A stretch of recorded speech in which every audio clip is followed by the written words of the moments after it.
Elementary Principles of Philosophy by George Splitzer, International Publishers, New York. George Splitzer, it was often said, was the embodiment of laughter. Defiant laughter, not the laughter of carefree rebelliousness but of the revolutionary, not the anarchists, but the Marxists. Laughter that holds up to scorn the old world's contorted efforts to escape history's condemnation. Laughter that triumphs despite chains, despite Pucciella and Gestapo torturers. Laughter triumphant even before the firing squad. George Splitzer was born in 1903. His first days were spent in Nagyvárad, a small town in northern Hungary, but the government of his native land fell into reactionary hands and his father was persecuted. So, at the age of 17, Polizer was forced to flee. He chose to go to France, and through intellectual and emotional commitment, he became French to his core. No one spoke better than he of the glories of the French spirit. In his father's house, he had learned the language by reading Voltaire and Diderot, and, once in the Latin Quartet, it took him only 5 years to obtain all of his degrees,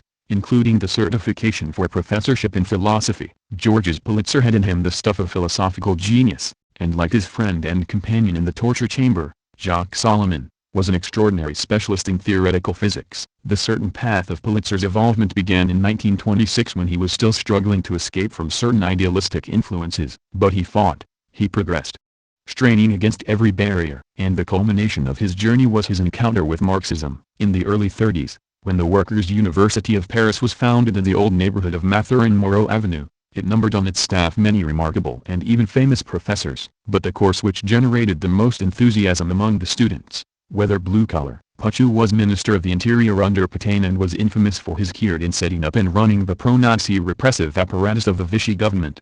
1940 to 1945. Translator's note. 11. George Splitzer. Workers, white-collar workers, or intellectuals, was George Splitzer's course on dialectical materialism. Thanks to his efforts, the most difficult problems were made clear and simple, without ever losing their philosophical stature or theoretical dignity. Politzer's pitiless irony exposed every inconsistency in his adversaries' views. A follower of Marx and Lenin, Polizer was a devastating polemicist and a thinker of unimpeachable competence and culture. Today Marxism has won the right of citizenship at the university, and Marx and Lenin are part of the curriculum. Extensive scholastic works are written on Soviet philosophy, but 40 years ago, everything was different. Auguste Cornu appeared as a pioneer, or perhaps a lost child, when he presented his thesis on the formation of the young Marx's ideas to the Sorbonne. George Splitzer's philosophical investigations and writings, along with Auguste Cornu's, represented the first important French attempts to clarify the central questions of philosophy in the light of dialectical materialism. It is difficult now to grasp the full effect of the cleansing wind that rushed through the stagnant fumes of the academic swamp when,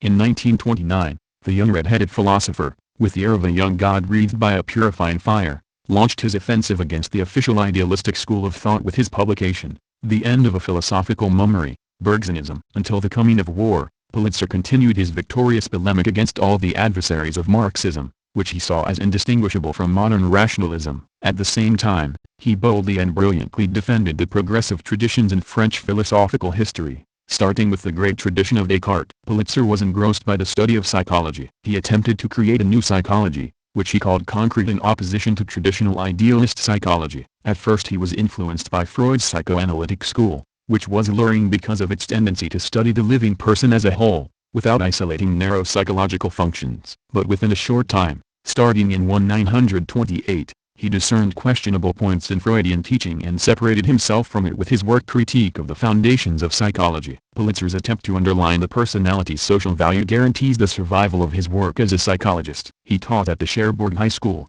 and at Évreux, and finally at Saint Maur. At the same time, he created and directed the Center of Documentation of the French Communist Party. His passion for this work often kept him at the center through the night. He became an economist, and his column in Humanite won an ever larger public. Journalism attracted him. This writer can attest to it. I can remember how joyously Polizer would rush to the office when necessary to fill in for me as editor-in-chief of the Communist Daily in the years 1937 to 1939. Maurice Thorez was General Secretary of the Communist Party of France. Translator's note. Became most fond of this exceptional militant. Then came the phony war. Called into service at the military school in Paris, Polizer retained close contact with the clandestine leadership of the Communist Party. On June 6, 1940, it was Polizer who transmitted to Anatole de Monzy, representative of the French government, the historic proposals of the Communist Party for the defense of Paris by general mobilization of the people. In combination with his admirable companion, May Polizer, who perished in the horror of the Nazi camps.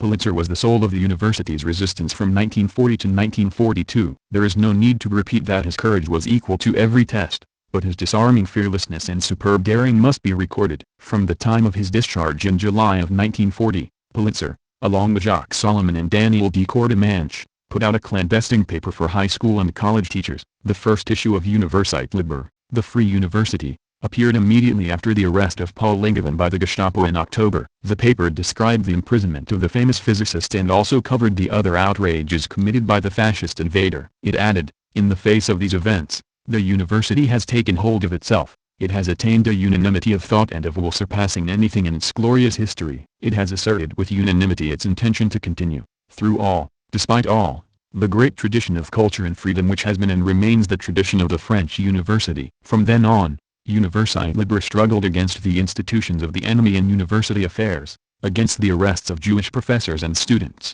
against retrograde changes in the curriculum, against the so-called National Revolution which was really a reactionary undertaking in the service of Nazi imperialism. The newspaper undoubtedly sparked resistance in high schools and colleges. The pages of Universiteit Liber from the years 1940 to 1941 constitute the most striking evidence of communist involvement in the struggle for liberation from the very beginning of the occupation. 8 issues were published before January 1941, and 20 issues before June 1941, when the Hitlerian offensive against the Soviet Union was unleashed. The 22nd issue of Universiteit Liber, dated July 1, 1941, declared, under the headline Hitler's Tomb, that victory was certain for the united army of a united people, for the new army of a new society. In March 1941, an anti-Nazi pamphlet with exceptional vigor and bite began circulating in the patriotic camp. The work was unsigned, but the style was universally recognized. Everyone knew that revolution and counter-revolution in the 20th century was Polizer's work. The pamphlet, printed in January and February, was 45 pages long. It was a stunning reply to Reichsleiter Rosenberg's speech to the French Chamber of Deputies in late November 1940, which called for a settling of accounts with the ideas of 1,789 inches and which bore the title Blood and Gold, or Gold Conquered by Blood. Polizer showed in his pamphlet that democracy was not dead, that it had not been buried by Hitler's victories. He demonstrated that the inadequacy and the corruption of bourgeois democracy were attributable to capitalism, while the overthrow of capitalism and the realization of socialism would permit true democracy. The truth is, there is no power on earth that can obliterate science and reason, now safeguarded and protected by the Soviet Union, which is creating a civilization freed from barbarism, a socialist civilization. When the Central Committee of the French Communist Party issued its May 15, 1941 manifesto calling for the formation of a great national front for the liberty and independence of France, Polizer, Solomon and de Courtemanche redoubled their efforts to gain support of non-communist patriots among the intellectuals. In February 1942, Polizer was arrested in the huge dragnet that threw about 140 communists into prisons between the months of January and March. Polizer uttered not one word under torture. In the letter, his wife described his behavior. Several times, the Gestapo officers asked him to work for the reform of the young people of France, promising him that the two of us would be released immediately and that our family would be assured an ample, happy life.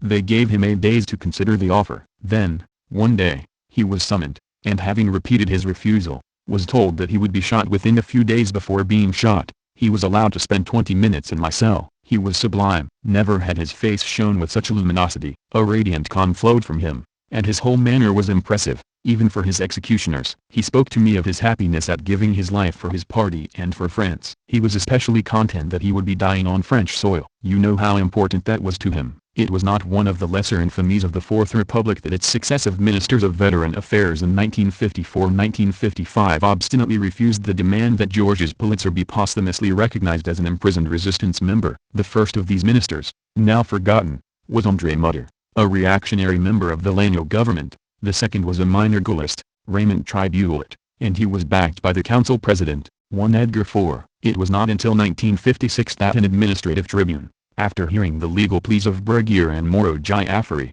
overruled the miserable conduct of these nothings. Petty jabs can do little to hurt the memory of Georges Polizer. His example has already inspired and will continue to inspire generations of intellectuals. Polizer possessed solid academic standing which was leading to brilliance. His work was highly acclaimed by the specialists in his field. And at the same time, he was an intellectual of a new type, committed body and soul to the working class and its struggles. responsible to his party not only for the daily practical tasks of every militant but also for assignments of the highest intellectual nature. Polizer and Solomon showed how to carry Marxism to the intelligentsia, scholars and students, through their many efforts, in the houses of culture, in the materialist study groups of Paul Langevin, in the Workers' University, in writing, and in speaking. During their 1938 vacation at the Bossons Glacier in the Alps, they undertook to translate dialectics of nature in their chalet between outings. Great philosophical questions never disappeared from their horizons. They were convinced that the fate of their party was intrinsically linked to the fate of truth itself. In practice, this conviction expressed itself in their dedication to the idea of living with the party and with the party members. Our two friends behaved in a manner diametrically opposed to the pretentious attitude of those intellectuals who set themselves up as mentors of the masses,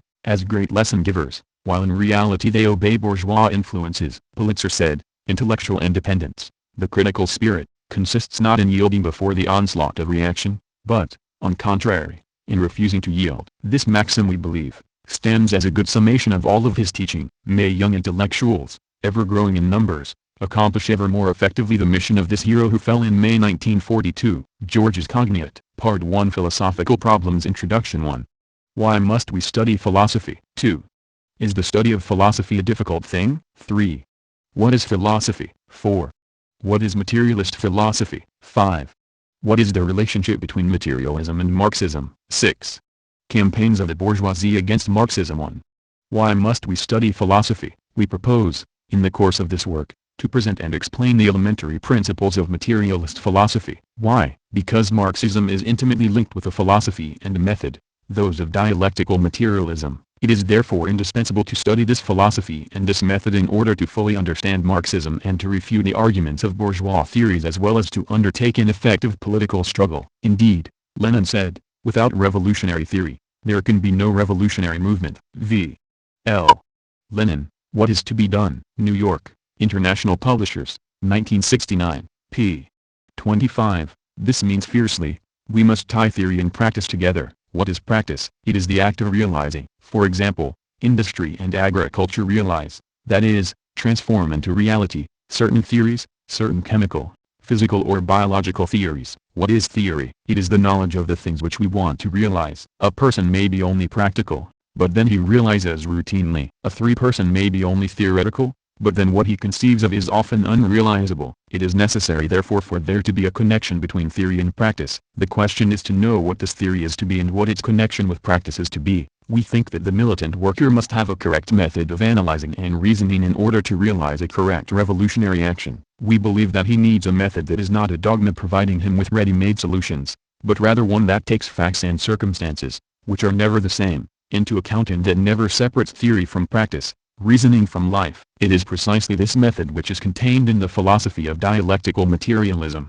the basis of Marxism, which we propose to explain. 2.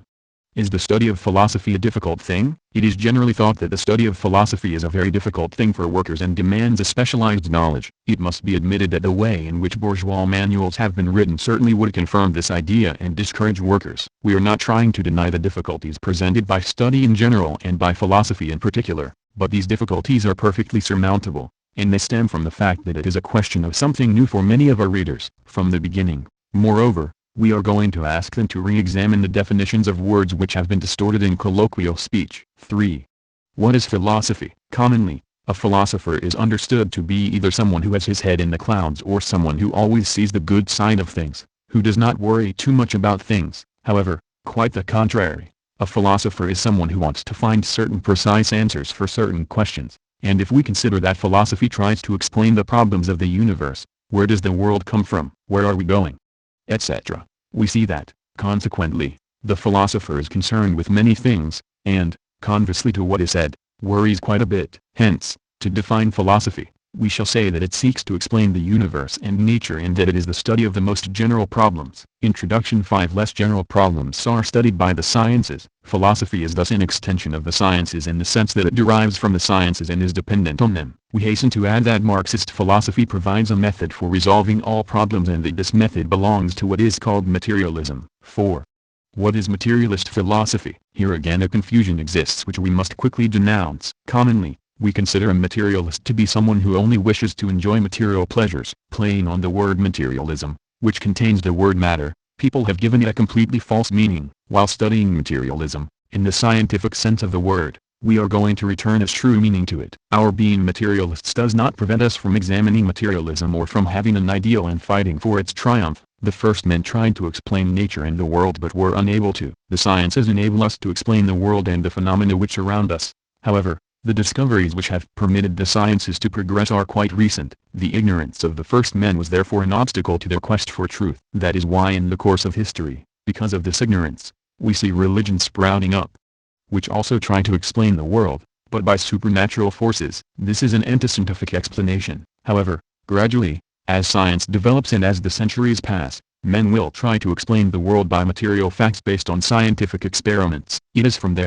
this desire to explain the world by the sciences, that materialist philosophy is born. In the following pages, we are going to study what materialism is, but, from now on we must remember that materialism is nothing other than the scientific explanation of the universe. While studying the history of materialist philosophy, we shall see how difficult the struggle against ignorance has been. We must state, moreover, that even today this struggle is not over, since materialism and ignorance continue to subsist side by side. It is in the heart of this struggle that Marx and Engels intervened. Understanding the importance of the great discoveries of the 19th century, they enabled materialist philosophy to make enormous advances in the scientific explanation of the universe. It is in this way that dialectical part materialism was born. They were the first to understand that the laws which govern the world can also explain the progress of societies. This was how they formulated the famous theory of historical materialism. In this work we propose to study first materialism, then dialectical materialism and finally historical materialism. But, firstly, we would like to establish the relationship between materialism and Marxism. 5. What is the relationship between materialism and Marxism? This can be summarized in the following way. 1. The philosophy of materialism constitutes the basis of Marxism. V. I. Lenin, The Three Sources and Three Component Parts of Marxism, Selected Works, Volume L, New York, International Publishers, 1971, p. 21. 2. This materialist philosophy, which seeks to provide a scientific explanation for the problems of the world, progresses, in the course of history, at the same time as the sciences. Consequently, Marxism has resulted from the sciences, is based on them and evolves with them. 3. Before Marx and Engels, at several times and in different forms, there were materialist philosophies. But, in the 19th century, the sciences having taken a great step forward, Marx and Engels renewed this old materialism with the help of modern science and gave us modern materialism, which is called dialectical materialism, and which constitutes the basis of Marxism. We see from these few explanations that the philosophy of materialism, contrary to what is said, has a history. This history is intimately linked with that of the sciences. Marxism, based on materialism, did not come out of the brain of a single man. It is the result and the continuation of the old materialism, which was already very advanced with Diderot. Marxism is the flowering of the materialism developed by the encyclopedists of the 18th century. Marxism is a living theory, and to show right away the manner in which it looks at problems, we are going to take an example which everyone knows, the problem of class struggle. What do people think about this question? Some think that the fight for their daily bread has nothing to do with political struggle. Others think that it is sufficient to fight in the street, denying the necessity of organization. Still others claim that only political struggle will provide a solution to this question. For the Marxist, the class struggle includes a. an economic struggle, b. a political struggle, c. an ideological struggle. The problem must therefore be placed simultaneously in these three contexts. A. One cannot fight for daily bread without fighting for peace, without defending liberty, and without defending all those ideas which help the struggle for these objectives. B. The same thing holds true for the political struggle, which, since Marx's time, has become a true science. One is obligated to take into account at the same time the economic situation and ideological currents in order to fight such a struggle. C. As for the ideological struggle, which appears through propaganda, in order for it to be efficient one must take into account the economic and political situations. Thus we see that all these problems are intimately linked and, hence, one can make no decision about an aspect of this great problem, the class struggle, in a strike for example, without taking into consideration each aspect of the problem and the problem as a whole. Therefore, it is the person who is capable of fighting in all these areas who will give the best leadership to the movement. This is how a Marxist understands the problem of class struggle. Now, in the ideological struggle which we must carry on every day, we find ourselves faced with problems which are difficult to resolve: the immortality of the soul, the existence of God, the origins of the world, etc. It is dialectical materialism which will give us a method of reasoning, which will allow us to resolve all these problems and, as well, to expose all those attempts to distort Marxism, while claiming to complete or renew it. 6. Campaigns of the bourgeoisie against Marxism. These attempts at falsification are based on quite varied arguments. Some people try to stir up the socialist authors of the pre-Marxist period, before Marx, against Marxism. In this way, we often see the utopians used against Marx. Others use Proudhon. Still others draw from the revisionists before 1914, although they were skillfully refuted by Lenin. But what must be especially emphasized is the campaign of silence which the bourgeoisie has undertaken against Marxism. It has done everything to prevent the Marxist form of materialist philosophy from being known. Particularly striking in this regard is the whole of philosophical instruction given in France. In establishments of secondary education philosophy is taught, but one could go through this whole instruction without ever learning that there exists a materialist philosophy elaborated by Marx and Engels. When materialism is spoken of in the philosophy manuals, for it must be mentioned, Marxism and materialism are treated separately. Marxism is generally presented uniquely as a political doctrine, and when historical materialism is spoken of, it is not mentioned in connection with the philosophy of materialism. Finally, dialectical materialism is totally neglected. This situation does not exist solely in the primary schools and the high schools. It is exactly the same in the universities. Typically, in France one can be a specialist in philosophy, endowed with the highest diplomas available from French universities, without knowing that Marxism has a philosophy, which is materialism, and without knowing that traditional materialism has a modern form, which is Marxism, or dialectical materialism. What we ourselves wish to show is that Marxism includes a general concept not only of society, but even of the universe itself. It is therefore useless, contrary to what some claim, to regret that the great defect of Marxism is its lack of philosophy, and to try, as some theoreticians of the workers' movement do, to find this philosophy which Marxism lacks. For Marxism does have a philosophy, dialectical materialism. Nevertheless, in spite of this campaign of silence, despite all the falsifications made and precautions taken by the ruling classes, Marxism and its philosophy are becoming better and better known. Readings H. Silsom and H. Marteleds, Reader in Marxist Philosophy, from the writings of Marx, Engels, and Lenin, New York, International Publishers.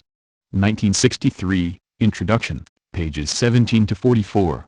The fundamental problem of philosophy. How should we begin the study of philosophy? 2. Two ways to explain the world. 3. Matter and spirit. 4. What is matter? What is spirit? 5. The fundamental question or problem of philosophy. 6. Idealism or materialism. 1. How should we begin the study of philosophy? In our introduction, we said repeatedly that the philosophy of dialectical materialism was the basis of Marxism. The goal which we propose for ourselves is the study of this philosophy. But, in order to attain this goal, we must advance by stages. When we speak of dialectical materialism, we have before us two words, dialectical and materialism, which means that materialism is dialectical. We know that materialism already existed before Marx and Engels, but that it was they, with the help of the discoveries in the 19th century, who transformed this materialism and created dialectical materialism. We shall examine later on the meaning of the word dialectical, which designates the modern form of materialism. But since there were materialist philosophers before Marx and Engels, for example, Diderot in the 18th century, and since all materialists have points in common, we must first study the history of materialism before taking up dialectical materialism. We must also know the concepts with which people oppose materialism. 2. Two ways to explain the world. We have seen that philosophy is the study of the most general problems and that its goal is to explain the world, nature and man. If we open a bourgeois philosophy manual, we are bewildered by the numerous different philosophies which we find. They are designated by a variety of more or less complicated words, all ending in ism, criticism, evolutionism, intellectualism, etc., and this variety creates confusion. The bourgeoisie, moreover, has done nothing to clarify this situation. On the contrary, but we can already classify these systems and distinguish two large currents, two clearly opposed concepts, a. the scientific concept of the world, and b. the unscientific concept of the world. 3. Matter and spirit. When philosophers took it upon themselves to explain the world, nature and man, in fact everything that surrounds us, they were obliged to make some distinctions. We ourselves can state that there are some things, material objects, which we see and touch. Then there are other realities which we cannot see or touch, or measure, such as our ideas. Hence, we may classify things in this way: on the one hand, those which are material; on the other hand, those which are not material and which belong to the domain of the spirit. thought and ideas. This is how philosophers found themselves in the presence of matter and spirit. 4.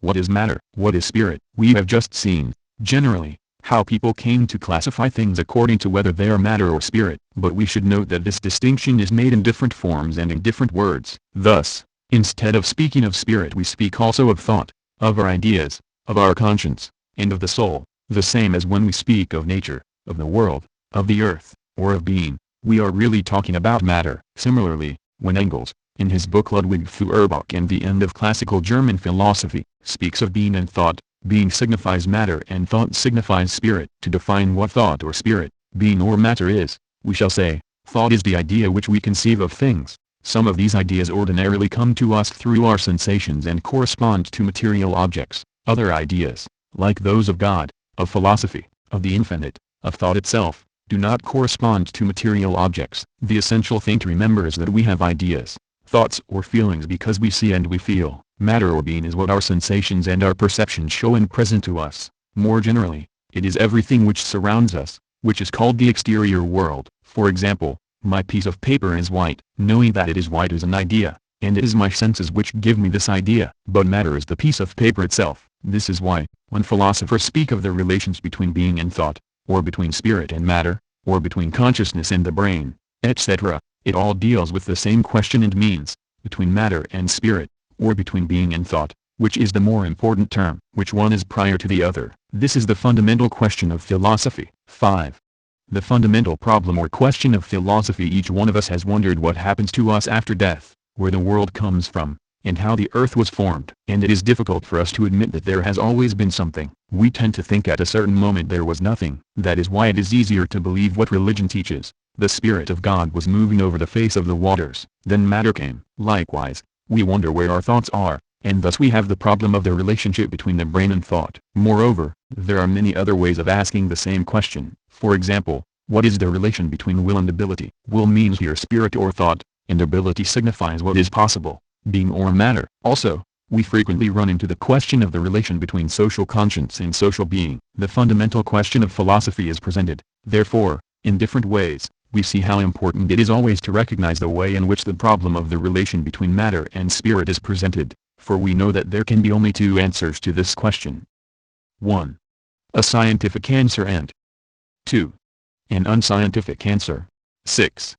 Idealism or materialism. This is how philosophers were caused to take a position on this important question. The first men, completely ignorant, having no knowledge of the world or of themselves, and possessing only poor technical means of acting on the world, attributed their responsibility for everything which surprised them to supernatural beings. In their imagination, they arrived at the conclusion that each one of us has a double existence. Troubled by the idea of this double, they came to imagine that their ideas and their sensations were produced not by activities of their bodies, but of a distinct soul which inhabits the body and leaves it at death. Frederick Engels, Ludwig Feuerbach, New York, International Publishers, 1941, p. 20. Afterwards was born the idea of the immortality of the soul and of a possible life of the spirit independent of matter. Similarly, the weakness and anxiety of these men, when confronted with the forces of nature and all those phenomena which they did not understand and which the level of technology did not permit them to dominate, germination, storms, floods, etc., led them to suppose that, behind these forces, there were all-powerful beings, spirits or gods, benevolent or malevolent, but, in any case, capricious. Thus they believed in gods, in beings more powerful than men, but they imagined them in the form of men or animals, as material bodies. It was only later that souls and gods, then the only God, which replaced the gods, were conceived of as pure spirits. Then they arrived at the idea that there existed in reality spirits who had a quite specific life, completely independent of that of bodies, and who did not need bodies to exist. Later this question was raised in a more precise manner with relation to religion, in the following form: did God create the world or has the world been in existence eternally? The answers which the philosophers gave to this question split them into two great camps. Engels, Feuerbach, p. 21. Those who, adopting the unscientific explanation, acknowledge the creation of the world by God, that is, affirmed that spirit had created matter, formed a faction of idealism, fundamental problem of philosophy. The others, those who tried to give a scientific explanation of the world and who thought that nature or matter was the principal element, belonged to the different schools of materialism. At their origin, these two expressions, idealism and materialism, meant only that. Hence, Idealism and materialism give two opposed and contradictory answers to the fundamental problem of philosophy. Idealism is the unscientific concept of the world. Materialism is the scientific concept of the world. We shall see the proof of this statement later, but we can say at present that, while one may observe in one's experience that there are bodies devoid of thought, like stones, metals, or earth, one can never find, on the other hand, the existence of a spirit without a body. To conclude this chapter unambiguously, we see that to answer the question how is it that man thinks, there can be only two quite different and totally opposed answers. First answer, man thinks because he has a soul. Second answer, man thinks because he has a brain. According to which answer we give, we will be led to give different solutions to the problems which flow from this question. According to our answer, we are idealists or materialists. Readings F. Engels, Ludwig Feuerbach and the Outcome of Classical German Philosophy, New York, International Publishers, 1941, Chapters 1 and 2, H. Silsum and H. Martel, eds. Reader in Marxist Philosophy, from the Writings of Marx, Engels, and Lenin, New York, International Publishers, 1963, pages 7-39. G. V. Plekhanov, Fundamental Problems of Marxism, New York, International Publishers, 1969, pages 7-39. 2. Idealism 1. Moral Idealism and Philosophical Idealism 2. Why should we study Berkeley's idealism? 3. Berkeley's idealism 4. Consequences of idealist arguments 5. Idealist arguments. 1. Spirit creates matter. 2. The world does not exist outside of our thoughts. 3. It is our ideas which create things. 1. Moral idealism and philosophical idealism. We have denounced the conclusion created in popular language regarding materialism. The same confusion is found with regard to idealism. Indeed, we mustn't confuse moral idealism with philosophical idealism. Moral idealism consists of devoting oneself to a cause or an ideal. The history of the international workers' movement teaches us that an incalculable number of revolutionaries, of Marxists, devoted themselves even to the point of sacrificing their lives for a moral ideal. However, they were adversaries of that other idealism which is called philosophical idealism. Philosophical idealism is a doctrine whose basis is the explanation of the world by spirit. It is the doctrine which answers the fundamental questions of philosophy by saying, it is thought which is the principle, the most important, the first element. And idealism, by affirming the primary importance of thought, declares that it is thought which produces being, or, in other words, that it is spirit which produces matter. Such is the primary form of idealism. It has found its full development in religions by affirming that God, pure spirit, is the creator of matter. Religion, which has claimed and still claims to be beyond philosophical discussion, is in reality, on the contrary, the direct and logical representation of idealist philosophy. Now, when science gradually intervened in the course of history, it became necessary to explain matter, the world and things otherwise than by God alone. 4. From the 16th century onwards, science began to explain natural phenomena without taking God into account and without using the hypothesis of creation. To combat these scientific, materialist and atheistic explanations better, it therefore became necessary to push idealism further and to deny the very existence of matter. That was the aim, in the beginning of the 18th century, of an English bishop, Berkelev, who has been called the father of idealism. 2. Why should we study Berkeley's idealism? The goal of his philosophical system was then to destroy materialism, to try to show us that material substance does not exist. He writes in the preface to his book Three Dialogues between Hylas and Philonous, if these principles are accepted and regarded as true, it follows that atheism and skepticism are, with the same stroke, completely beaten, that obscure questions are made clear, that nearly insoluble questions are resolved and that the men who used to enjoy paradoxes are brought back to common sense. Thus, for Berkeley the truth is that matter does not exist and that it is paradoxical to claim the contrary. We are going to see how he goes about showing us this. I think that it is not useless to insist on this, so that those who wish to study philosophy will take Berkeley's theory into very great consideration. I know full well that Berkeley's theses will make some smile. But we mustn't forget that we are living in the 20th century and that we benefit from all the studies of the past. We shall see, moreover, when we study materialism and its history, that materialist philosophers of the past also bring a smile to the lips at times. We should know, however, that Diderot, who was the greatest materialist philosopher before Marx and Engels, attached some importance to Berkeley's system since he describes it as a system which, to the shame of human intelligence and philosophy, is the most difficult to combat, although the most absurd of all. Diderot, quoted by Lenin in Materialism Pan and Empirio-Criticism, New York, International Publishers, 1927, p.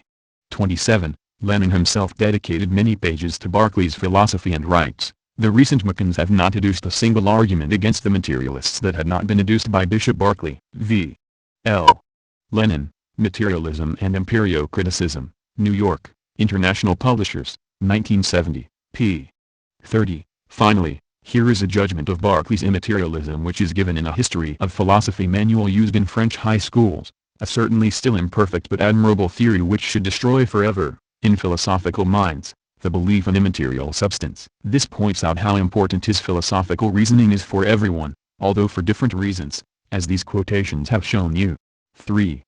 Berkeley's idealism. The goal of this system therefore is to show that matter does not exist. Berkeley used to say, matter is not what we believe it to be when we think that it exists outside of our minds. We think that things exist because we see and touch them. It is because they give us these sensations that we believe in their existence. But our sensations are but ideas which we have in our minds. Therefore, the things which we perceive through our senses are nothing but ideas, and ideas cannot exist outside of our minds. For Berkeley things exist. He does not deny their nature and their existence, but he claims that they exist only in the form of sensations which make us know them, and concludes that our sensations and objects are one and the same thing. Things exist, that is certain, he said, but in us, in our minds, and they have no reality outside of the mind. We conceive of things with the help of vision, we perceive them with the help of touch, the sense of smell tells us of their odor, that of taste informs us of their taste, hearing tells us of sounds. These different sensations give us ideas which, combined together, make us give them a common name and regard them as objects. Thus,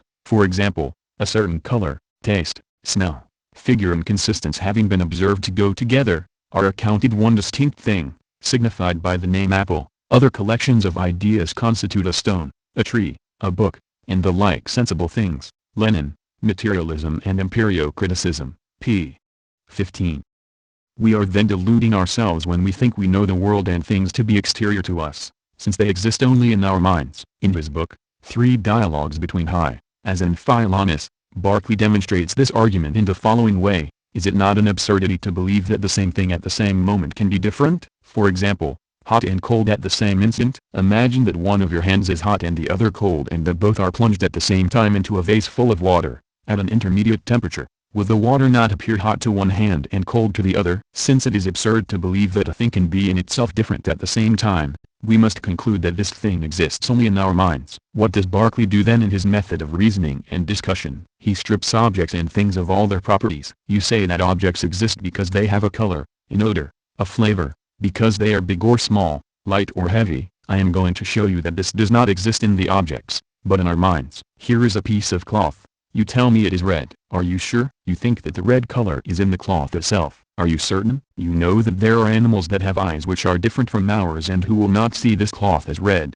The same for a man who has jaundice and who will see it as yellow. So what color is it? That depends. You say, the red color, therefore, is not located in the cloth but in the eye. In us. You say that this cloth is light. Let it fall on an ant and it will certainly find it heavy. Then who is right? You think that the weather is hot. If you had a fever, you would find it cold. So is it hot or cold? In a word, if the same things can be at the same instant red, heavy or hot for some and for others exactly the opposite, this means that we are victims of illusions and that things exist only in our minds.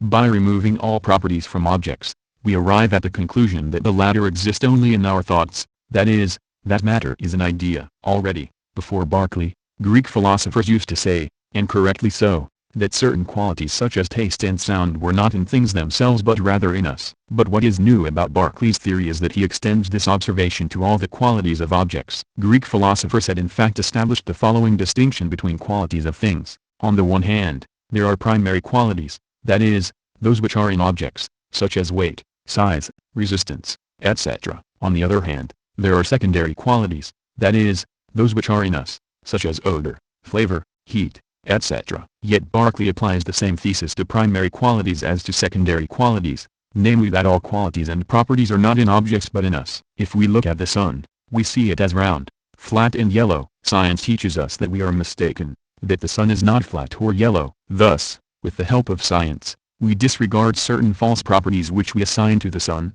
but not to the point of concluding that it does not exist. However, such is the conclusion Berkeley arrives at. Berkeley is certainly not mistaken in showing that the distinction made by the ancients does not stand up to scientific analysis, but he commits an error in reasoning, a sophism, by drawing conclusions from these observations which the latter do not imply. He shows in fact that the qualities of things are not as our senses show them to be, that is, that our senses fool us and deform material reality, and he concludes right away that material reality does not exist.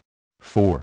Consequences of idealist arguments. The proposition being everything exists only in our minds, we must conclude that the exterior does not exist. Pushing this line of reasoning to its conclusion, we would say, L alone exist, since I know other men only through my ideas, since other men are, like material objects, only collections of ideas. This is what is called in philosophy solipsism, which means only myself. Berkeley, as Lenin tells us in his book mentioned above, defends himself instinctively against the accusation of supporting such a theory. We even find that solipsism, the extreme form of idealism, has been supported by no philosopher. This is why, in our discussions with idealists, we should insist on bringing out the fact that arguments which deny the existence of matter, to be logical and consistent, must ultimately lead to this absurd extremity, solipsism.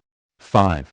Idealist arguments. We have sought to summarize Berkeley's theory as simply as possible because it is he who has most frankly set forth what philosophical idealism is. But it is certain that, to really understand these arguments, which are new for us, it is now indispensable to take them very seriously and to make an intellectual effort. Why? Because we shall see later on that even when idealism is presented in a more hidden way with new words and expressions, all idealist philosophies are really only restating the arguments of old Berkeley. Lenin. We shall also see how much idealist philosophy, which has dominated and continues to dominate the official history of philosophy, bringing with it a method of thought with which we are saturated, has been able to penetrate us in spite of an entirely secular education. Since the basis of the arguments of all idealist philosophies is found in the reasoning of Bishop Berkeley, in order to summarize this chapter we are going to try to define what these main arguments are and what they are attempting to show us. 1. Spirit creates matter. This is, we know, the idealist answer to the fundamental question of philosophy. It is the primary form of idealism which is reflected in different religions,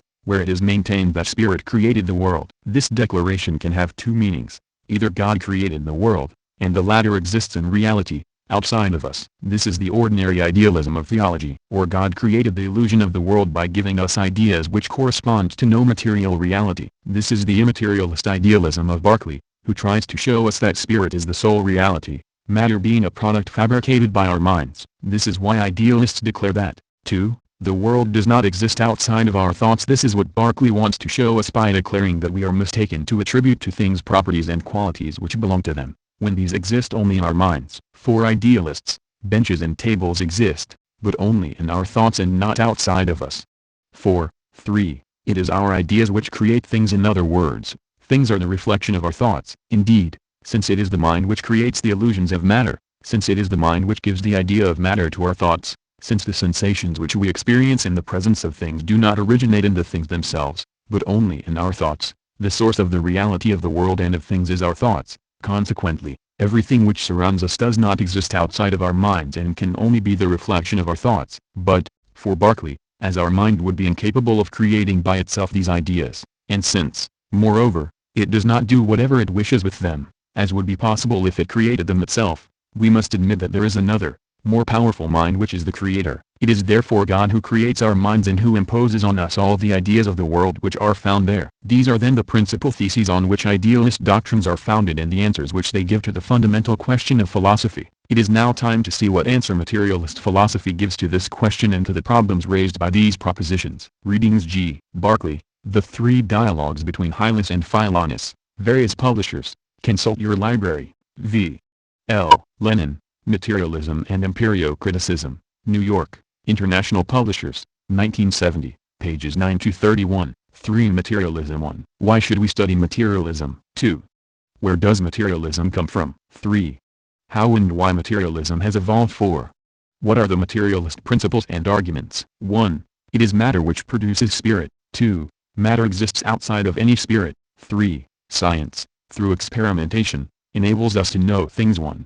Why should we study materialism? We have seen that, for the question what are the relations between being and thought, there can only be two opposed and contradictory answers. In the preceding chapter we have studied the idealist answer and the arguments presented to defend idealist philosophy. We must now study the second answer to this fundamental problem, a problem, we repeat, which is found at the base of any philosophy, and see what arguments materialism puts forth in its defense. All the more so because materialism is a very important philosophy for us, since it is the philosophy of Marxism. Consequently, it is indispensable to know materialism well, especially because the concepts of this philosophy are very poorly known and have been distorted. It is important also because, through our education, through the instruction which we have received, we are all, more or less, without realizing it, imbued with idealist concepts. We shall see, moreover, in other chapters several examples of this and why this is so. 2.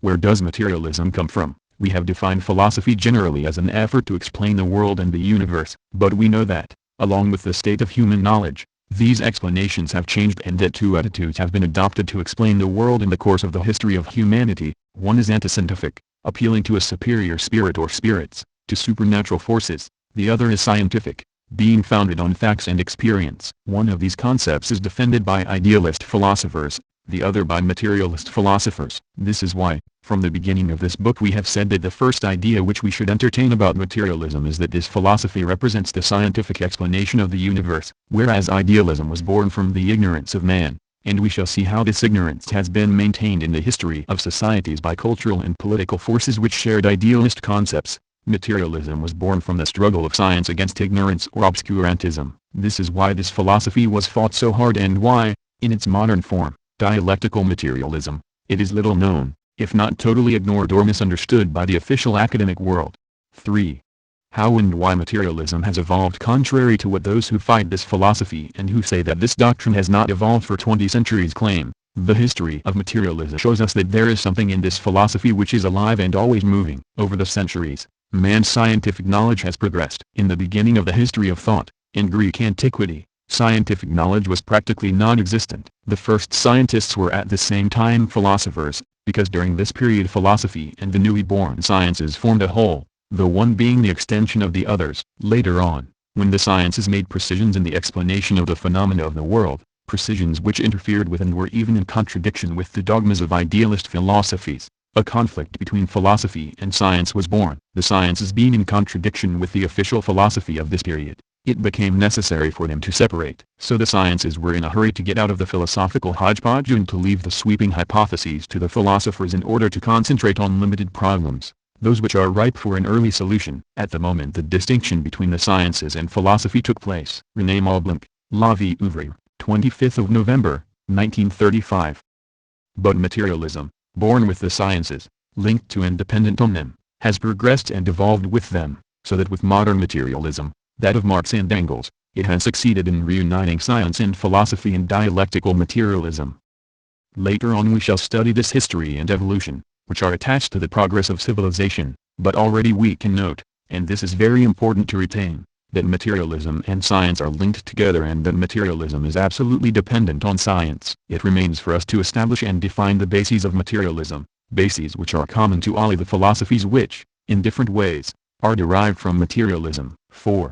What are the materialist principles and arguments? To answer, we must go back to the fundamental question of philosophy, that of the relations between being and thought. Which of the two is the more important? Materialists declare firstly that there is a definite relation between being and thought, between matter and spirit. For them it is being or matter which is the primary reality, the first thing, and it is spirit or mind which is the secondary and posterior reality, dependent on matter. So, for materialists, it is not spirit or God who has created the world in matter, but rather the world, matter or nature which has created spirit. Mind itself is merely the highest product of matter. Engels, Feuerbach, p. 25. This is why, if we reconsider the question which we asked in the second chapter, how is it that man thinks? Materialists answer that man thinks because he has a brain and that thought is the product of the brain. For them, there can be no thought without matter, without a body. Our consciousness and thinking, however supersensuous they may seem, are the product of a material, bodily, organ, the brain. Engels, Feuerbach, p. 25. Consequently, for materialists, matter and being are something real, existing outside of our thoughts, and do not need thought or spirit to exist. Likewise, since spirit cannot exist without matter, there is no immortal soul which is independent of the body. Contrary to what idealists say, the things which surround us exist independently of us, they give us our thoughts, and our ideas are only the reflection of the things in our brains.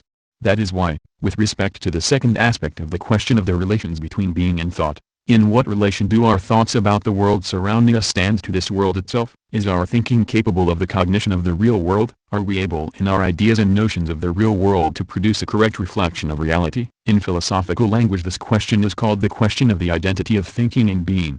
Engels, Feuerbach, p. 21. Materialists declare, yes, we can know the world, and the ideas which we entertain about this world are more and more correct, since we can study it with the help of the sciences, and since the latter are continually proving to us through experience that the things which surround us have indeed a reality which is their own, independent of us, and that man can already in part reproduce these things by creating them artificially. To summarize, we shall say then that materialists, with respect to the fundamental problem of philosophy, maintain 1.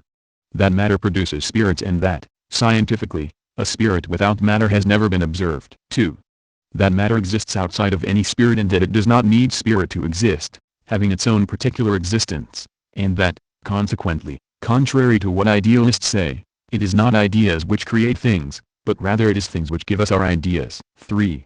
That we are capable of knowing the world, that the ideas which we have of matter and the world are becoming more and more correct, since, with the help of science, we can state precisely what we already know and discover what we do not know. Note: to fully understand this chapter, related to the information found in Part 2, Chapter 2, Section 2, and in Part 6, Chapter 1. When Engels says that thought is a product of the brain, we should not deduce from this that the brain secretes thought like the liver secretes bile. On the contrary, Engels fought this point of view, notably in Ludwig Feuerbach and the End of Classical German Philosophy. See also Lenin, Materialism and Empirio-Criticism, ch. 1 and 2. Consciousness is not the secretion of an organ. It is the function of the brain. It is not a thing like bile or hormones. It is an activity. In certain more complex organic conditions which cause the cerebral cortex to intervene, organic conditions which are themselves social conditions, as Polizer shows us later, human activity is conscious. Further readings: G. V. Plekhanov, Fundamental Problems of Marxism, New York, International Publishers, 1969, pages 40-47. 4. WHO is right, the idealist or the materialist? 1. How we should state the question. 2. Is it true that the world exists only in our thoughts? 3. Is it true that it is our ideas which create things? 4. Is it true that spirit creates matter? 5. Materialists are right and science proves their assertions. 1. How we should state the question. Now that we know the arguments of idealists and materialists, we are going to try to find out who is right. Let us recall that we must remark, on the one hand, that these arguments are absolutely opposed and contradictory, and, on the other hand, that as soon as one defends one theory or the other, this position leads to conclusions whose consequences are very important. In order to know who is right, we must refer to the 3 points with which we have summarized each argument. Idealists maintain, 1. That it is spirit which creates matter, 2. That matter does not exist outside of our thoughts and that it is thus only an illusion, 3. That it is our ideas which create things. Materialists maintain exactly the opposite. To facilitate our work, we must first study what seems to be common sense and what surprises us the most. 1. Is it true that the world exists only in our thoughts? 2. Is it true that it is our ideas which create things? These are 2 arguments defended by Berkeley's immaterialist idealism and whose conclusions lead, as with all theologies, to our third question. 3.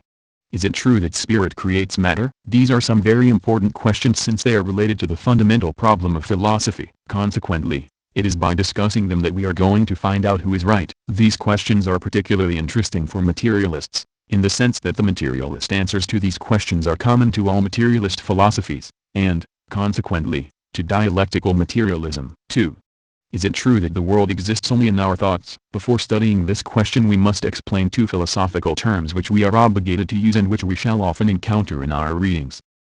Subjective reality, which means, reality which exists only in our thoughts. Objective reality, which means, reality which exists outside of our thoughts. Idealists say that the world is not an objective reality, but a subjective one. Materialists say that the world is an objective reality. To show us that the world and things exist only in our thoughts, Bishop Berkeley decomposes them into their properties, color, size, density, etc. He shows us that these properties, which vary with individuals, are not in the things themselves, but rather in the mind of each one of us. He deduces from this that matter is an aggregate of properties which are not objective but subjective and that consequently, matter does not exist. If we take the example of the sun again, Berkeley asks us if we believe in the objective reality of this yellow disk, and he shows us, by his method of discussing properties, that the sun is not yellow and is not a disk. Hence, the sun is not an objective reality, for it does not exist by itself, rather it is a simple subjective reality, since it exists only in our thoughts. Materialists declare that the sun exists,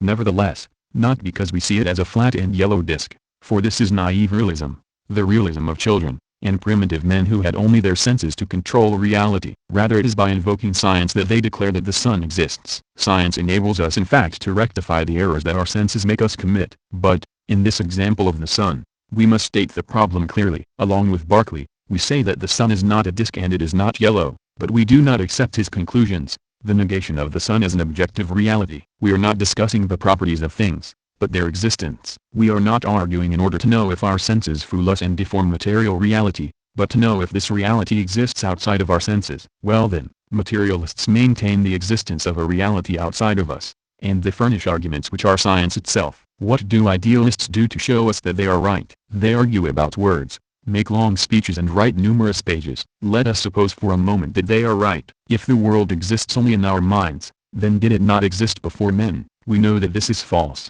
Since science shows us that man appeared very late on earth, some idealists will say to us then that before man there were animals and that thought could have inhabited them. But we know that before animals there existed an uninhabitable earth on which no organic life was possible. Still others will say to us that even if only the solar system existed and man did not exist, thought and spirit existed in God. It is thus that we arrive at the supreme form of idealism. We must choose between God and science. Idealism cannot be supported without God, and God cannot exist without idealism. Here is exactly how we should state the problem of idealism and materialism. Who is right, God or science? Science will show us by practice and experience that the world is an objective reality and permit us to answer the question. 3.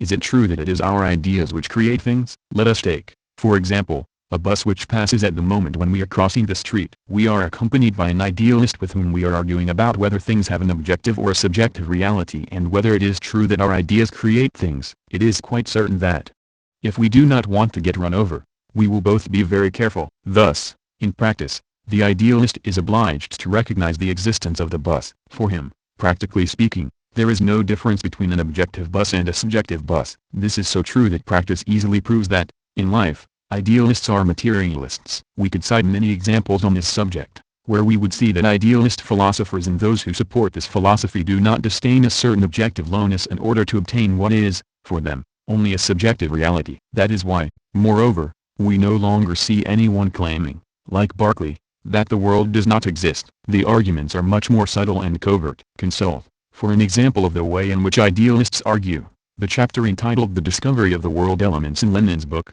Materialism and Empirio-Criticism, p. 45.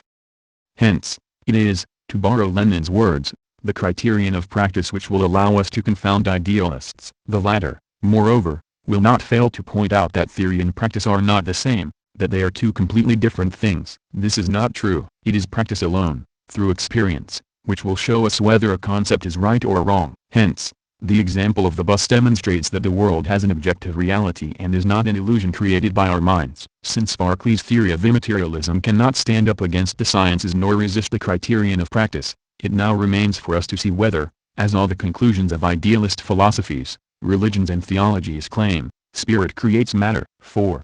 Is it true that spirit creates matter? As we have seen above, for idealists, spirit has its supreme form in God. He is the final answer, the conclusion of their theory. That is why the problem of spirit versus matter, that is, whether it is the idealist or the materialist who is right, takes the form God versus science in the final analysis. Idealists claim that God has existed for all eternity and that, having undergone no change, He is always the same. He is pure spirit, for whom time and space do not exist. He is the creator of matter. To support their affirmation of God, again idealists present no argument. To defend the creator of matter, they have recourse to a lot of mysteries which a scientific mind cannot accept. When we look back to the origins of science and see that it is because of their great ignorance that primitive men fabricated in their minds the idea of God, we find that the idealists of the 20th century continue, like primitive man, to ignore everything which patient and perseverant work has enabled us to know. For, in the final analysis, God for the idealists cannot be explained. He remains for them a belief with no proof. When idealists try to prove to us the necessity of the creation of the world by saying that matter cannot have always existed,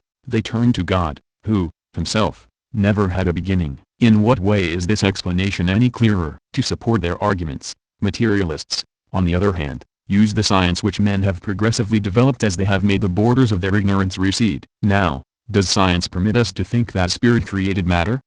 The idea of a creation by a pure spirit is incomprehensible, for we know of nothing of the sort through experience. For that to have been possible, it would have been necessary, as the idealists say, for spirit to have existed alone before matter, whereas science shows us that this is not possible, and that there is never spirit without matter. On the contrary, spirit is always linked with matter. More specifically, we find that the mind of man is linked with the brain, which is the source of our ideas and thoughts. Science does not allow us to believe that ideas exist in a void. Hence, it would be necessary for the mind of God, in order to exist, to have a brain. This is why we can say that it is not God who created matter, and thus man as well, but rather it is matter, in the form of the human brain, which created the spirit God. We shall see later on whether science gives us the possibility of believing in a God, or in something for which time would be without effect and for which space, movement and change would not exist. From now on we can conclude that in their answer to the fundamental problem of philosophy, 5.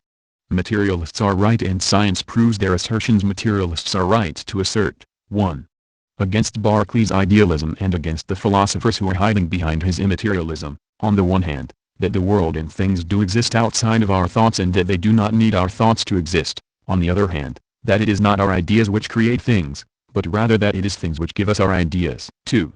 Against all idealist philosophies, because their conclusions lead to the affirmation of the creation of matter by spirit, that is in the final analysis, to the affirmation of the existence of God and to the support of theologies. Materialists, basing themselves on the sciences, declare and prove that it is matter which creates spirit and that they do not need the hypothesis of God to explain the creation of matter. Note that we must pay attention to the way in which idealists state problems. They declare that God created man, whereas we have seen that it is man who created God. They declare also that it is spirit which created matter, while we see that it is actually just the opposite. In these examples, there is a way of confusing perspectives which we felt obligated to point out. Readings v.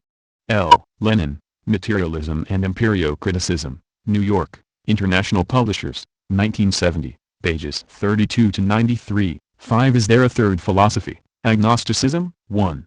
Why a third philosophy? 2. Arguments of this third philosophy. 3. Where does this philosophy come from? 4. Its consequences. 5. How can this third philosophy be refuted? 6. Conclusion. 1.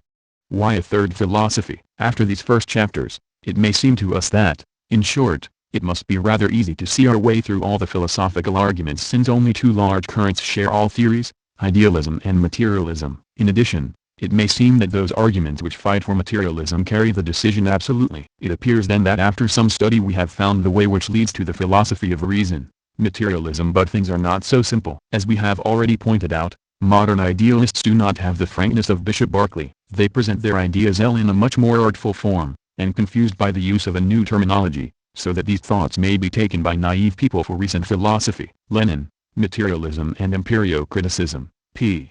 20. We have seen that we can furnish two answers to the fundamental question of philosophy which are totally opposed, contradictory and irreconcilable. These two answers are very clear and leave no room for confusion. And, indeed, until about 1710, the problem was stated in this fashion. On the one hand were the materialists, those who claimed the existence of matter outside of our thoughts. On the other hand were the idealists, those who, with Berkeley, denied the existence of matter and claimed that this latter exists only in us, in our minds. However, at this time, progress having been made in the sciences, other philosophers intervened who tried to decide between idealists and materialists by creating a philosophical current which created confusion between these two theories. This confusion has its source in the search for a third philosophy. 2.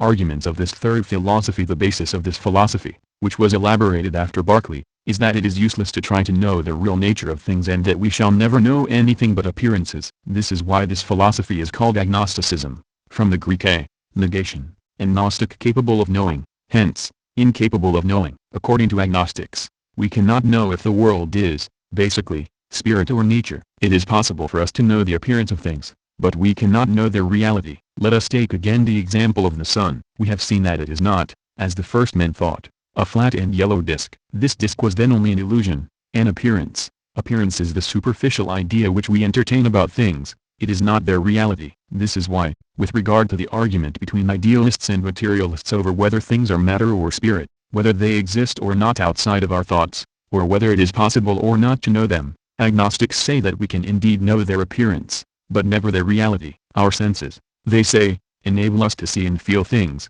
to know their exterior aspect, their appearance. These appearances then exist for us. They make up what is called, in philosophical language, the thing for us. But we cannot know the thing independent of us, with its own reality, which is called the thing in itself. Idealists and materialists, who are constantly discussing these subjects, are comparable to two men, one of whom has blue glasses, the other red, and who are walking in the snow and arguing about its true color. Let us suppose that they can never take off their glasses. Will they be able to know the true color one day?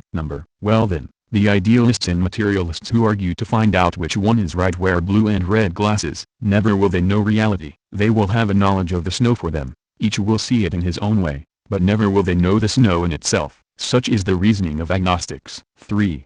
Where does this philosophy come from? The founders of this philosophy are Hume, 1776, who was Scottish, and Kant, 1724–1804, a German. Both tried to reconcile idealism and materialism. Here is a passage of Hume's arguments quoted by Lenin in his book Materialism and Empirio-Criticism. It seems evident that men are carried, by a natural instinct or prepossession, to repose faith in their senses, and that, without any reasoning, or even almost before the use of reason, we always suppose an external universe, which depends not on our perception, but would exist though we and every sensible creature were absent or annihilated. Even the animal creations are governed by a like opinion, and preserve this belief of external objects, in all their thoughts, designs, and actions. But this universal and primary opinion of all men is soon destroyed by the slightest philosophy, which teaches us, that nothing can ever be present to the mind but an image or perception, and that the senses are only the inlets, through which these images are conveyed,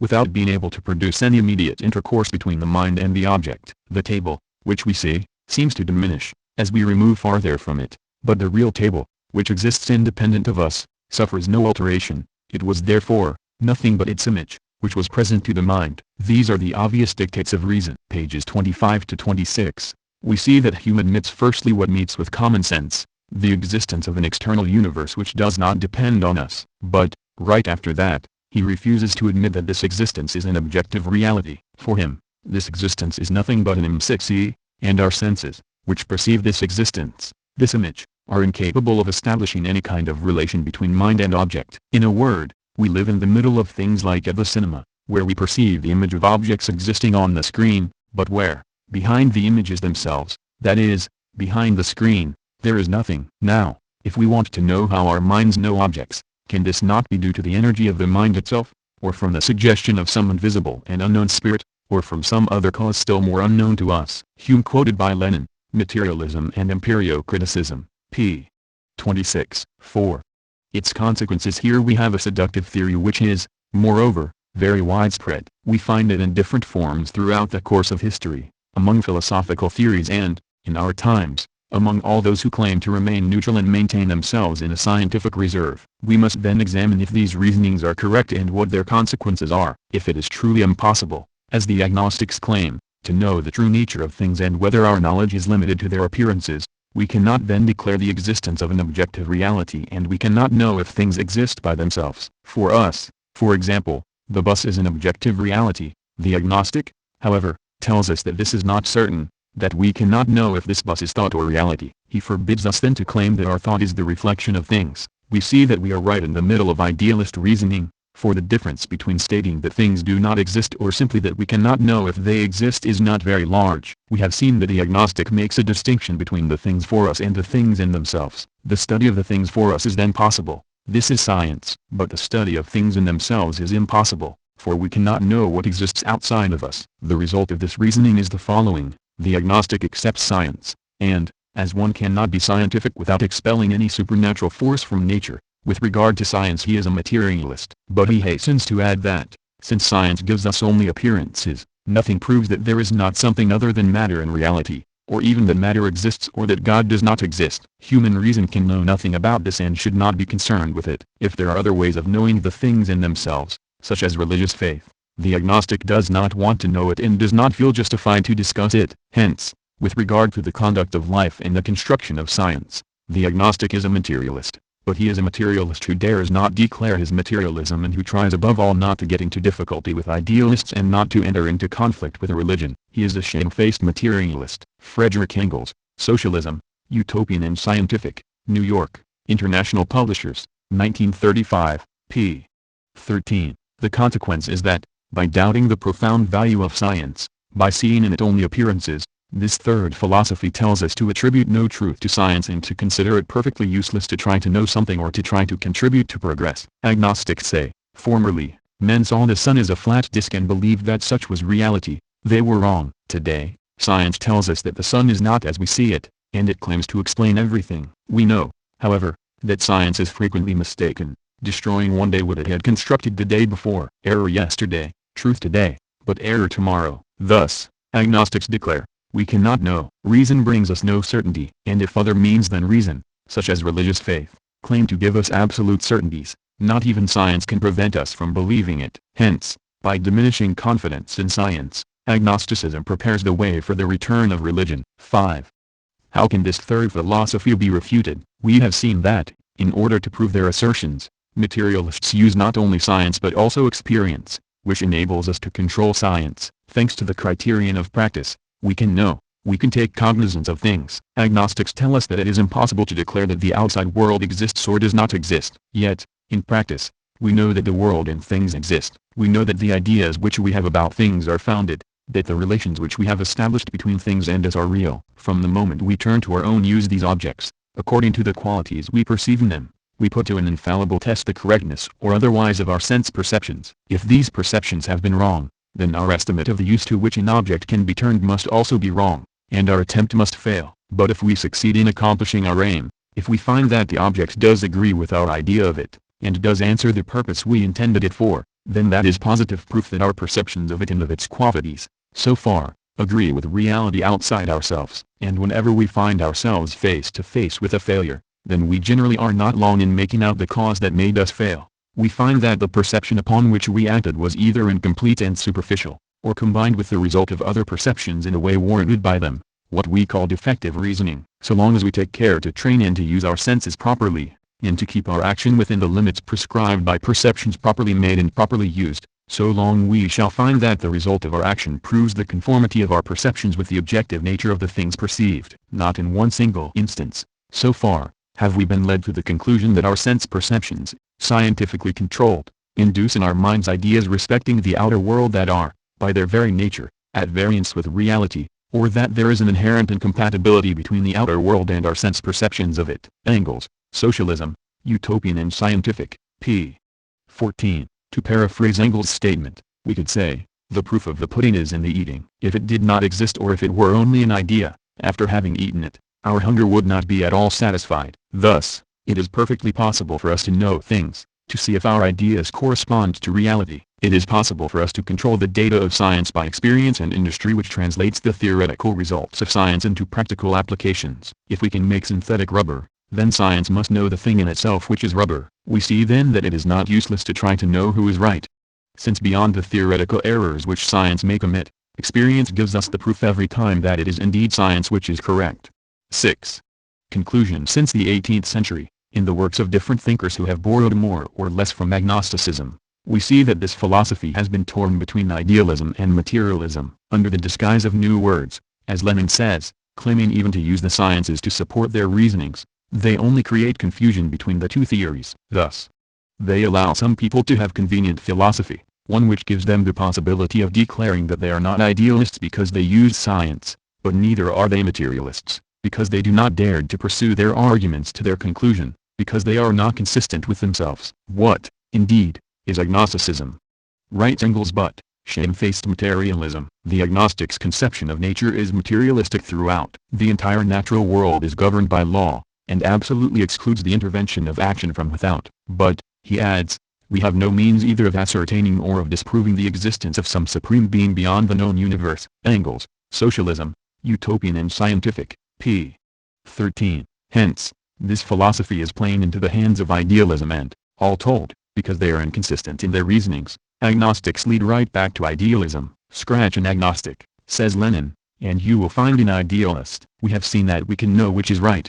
Between materialism and idealism, We see now that the theories which claim to conciliate these two philosophies cannot, in fact, but support idealism, that they do not provide a third answer to the fundamental question of philosophy, and that, consequently, there is no third philosophy. Readings F. Engels, Socialism, Utopian and Scientific, New York, International Publishers, 1935, pages 7 to 29, Part 2 Philosophical Materialism, 1 Matter and Materialists 1. What is matter? 2. Successive theories of matter. 3. What matter is for materialists. 4. Space, time, motion and matter. 5. Conclusion. After having defined, first, the ideas common to all materialists, second, the arguments of all materialists against idealist philosophies, and finally, having demonstrated the error of agnosticism, we are now going to draw the conclusions from this instruction and reinforce our materialist arguments by answering the following questions. 1. What is matter? 2. What does it mean to be a materialist? 1. What is matter? Importance of the question. Each time that we have a problem to solve, we should state the question very clearly. In fact, here, it is not so simple to give a satisfactory answer. In order to do so, we must construct a theory of matter. In general, people think that matter is what you can touch, what is resistant and hard. In Greek antiquity, matter was defined in this way. Thanks to science, we know today that this is not exact. 2. Successive theories of matter. Our goal is to go through as simply as possible the different theories related to matter, without entering into scientific explanations. In Greece it was thought that matter was a solid and impenetrable reality which could not be divided infinitely. There comes a moment, so it was said, when the pieces are no longer divisible. These particles were called atoms. Atom, indivisible. A table is then a conglomeration of atoms. It was also thought that these atoms were different from each other. There were smooth and round atoms like those of oil, others were rough and crooked, like those of vinegar. It was Democritus, a materialist of antiquity, who established this theory. He was the first to have tried to give a materialist explanation of the world. He thought, for example, that the human body was composed of coarse atoms, that the suit was a conglomeration of finer atoms, and, as he recognized the existence of gods but still wanted, however, to explain everything as a materialist, he claimed that the gods themselves were composed of extra-fine atoms. In the 19th century this theory was profoundly modified. People still thought that matter was divided into atoms and that the latter were hard and mutually attractive particles. The theory of the Greeks had been abandoned. These atoms were no longer crooked or smooth, but people still maintained that they were impenetrable, indivisible and mutually attracted to each other. Today, it has been shown that the atom is not an impenetrable and indivisible particle of matter. Rather, it is itself composed of particles called electrons which revolve at high speed around the nucleus where almost the totality of the atom's mass is found. If the atom is neutral, the electrons and nucleus have an electric charge, but the positive charge of the nucleus is equal to the sum of the negative charges carried by the electrons. Matter is a conglomeration of these atoms. It may resist penetration due to the motion of the particles which compose it. The discovery of these electrical properties of matter, particularly that of electrons, provoked an attack by idealists in the beginning of the 20th century on the very existence of matter. There is nothing material about an electron, they claimed. It is nothing more than an electrical charge in motion. If there is no matter and the negative charge, why should there be any in the positive nucleus? Thus matter has disappeared. There is only energy. Lenin, in Materialism and Empirio-Criticism, ch. 5, clarifies things by showing that energy and matter are inseparable. Energy is material and motion is but the way of life of matter. In short, idealists interpreted the discoveries of science backwardly. While the latter was uncovering aspects of matter until then unknown, they concluded that matter does not exist, under the pretext that it does not conform to the idea people used to have of it, when it was believed that matter and motion were two different realities. 3. What matter is for materialists in this regard? It is indispensable to make a distinction. We must see first, 1. What is matter? And then, 2.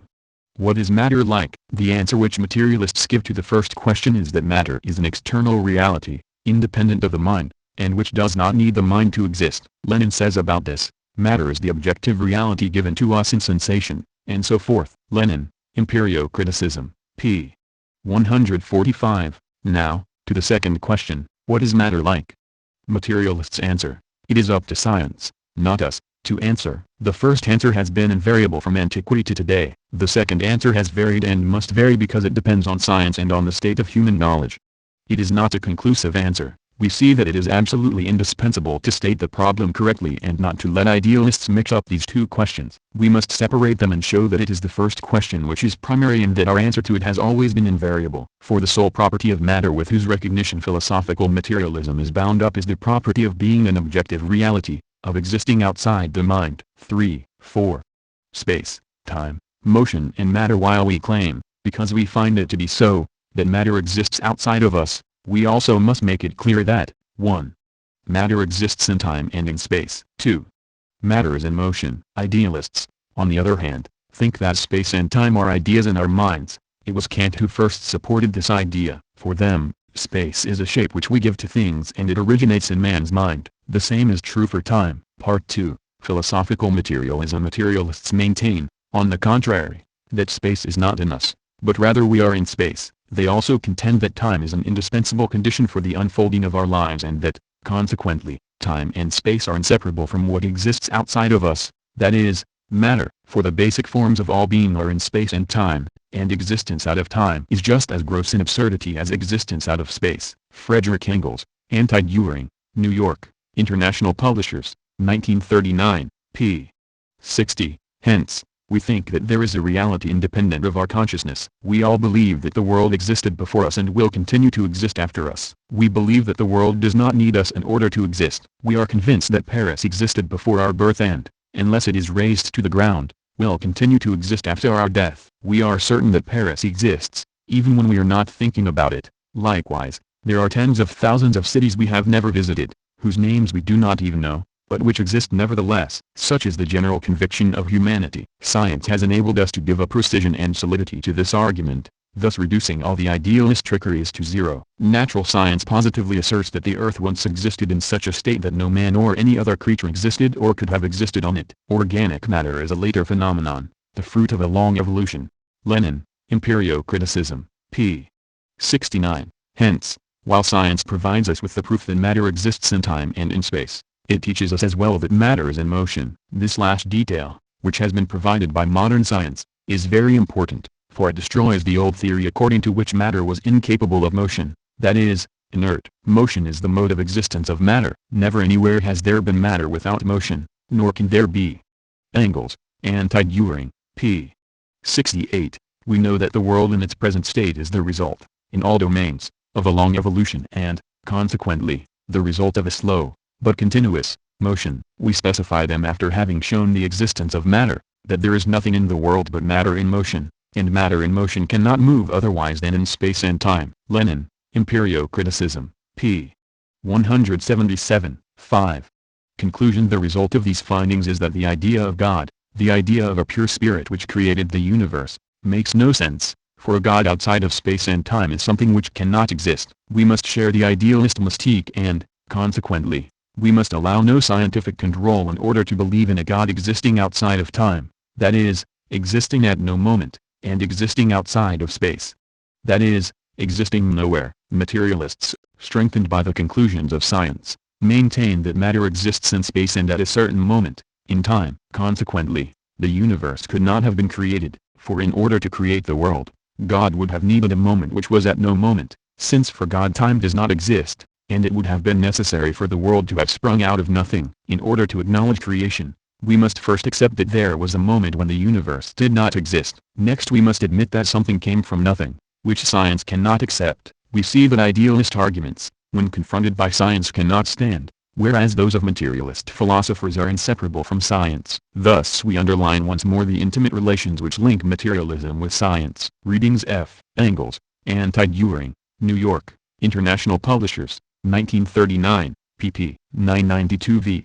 L. Lenin, Materialism and Empirio-Criticism, New York, International Publishers, 1970, Chapter 5. 2. What does it mean to be a materialist? 1. Union of theory and practice. 2. What does it mean to be a supporter of materialism in the sphere of thought? 3. How is one a materialist in practice? 1. First aspect of the question. 2. Second aspect of the question. 4. Conclusion. 1. Union of theory and practice. The goal of the study which we are pursuing is to know what Marxism is, to see how the philosophy of materialism, by becoming dialectical, is identified with Marxism, We already know that one of the bases of this philosophy is the close connection between theory and practice. This is why, after having seen what matter is for materialists and what matter is like, it is essential to state, after these two theoretical questions, what it means to be a materialist, that is, how the materialist acts. This is the practical side of the question. The basis of materialism is the acknowledgement of being as the source of thought. But is it enough to keep repeating that? In order to be a true supporter of consistent materialism we must be so, 1. In the sphere of thought, and 2. In the sphere of action. 2. What does it mean to be a supporter of materialism in the sphere of thought? Being a supporter of materialism in the sphere of thought means knowing how to apply the fundamental formula of materialism. Being produces thought. When we say, being produces thought, we are expressing an abstract formula, because the words being and thought are abstract words. Being refers to being in general, thought to thought in general. Being, as well as thought in general, is a subjective reality. See in Part 1, Chapter 4, the explanation of subjective reality and objective reality. It does not exist. It is what is called an abstraction. To say being produces thought is thus an abstract formula because it is composed of abstractions. Hence, for example, we know very well what horses are, but if we speak of the horse, we mean the horse in general. Well then, the horse in general is an abstraction. If we substitute for the horse man or being in general, these are also abstractions. But if the horse in general does not exist, what does? Horses in particular. The veterinarian who says, "I'll treat the horse in general, but not the horse in particular," would be laughed at. So would the doctor who says the same thing about men. Being in general, therefore, does not exist, but what does exist is particular beings, which have particular qualities. The same thing is true for thought. We can say then that being in general is something abstract, whereas being in particular is something concrete. The same for thought in general and thought in particular. A materialist is someone who can recognize in every situation, who can concretize where being is and where thought is. Example, the brain and our ideas. We have to know how to transform the abstract general formula into a concrete formula. Thus, a materialist will identify the brain as being and our ideas as thought. He will reason by saying, it is the brain, being, which produces our ideas, thought. This is a simple example, but let us take the more complex example of human society and see how a materialist will reason. The life of society is composed, basically, of an economic life and a political life. What are the relations between economic life and political life? What is the primary factor of this abstract formula which we want to transform into a concrete formula? For the materialist, the primary factor, that is, being, the one which gives life to society, is economic life. The secondary factor, thought which is created by being and which can live only through it, is political life. The materialist will say then that economic life explains political life, since political life is a product of economic life. This declaration, made here only summarily, is at the root of what is called historical materialism and was made for the first time by Marx and Engels. Here is another more delicate example, the poet. Certainly numerous elements come into play to explain the poet, but here we want to show one aspect of the question only. It is generally said that the poet writes because he is inspired. Is this sufficient to explain why the poet writes this instead of that number? He certainly had ideas in his head, but he is also a being who lives in society. We shall see that the primary factor, the one which gives the poet his own life, is society, since the secondary factor is the ideas which the poet has in his brain. Consequently, one of the elements, the fundamental element, which explains the poet will be society, that is, the milieu in which he lives in society. We shall re-encounter the poet when we study dialectics, for then we shall have all the elements to study the problem properly. From these examples we see that the materialist is someone who, everywhere and always, at each moment and in every case, knows how to apply the formula of materialism. 3. How is one a materialist in practice? 1. First aspect of the question. We have seen that there is no third philosophy and that, if one is not consistent in the application of materialism, either one is an idealist, or one obtains a mixture of idealism and materialism. The bourgeois scientist, in his studies and in his experiments, is always a materialist. This is normal since, in order to advance science, one must work on matter and, if the scientist really thought that matter exists only in his mind, he would find it useless to experiment. There are thus several varieties of scientists. 1. Scientists who are conscious and consistent materialists. 2. Scientists who are materialists without knowing it. That is, almost all of them, for it is impossible to do scientific research without presupposing the existence of matter. But, among these, we must distinguish between a. Those who begin to follow materialism, but who stop, for they do not dare call themselves such. These are agnostics, those whom Engels called shamefaced materialists, and b. Those scientists who are unconscious and inconsistent materialists. These are materialists in the laboratory, but outside of their work they are idealists, religious believers. In fact, the latter have not known how or have not wanted to organize their ideas. They are in perpetual contradiction with themselves. They separate their work, necessarily materialist, from their philosophical concepts. They are scientists, yet, while they may not deliberately deny the existence of matter, they think, not very scientifically, that it is useless to know the real nature of things. They are scientists, but they believe, without any proof, in impossible things. See the case of Pasteur, Branly and others who were believers, whereas the scientist, if he is consistent, must abandon his religious beliefs. Science and faith are absolutely opposed. 2. Second aspect of the question: materialism and action. While it is true that the real materialist is one who applies the formula at the base of this philosophy everywhere and in every case, he must also be careful to apply it correctly. As we have just seen, one must be consistent, and to be a consistent materialist, one must transpose materialism into action. To be a materialist in practice is to act in accordance with philosophy by taking reality as the primary factor, and thought as the secondary factor. We are going to see the attitudes of those who, without realizing it, regard thought as the primary factor and are then at that moment idealists without knowing it. 1.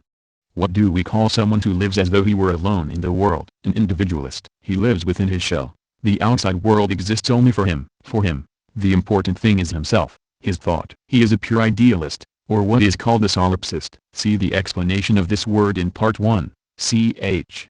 2. The individualist is selfish, and being selfish is not a materialist attitude. A selfish person restricts the universe to his own person. 2. The person who learns for the pleasure of learning, as a dilettante, who assimilates well, has no difficulties, but keeps it all for himself. He assigns primary importance to himself, to his thought. The idealist is closed to the outside world, to reality. The materialist is always open to reality. This is why those who take courses in Marxism and who learn easily ought to try to transmit what they have learned. 3. The person who argues about everything in relation to himself undergoes an idealist distortion. For example, with regard to a meeting in which things were said which were disagreeable for him, the idealist will say, "This is a bad meeting." This is not how things should be analyzed. The meeting should be judged in relation to its organization, to its goal, and not in relation to oneself. 4.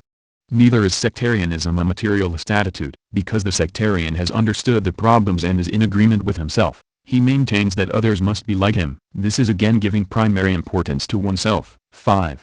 The doctrinarian who has studied the texts and has drawn definitions from them is still an idealist when he is satisfied with quoting materialist texts, when he lives only with his texts, for then the real world disappears. He repeats these formulas without applying them to reality. He gives primary importance to the texts, to ideas. Life takes place in his consciousness in the form of texts and, in general, it is found that the doctrinarian is also a sectarian, believing that revolution is a question of education, saying that by explaining once and for all to workers the necessity of a revolution they must understand, and that, if they do not understand, it is not worth it to try to make a revolution. All of this is sectarianism and not a materialist attitude. We must observe the cases where people do not understand, find out why this is so, note the repression, the propaganda of bourgeois newspapers, radio, cinema, etc., and look for all the possible ways in which to make what we want understood, by leaflets, brochures, newspapers, schools, etc. To lack a sense of reality, to live in the clouds, and, practically, to make plans without taking situations and realities into account, is an idealist attitude, which assigns primary importance to beautiful plans without seeing whether or not they are practicable. Those who are constantly criticizing, but who do nothing to improve the situation, who propose no remedy, those who lack a critical sense towards themselves, all of these people are inconsistent materialists. 4.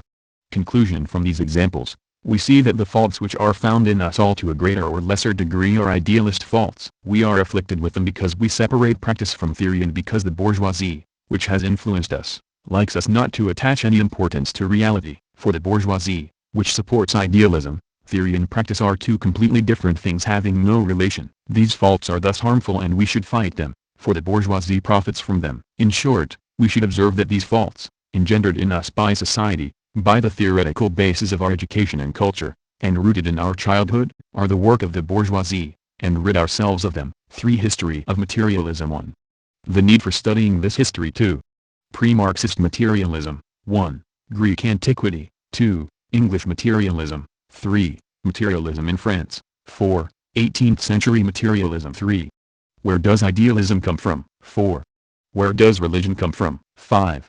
The merits of pre-Marxist materialism. 6. The faults of pre-Marxist materialism. Up to now we have studied what materialism in general is and what ideas are common to materialists. Now we are going to see how materialism has evolved since antiquity to become modern materialism. In short, we are going to trace the history of materialism. In so few pages, we shall not attempt to explain the 2000 years of history of materialism. We simply want to give some general information which may guide future readings. In order to study this history well, even summarily, it is indispensable to see why, at each instant, things happened as they did. It would be better not to cite certain historical names than not to apply this method. But, while we do not wish to overload the brains of our readers, we think, nevertheless, that it is necessary to name, in chronological order, the main materialist philosophers who are more or less already known to them. This is why, in order to simplify the work, we are going to devote the first pages to the purely historical side of the question. Then, in the second part of this chapter, we shall see why the evolution of materialism had to undergo the form of development which it did. 1.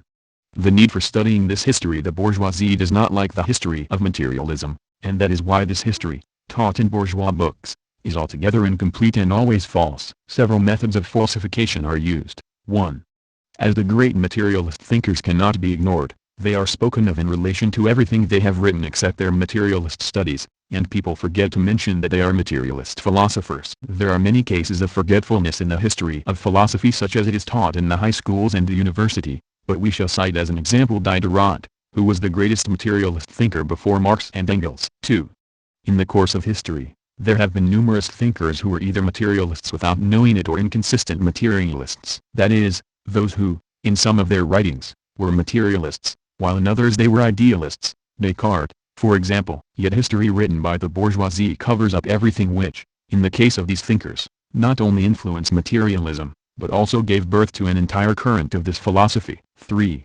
Then, if these two methods of falsification do not succeed in camouflaging certain authors, they are simply made to vanish. This is how the history of literature and philosophy in the 18th century is taught. While Holbach and Helvetius, who were great thinkers of this period, are ignored. Why are things like this? Because the history of materialism is particularly instructive for knowing and understanding the problems of the world, and also because the development of materialism is fatal for those ideologies which uphold the privileges of the ruling classes. These are the reasons why the bourgeoisie presents materialism as a doctrine which has not changed, which has been fixed for 20 centuries, while on the contrary, materialism has been something alive and constantly moving. But just as idealism underwent a series of stages of development, so also did materialism. With each epoch making discovery even in the sphere of natural science it has to change its form. Engels, Feuerbach, pages 25 to 26. Now we understand better the need for studying, even summarily, this history of materialism. In order to do so, we must differentiate two periods.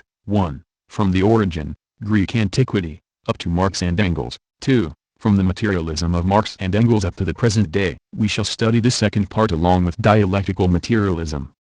We call the first period pre-Marxist materialism and the second period Marxist materialism or dialectical materialism. 2. Pre-Marxist materialism. 1. Greek antiquity. Let us recall that materialism is a doctrine which has always been linked to science and which has evolved and progresses with it. When, in Greek antiquity, in the 6th and 5th centuries before Christ, science begins to appear with the physicists, a materialist current is formed which attracts the best thinkers and philosophers of this period.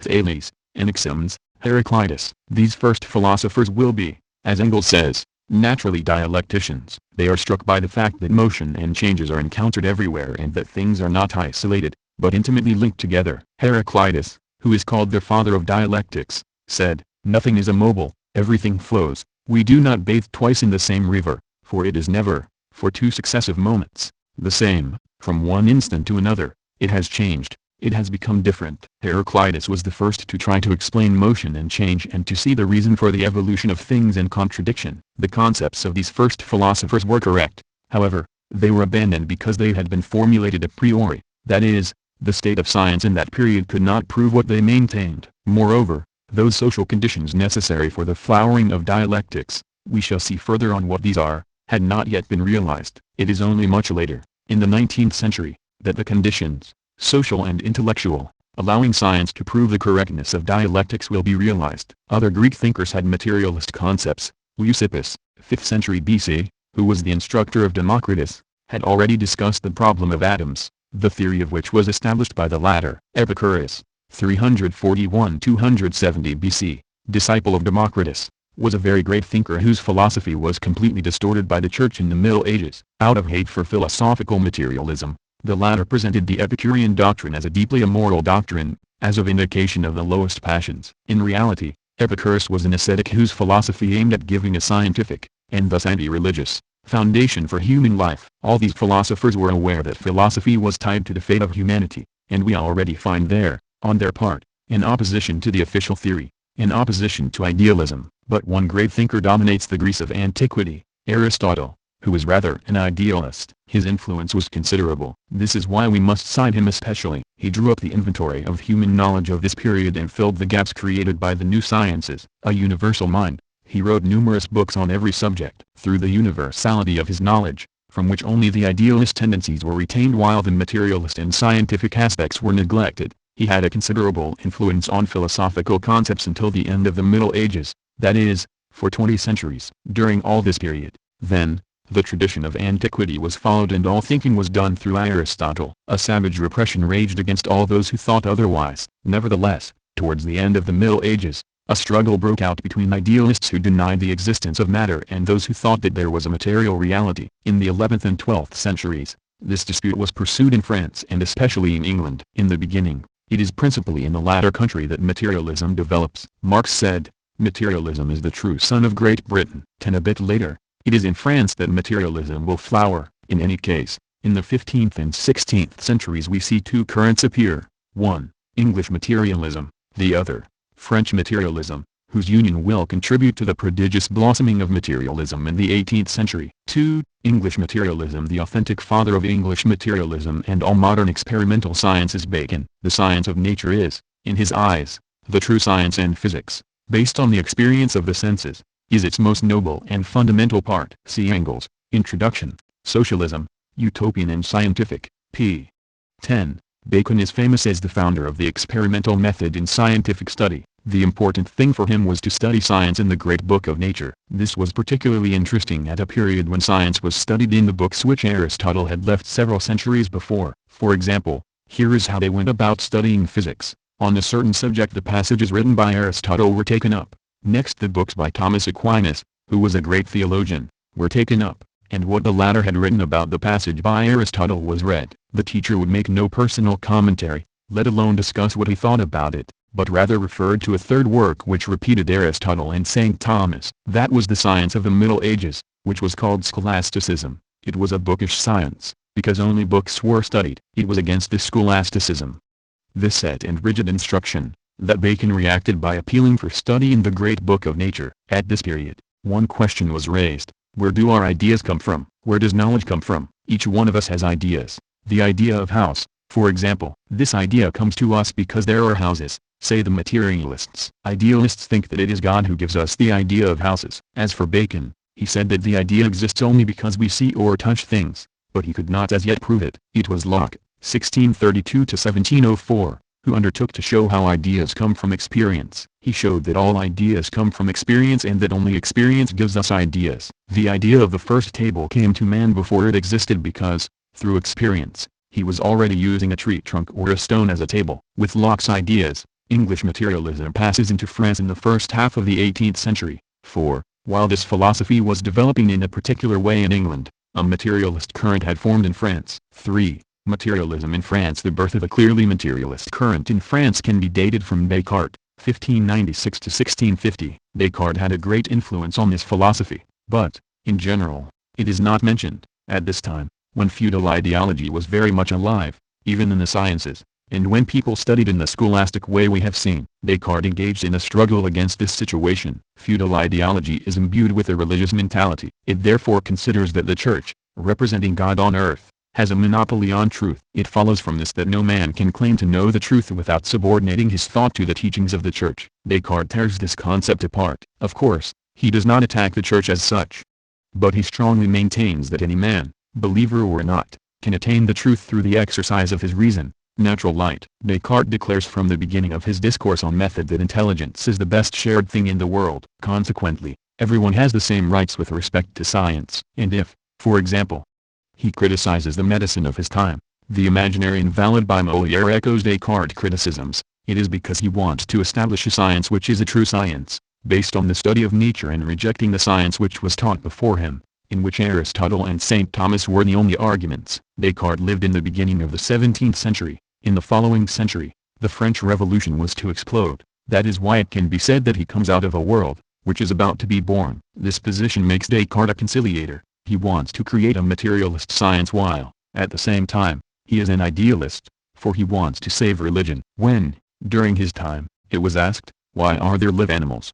The response came from the ready-made answers of theology, because there is a principle which makes them live. Descartes, on the contrary, maintained that the laws of animal life are the same as those of matter. Moreover, he believed and affirmed that animals are nothing other than machines of flesh and muscle, as other machines are made of iron and wood. He even thought that both had no sensations, and when, at the Abbey of Port Royal, during the weeks of study, men who claimed they shared his philosophy pricked some dogs, they would say, how well made nature is. One would almost say they suffer. For Descartes, the materialist, animals were therefore machines. On the other hand, Descartes, the idealist, says that man is different, and defended by Descartes give birth, on the one hand, to a clearly materialist current and, on the other hand, to an idealist current. Among those who continue the materialist Cartesian branch, we may recall La Mettrie, 1709–1751. Adopting the thesis of the animal machine, he extends it even to man. Why shouldn't the latter be a machine? He sees even the human soul as a mechanism in which ideas are mechanical movements. It is at this period that English materialism,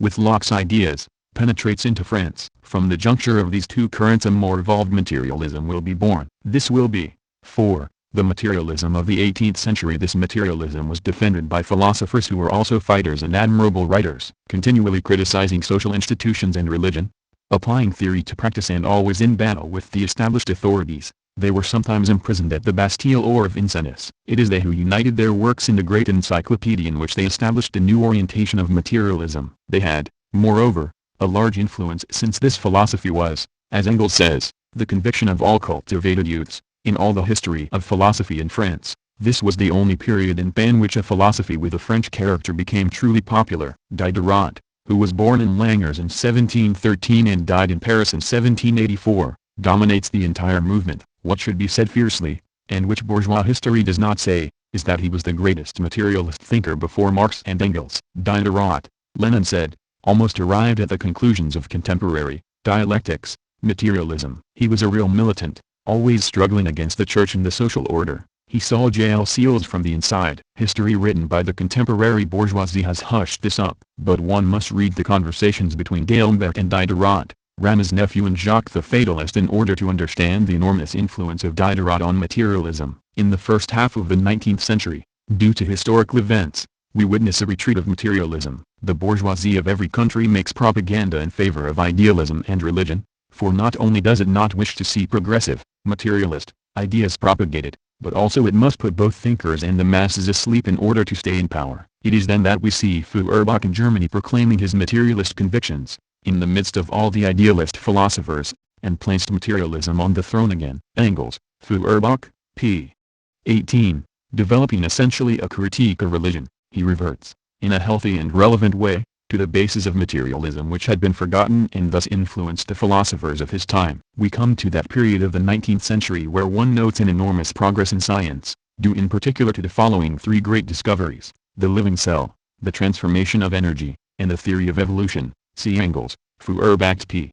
46, which will enable Marx and Engels, who were influenced by Feuerbach, to evolve materialism so as to give us modern materialism, or dialectical materialism. We have just traced, quite briefly, the history of materialism before Marx and Engels. We know that the latter, though they may have agreed with the materialists who preceded them on a number of common points, also found that the work of their predecessors included numerous faults and gaps. In order to understand how they transformed pre-Marxist materialism, it is therefore absolutely necessary to find out what these faults and gaps were and why this was so. In other words, our study of the history of materialism would be incomplete if, after having listed the different thinkers who contributed to the progress of materialism, we did not try to find out how and in what direction this progress was made and why it underwent this or that type of evolution. We are particularly interested in the materialism of the 18th century, since it was the culmination of different currents of this philosophy.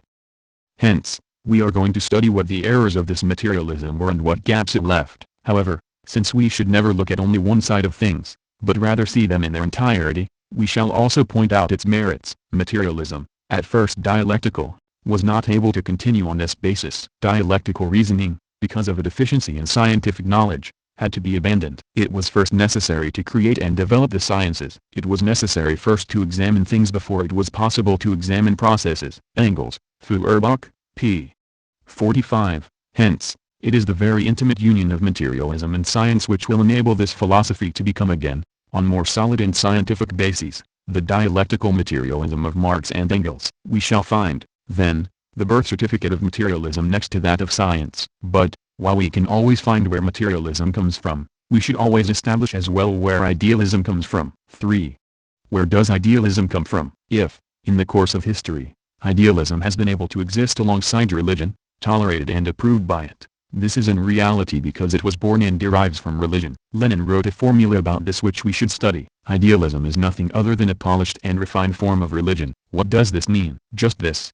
Idealism is able to present its concepts much more subtly than religion. To claim that the universe was created by a spirit floating above the darkness, that God is immaterial, then, abruptly to declare, as does religion, that he speaks, by the word, and that he has a son, Jesus. These are a series of brutally presented ideas. By affirming that the world exists only in our thoughts, in our minds, idealism presents itself in a more covert fashion. In fact, we know that it is all the same in meaning, but the form is less brutal and more elegant. This is why idealism is a refined form of religion. It is also refined because idealist philosophers know how to predict questions and lay traps in discussions, as Philonous did to poor Hylas in Berkeley's dialogues. But saying that idealism stems from religion is only putting off the problem. We should ask ourselves immediately, 4.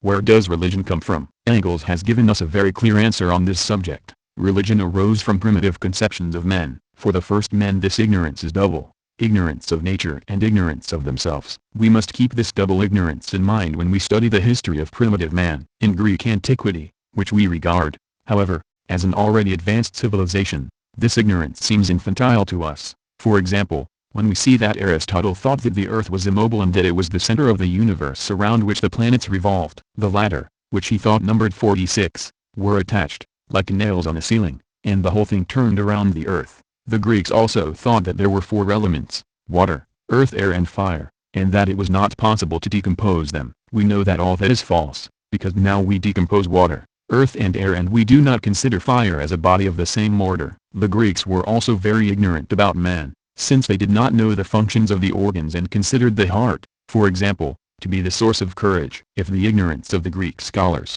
whom we regard as already very advanced, was so great, what must have been that of the men who lived thousands of years before us? The concepts which primitive men had of nature and of themselves were limited by ignorance. Nevertheless, these men tried to explain things. All the documents which we possess on primitive men tell us that these men were worried by dreams. We have seen, in the first chapter, see chapter 1, part 4, how they had resolved this question of dreams by the belief in the existence of a double of man. In the beginning, they attribute a sort of transparent and light body, still having a material consistence, to this double. It is not much later that their minds give birth to the concept that man has an immaterial principle in himself, which survives after death, a spiritual principle. The word comes from spiritus, which in Latin means breath.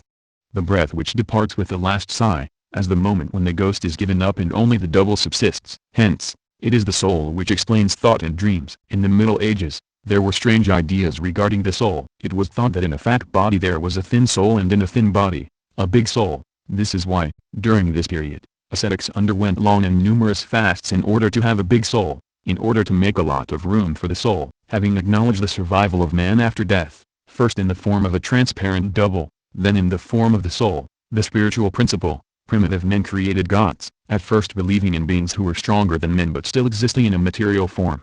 They gradually came to believe in gods who existed in the form of a soul superior to ours. And this is how, after having created a multitude of gods, each with his defined function, as in Greek antiquity, they arrived at the conception of a single god. Contemporary monotheistic religion was then created. So we can see that ignorance was at the origin of religion, even in its contemporary form. Hence, idealism arose from primitive concepts of man, from his ignorance, whereas materialism, on the contrary, arose from the retreat of these limitations. In the course of the history of philosophy, we shall witness the continual struggle between idealism and materialism. The latter seeks to draw back the limits of ignorance, and this will be one of its glories and one of its merits. Idealism, on the contrary, and the religion which nourishes it, make every effort to sustain ignorance and to take advantage of this ignorance of the masses in order to make them tolerate their oppression, their social and economic exploitation.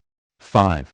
The merits of pre-Marxist materialism. We have seen materialism being born with the Greeks as soon as an embryo of science existed. Following the principle that when science develops, so does materialism, we find in the course of history, 1. In the Middle Ages, a weak development of the sciences and a halt of materialism. 2. In the 17th and 18th centuries, a very big development of the sciences parallel with a big development of materialism. The French materialism of the 18th century is the direct consequence of the development of the sciences. 3. In the 19th century, we witness many discoveries, and materialism undergoes a very great transformation with Marx and Engels. 4. Today the sciences are making enormous progress and so is materialism. We see the best scientists applying dialectical materialism in their research and studies. Idealism and materialism, then, have completely opposed origins. Throughout the centuries, we find a battle raging between these two philosophies, one which is still going on in our time, and which has not only been academic. This struggle, which spans the history of humanity, is a conflict between science and ignorance, between two currents. One draws humanity towards ignorance and maintains it in this ignorance. The other, on the contrary, tends towards the emancipation of man by replacing ignorance with science. This conflict has sometimes taken serious forms, as at the time of the Inquisition, when we can cite the example of Galileo. Among others, the latter declared that the earth revolves. This was a new piece of knowledge which was in contradiction with the Bible and Aristotle. If the earth revolves, this means that it is not the center of the universe, but simply a point in the universe. So then the frontiers of our thoughts must be widened. What then is done in view of Galileo's discovery? In order to keep humanity in ignorance, a religious court is set up and Galileo is ordered to apologize. Here is an example of the struggle between ignorance and science. We ought then to judge the philosophers and scientists of this period by placing them within the context of this struggle of ignorance against science, and we shall find that by defending science they were defending materialism without knowing so themselves. Thus Descartes, through his arguments, furnished ideas which have enabled materialism to progress. We should also see that this conflict throughout history is not simply a theoretical conflict, but also a social and political one. The ruling classes are always on the side of ignorance in this battle. Science is revolutionary and contributes to the emancipation of humanity. The case of the bourgeoisie is typical. In the 18th century, the bourgeoisie is dominated by the feudal class. At that moment, the former is for science. It leads a struggle against ignorance and gives us encyclopedia. In the 20th century, the bourgeoisie is the ruling class and, in the struggle between ignorance and science, it is for ignorance in a much more savage way than ever before. For example, Hitlerism. We see then that pre-Marxist materialism played a considerable role and had a very great historical importance. Throughout the conflict between ignorance and science it was able to develop a general concept of the world which was able to stand in opposition to religion and thus to ignorance. Also, thanks to the evolution of materialism, to the progress of its research, the conditions necessary for the birth of dialectical materialism were realized. 6. The of pre-Marxist materialism. In order to understand the evolution of materialism, to see clearly its faults and its gaps, we must never forget that science and materialism are linked together. In the beginning, materialism was ahead of science, and this is why this philosophy was not able to assert its authority right away. It was necessary to create and develop science in order to prove that dialectical materialism was right, but that took more than 20 centuries. During this long period, materialism came under the influence of science, particularly that of the spirit of the sciences, as well as that of the most developed specific sciences. This is why, the materialism of the last century, that is, the 18th century, was predominantly mechanical, because at that time, of all natural sciences, mechanics and indeed only the mechanics of solid bodies, celestial and terrestrial, in short, the mechanics of gravity, had come to any definite close. Chemistry at that time existed only in its infantile, phlogistic form. Biology still lay in swaddling clothes. Vegetable and animal organism had been only roughly examined and were explained as the result of purely mechanical causes. As the animal was to Descartes, so was man a machine to the materialists of the 18th century. Engels, Feuerbach, p. 26. So, here we see what materialism was, coming out of a long and slow evolution of the sciences after the hibernation period of the Christian Middle Ages. The big mistake of this period was to see the world as a big mechanism, to judge everything according to the laws of the science called mechanics. Regarding motion as being merely mechanical, It was thought that the same events would continually reproduce themselves. The machine-like aspect of things was seen, but not the living aspect. For this reason this materialism is called mechanical materialism. Let us look at an example. How did these materialists explain thought? In this way, the brain secretes thought as the liver secretes bile. This is a bit simplistic. Marx's materialism, on the contrary, gives a series of precisions. Our thoughts do not come only from the brain. We must see why we have certain thoughts and ideas, rather than others, and then we realize that society, surroundings, etc., make our ideas. Mechanical materialism considers thought to be a simple mechanical phenomenon, but it is much more. This exclusive application of the standards of mechanics to processes of a chemical and organic nature,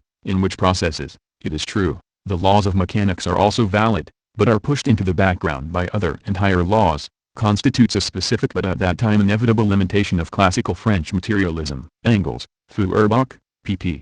26-27. This is the first big fault of 18th-century materialism. The consequences of this error were that history in general, that is, the point of view of historical development, of evolution, was ignored. This materialism believed that the world does not evolve and that it returns at regular intervals to similar states, neither did it conceive of an evolution of man and animals. The second specific limitation of this materialism lay in its inability to comprehend the universe as a process, as matter developing in an historical process. This was in accordance with the level of the natural science of that time, and with the metaphysical, that is, anti-dialectical manner of philosophizing connected with it.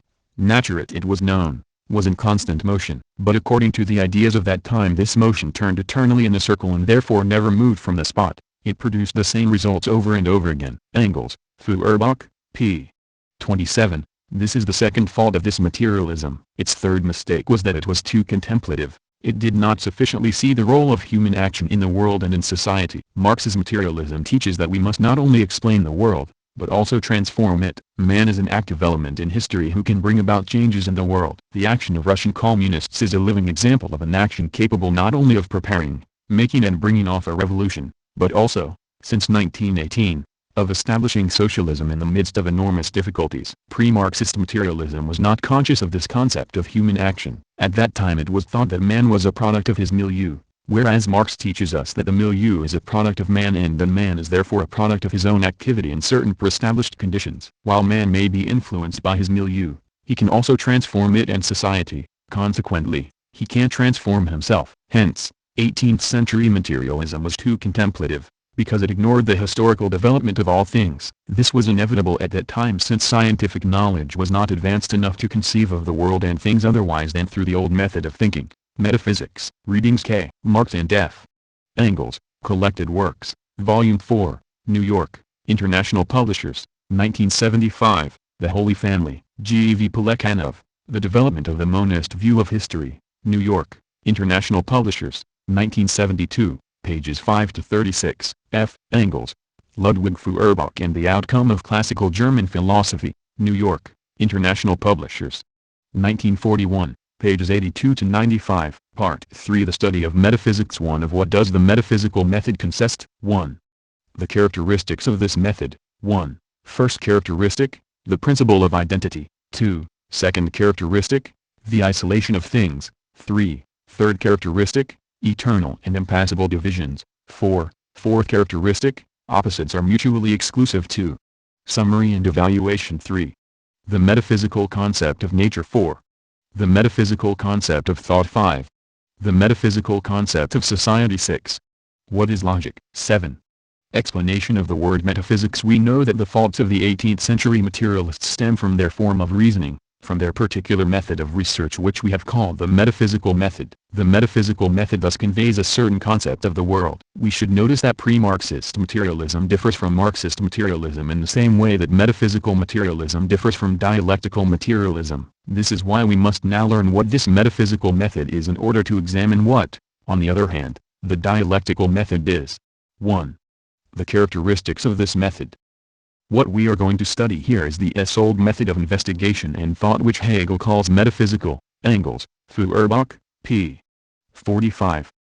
Let us begin straight away with a simple remark. What seems most natural to the majority of people, motion or immobility? What is the normal state of things for them, rest or mobility? In general, it is thought that rest existed before motion and that in order for a thing to be in motion, it must have first been in a state of rest. The Bible also tells us that before the universe, which was created by God, there existed an immobile eternity, that is, rest. Here are some words which we shall often use: rest and immobility, motion and change. But these two last words are not synonymous. Motion, in the strict sense of the word, means displacement. Example, a falling stone and a moving train are both in motion. Change, in the correct sense of the word, is the passage from one form to another. Example, the tree which has lost its leaves has changed form. But it also signifies the passage from one state to another. Example, the air has become unbreathable. This is a change. Hence, motion signifies change in place and change signifies changing form or state. In order to avoid confusion, we shall try to respect this distinction.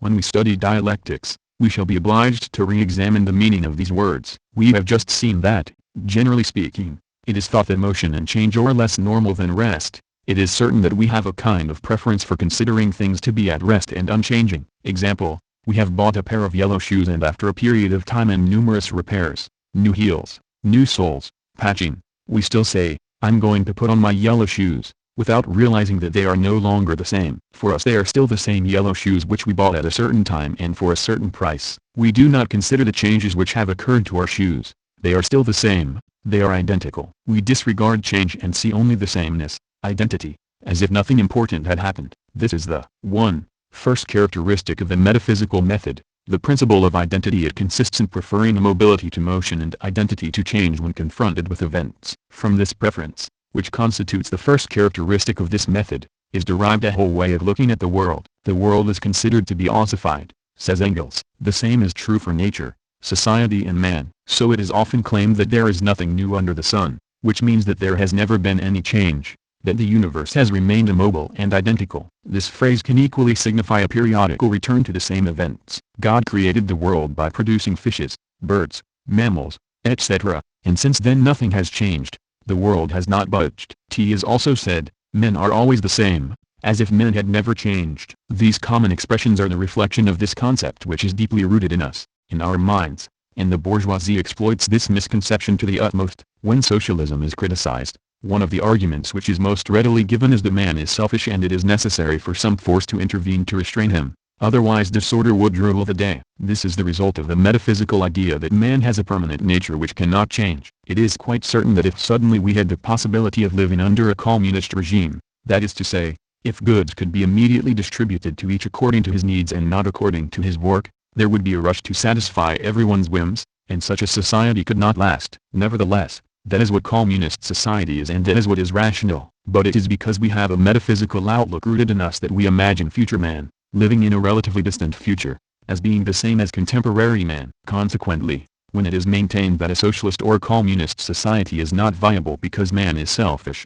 it is forgotten that, like society, man also will change. We hear critical remarks every day about the Soviet Union, which reveal to us the difficulties in understanding encountered by those who formulate them. This is because they have a metaphysical concept of the world and things. From the numerous examples which we could cite, let us take only this one. We are told, a worker, in the Soviet Union, earns a salary which does not correspond to the total value of what he produces. There is therefore a surplus value, that is, a levy imposed on his salary. Hence, he is robbed. In France, it is the same. Workers are exploited. So there is no difference between a Soviet worker and a French worker. In this example, where is the metaphysical concept? It consists in not considering that there are two types of societies here and in not taking into account the differences between these two societies. It consists in believing that, from the moment that there is surplus value both here and there, that it is the same thing, without considering the changes which have occurred in the USSR, where man and the machine no longer have the same economic and social meaning as in France. Now, in France, the machine exists in order to produce, for the boss, and man exists in order to be exploited. In the USSR, the machine exists in order to produce, for man, and man exists in order to enjoy the fruit of his labor. The surplus value in France goes to the boss. In the USSR, it goes to the socialist state, that is, to the collectivity in which there are no exploiters. Things have changed. We see then, from this example, that errors in judgment stem, in the case of sincere persons, from a metaphysical method of thought, especially from the application of the first characteristic of this method, a fundamental characteristic which consists in underestimating change and preferring immobility or, in other words, which tends to perpetuate identity in the midst of change. But what is this identity? We have seen a house built which was finished on January 1, 1935. On January 1, 1936, as in all succeeding years, we say that it is identical, because it still has 2 floors, 20 windows, 2 front doors, etc., because it always remains itself, does not change and is not different. Hence, being identical means remaining the same, not becoming different. Yet this house has changed. It is only at first sight, superficially, that it has stayed the same. The architect or the mason, who sees things more closely, knows very well that the house already is not the same 1 week after its construction. Here, a small crack has appeared, there a stone is loose, over there the paint has come off, etc. Thus, it is only when we consider things roughly that they seem to be identical. Under detailed analysis, they are constantly changing. But what are the practical consequences of the first characteristic of the metaphysical method? Since we prefer to see identity in things, that is, to see them remaining themselves, we say, for example, life is life, and death is death. We maintain that life remains life, that death remains itself, death, and that is all there is to it. Becoming used to considering things in their identity, we separate them from each other. To say a chair is a natural statement, but it puts the emphasis on identity. This means at the same time that what is not a chair is something else. It is so natural to say this that to underline it seems childish. In this connection, we might say, a horse is a horse, and what is not a horse is something else. Hence, we carefully separate chairs and horses, as we do for everything else. Hence, we make distinctions, rigorously separating things from each other. This is how we have been brought to transform the world into a collection of separate things. This is the second characteristic of the metaphysical method, isolation of things. What we have just said seems so natural that one may wonder why we said it at all. We are going to see that, nonetheless, it was necessary to do so, for this system of reasoning leads us to see things from a certain angle. Again, it is by its practical consequences that we are going to judge the second characteristic of this method. In daily life, if we think about animals by separating them, we do not see what there is in common between animals of different species and kinds. A horse is a horse, a cow is a cow. There is no relation between them. This is the point of view of the old zoology,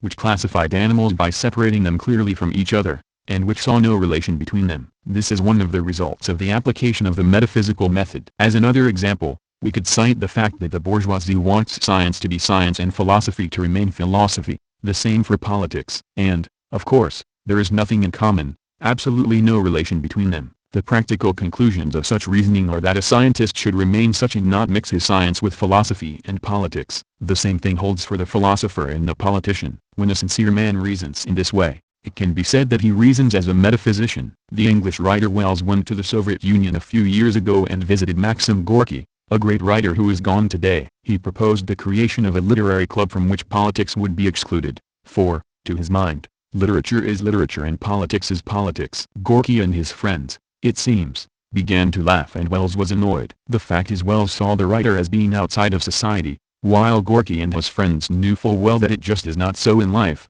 where, in truth, all things are linked together, whether we like it or not. In common practice, we try to classify and isolate things, to see and study them for themselves. Those who are not Marxists see the state in general by isolating it from society, as if it were independent from the form of society. To reason in this way, by isolating the state from society, is to isolate it from its relations with reality. The same mistake occurs when we speak of man while isolating him from other men, from his environment, from society. If we also consider the machine by itself, while isolating it from the society in which it produces, we make the mistake of thinking, machine in Paris, machine in Moscow, surplus value here and there is no difference, it is absolutely the same thing. This is, however, a type of reasoning which we can constantly read, and those who do so accept it because the general and usual point of view is to isolate and divide things. This is a characteristic habit of the metaphysical method. Third characteristic, eternal and impassible divisions. Having preferred to consider things as immobile and unchanging,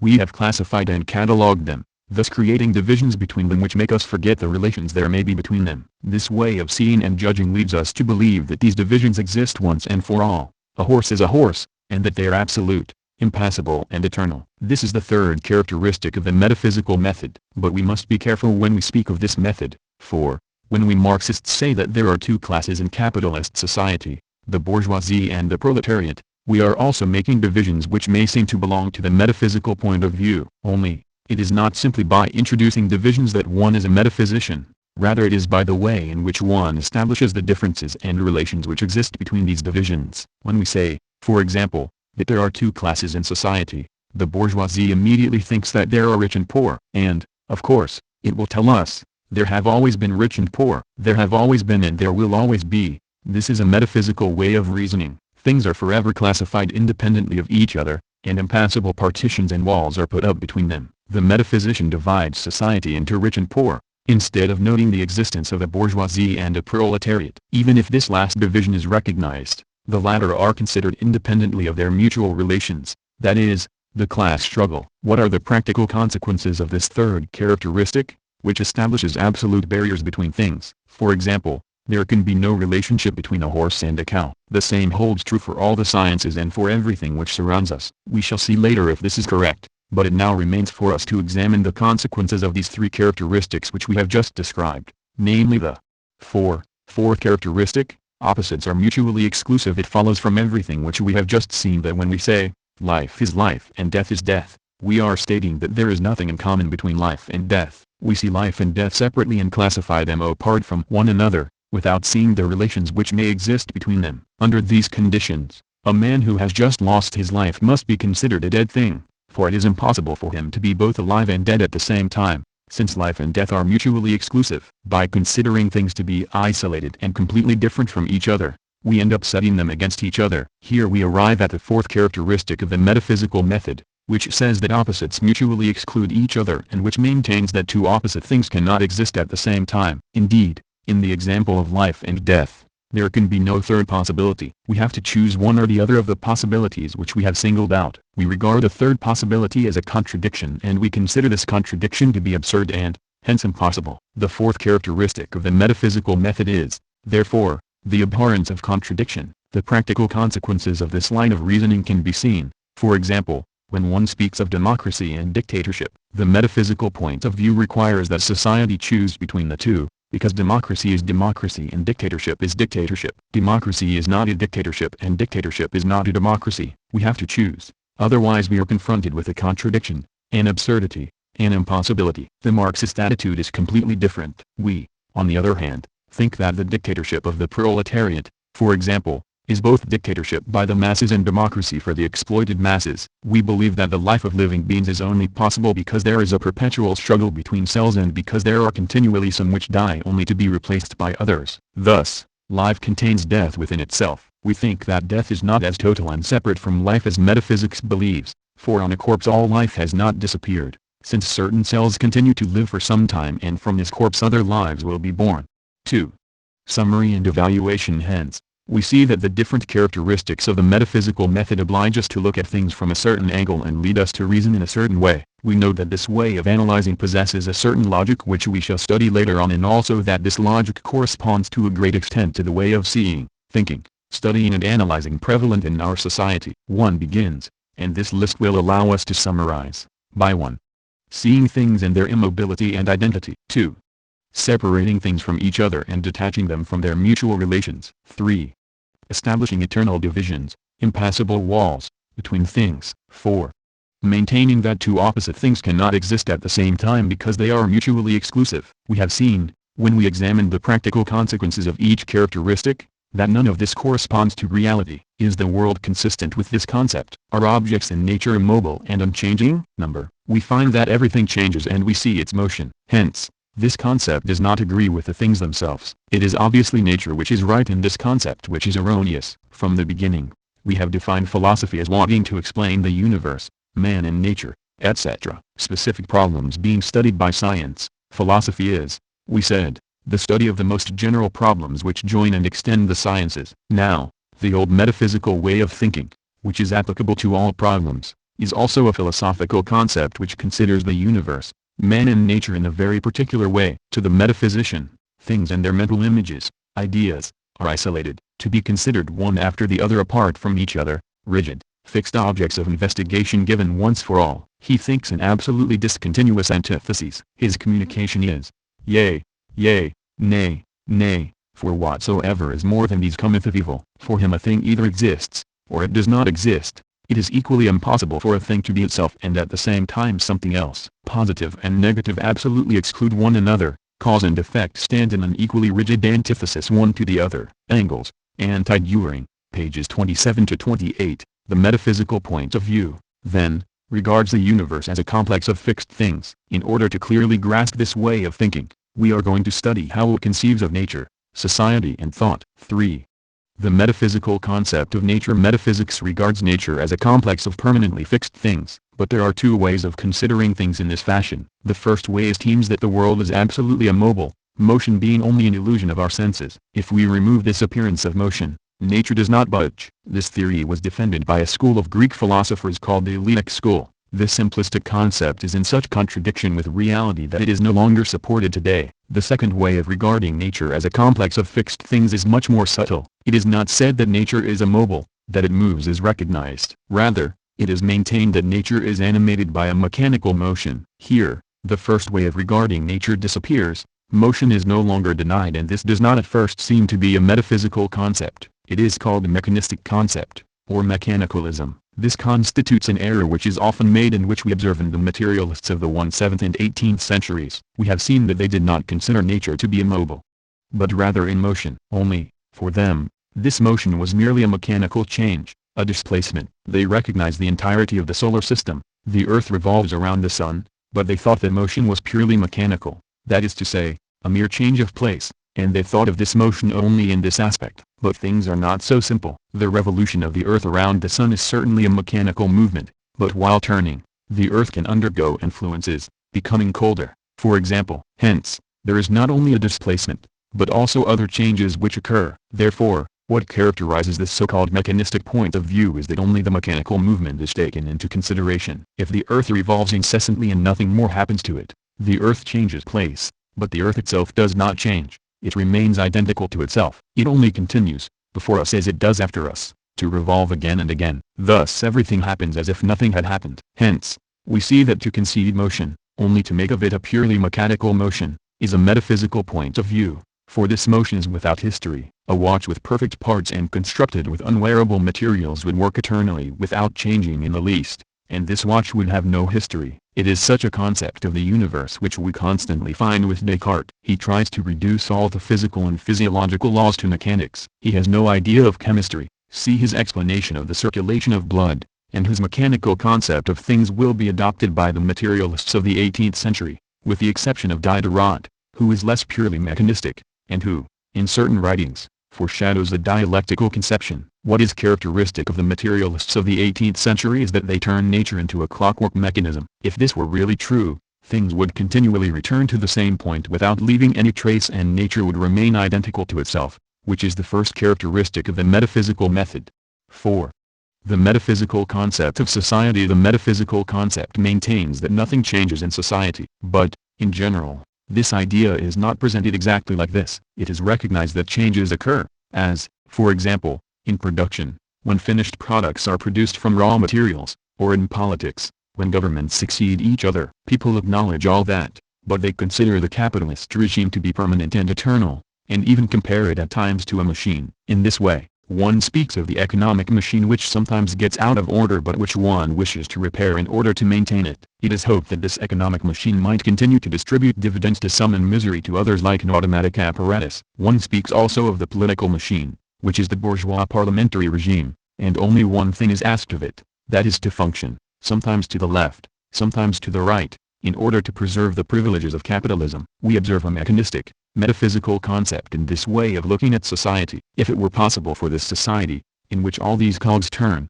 to pursue its course continuously, it would leave no traces and, consequently, no historical successor. There is another very important mechanistic concept which is valid for the entire universe, but especially for society, and which consists in spreading the idea of a regular course and a periodical return of the same events. In the formula, history continually repeats itself. We should note that these ideas are very widespread. Motion and change, which exist and which one finds in society, are not really denied, but motion itself is distorted by being transformed into a mere mechanism. 5. The metaphysical concept of thought. What kind of idea about thought do we observe in those around us? We believe that human thought is and was eternal. We believe that, while things may have changed, our way of reasoning is the same as that of men who lived a century ago. We consider our feelings to be the same as those of the Greeks, kindness and love to have always existed, In this way one speaks of eternal love. It is very common to believe that human feelings have not changed. This is why it is said and written, for example, that a society cannot exist without another basis than individual and selfish enrichment. This is also 79 why we often hear people say that the desires of men have always been the same. We often think this way. Much too often, we allow the metaphysical point of view to penetrate the motion of thought, as we do with all the other types of motion. This is because this mode of thought seems to us extremely plausible, because it is the mode of thought of so-called sound common sense, is found at the base of our education, Engels, and Dühring, p. 28. It follows that this metaphysical way of seeing and thinking is not only a concept of the world, but also a manner of proceeding in order to think. Now, while it may be relatively easy to reject metaphysical arguments, it is, on the other hand, more difficult to rid oneself of the metaphysical way of thinking. In this connection, we must make one thing clear. We call the way in which we seek explanations a method. Examples: a. The changes which we see in society are only apparent. They renew what has already been. This is a concept. b. When one looks for what has already happened in the history of society in order to conclude that there is nothing new under the sun, this is a method. And we find that the concept inspires and determines the method. Of course, having once been inspired by the concept, the method reacts in turn on the former, directing and guiding it. We have seen what the metaphysical concept is. We are now going to see what its method of research is. It is called logic. 6. What is logic? It is said that logic is the art of thinking well. To think in accordance with truth is to think according to the rules of logic. What are these rules? The three principal ones are: 1. The principle of identity. This, we have already seen, is the rule which states that a thing is identical to itself and does not change. A horse is a horse. 2. The principle of non-contradiction. A thing cannot be at the same time itself and its opposite. You must choose. Life cannot be both life and death. 3. The principle of the excluded third, or exclusion of the third case, which means, between two contradictory possibilities, there is no room for a third. You must choose between life and death. There is no third possibility. Hence, to be logical means to think well. To think well means not to forget to apply these three rules. In the above, we recognize principles which we have studied and which derive from the metaphysical concept. Logic and metaphysics are, consequently, intimately linked. Logic is an instrument, a method of reasoning which proceeds by classing each thing in a very defined way, which consequently compels us to see things as being identical to themselves, which, then, obliges us to choose, to say yes or no, and, in conclusion, which excludes a third possibility between two cases, such as life and death. When it is said, all men are mortal, this comrade is a man, this comrade is mortal, we have what is called a syllogism. This is the typical form of logical reasoning. By reasoning in this manner, we have determined the place of the comrade, we have made a classification. Our mental tendency, when we encounter a man or a thing, is to say to ourselves, where should we class him? Our mind asks only this question. We see things like circles or boxes of different dimensions and our concern is to insert these circles or boxes into each other, in a certain order. In our example, we first determine a large circle which contains all mortals, next, a smaller circle which contains all men, and the next which contains only this comrade. If we want to classify them we shall then, according to a certain logic, insert the circles into each other. The metaphysical concept is thus constructed with logic and the syllogism. A syllogism is a group of three propositions. The first two are called premises, which means sent before. The third is the conclusion. Another example, in the Soviet Union, before the last constitution, a dictatorship of the proletariat existed. Dictatorship is dictatorship. The USSR is a dictatorship. Hence, there was no difference between the USSR, Italy and Germany, all countries of dictatorship. Here, for whom and on whom the dictatorship is exercised is not taken into consideration. The same as when one boasts of bourgeois democracy, it is not mentioned for whose profit this democracy is exercised. In this way problems are stated. Things and the social world are seen as belonging to separate circles and these circles are inserted into each other. These are certainly theoretical questions, but they entail a certain way of acting in practice. We can cite the unfortunate example of the Germany of 1919, where social democracy, in order to maintain democracy, destroyed the dictatorship of the proletariat without seeing that by so doing it allowed capitalism to subsist and gave rise to Nazism. Seeing and studying things separately were what zoology and biology did up until the moment when it was seen and understood that there existed an evolution of animals and plants. Before that, outbeings were classified because it was thought that things had always been what they were. And in fact, while natural science up to the end of the last century was predominantly a collecting science, a science of finished things. Engels, Feuerbach, p. 45, but to finish we must give. 7. The explanation of the word metaphysics. There is an important part of philosophy which is called metaphysics, but it is important only in bourgeois philosophy, since it is concerned with God and the soul. Everything in it is eternal. God is eternal and unchanging, remaining identical to himself, the soul as well. The same is true for good, evil, etc., all of this being clearly defined, permanent and eternal. In this part of philosophy called metaphysics, things are seen, therefore, as a fixed conglomeration, and reasoning takes place through oppositions, spirit versus matter, good versus evil, etc. That is to say, opposites are taken to be mutually exclusive. This manner of reasoning and thinking, this concept, is called metaphysics because it deals with things and ideas which are found outside of physics, like God, goodness, the soul, evil, etc. Metaphysics comes from the Greek meta, which means beyond, and from physics, the science of worldly phenomena. Hence, metaphysics is that which is concerned with things situated beyond the world. It is also due to a historical accident that this philosophical concept is called metaphysics. Aristotle, who wrote the first treatise on logic, the one which is still being used, wrote quite a bit after his death.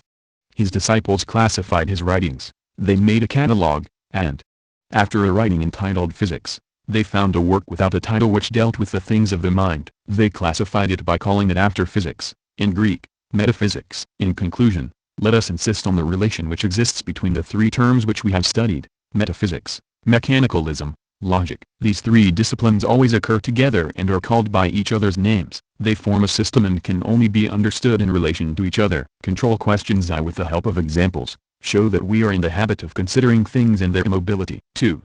Give examples of the metaphysical concept of the world. 3.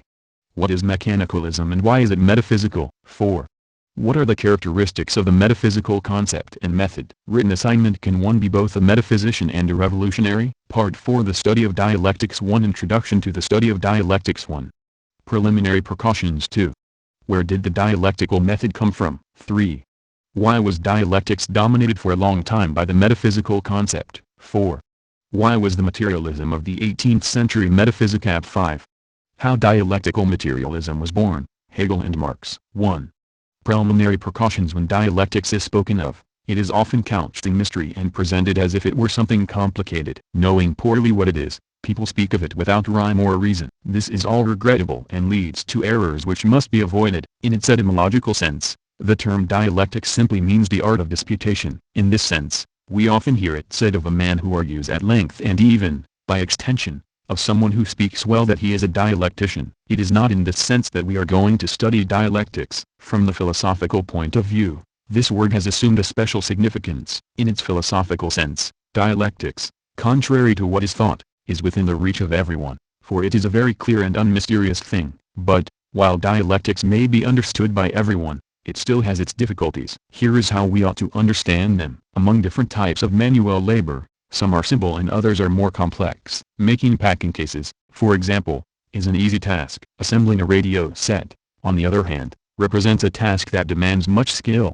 precision and manual dexterity. Hands and fingers are working tools for us, but thought is also a working tool. And, while our fingers do not always do detailed work, the same is true for our brain. In the history of human labor, at first man knew only how to perform crude tasks. Scientific progress has enabled man to accomplish more exacting tasks. This is equally the case in the history of thought. Metaphysics is that method of thought which is capable, like our fingers, only of crude motion, such as nailing down the cases or pulling out the drawers of metaphysics. Dialectics differs from this method because it allows for a greater precision. It is nothing other than a method of thought of great precision. The evolution of thought has been the same as that of manual labor. It is the same history and there is no mystery. Everything in this evolution is clear. The difficulties which we encounter stem from the fact that, for 25 years we nail down cases, and then, suddenly, we are placed in front of radio sets to be assembled. Without a doubt we shall have enormous difficulties. Our hands will be clumsy and our fingers awkward. Only gradually shall we succeed in becoming more supple and accomplishing this task. What was very difficult at the beginning will later seem simpler to us. The same thing is true in the case of dialectics. We are awkward and clumsy due to the old metaphysical method of thinking,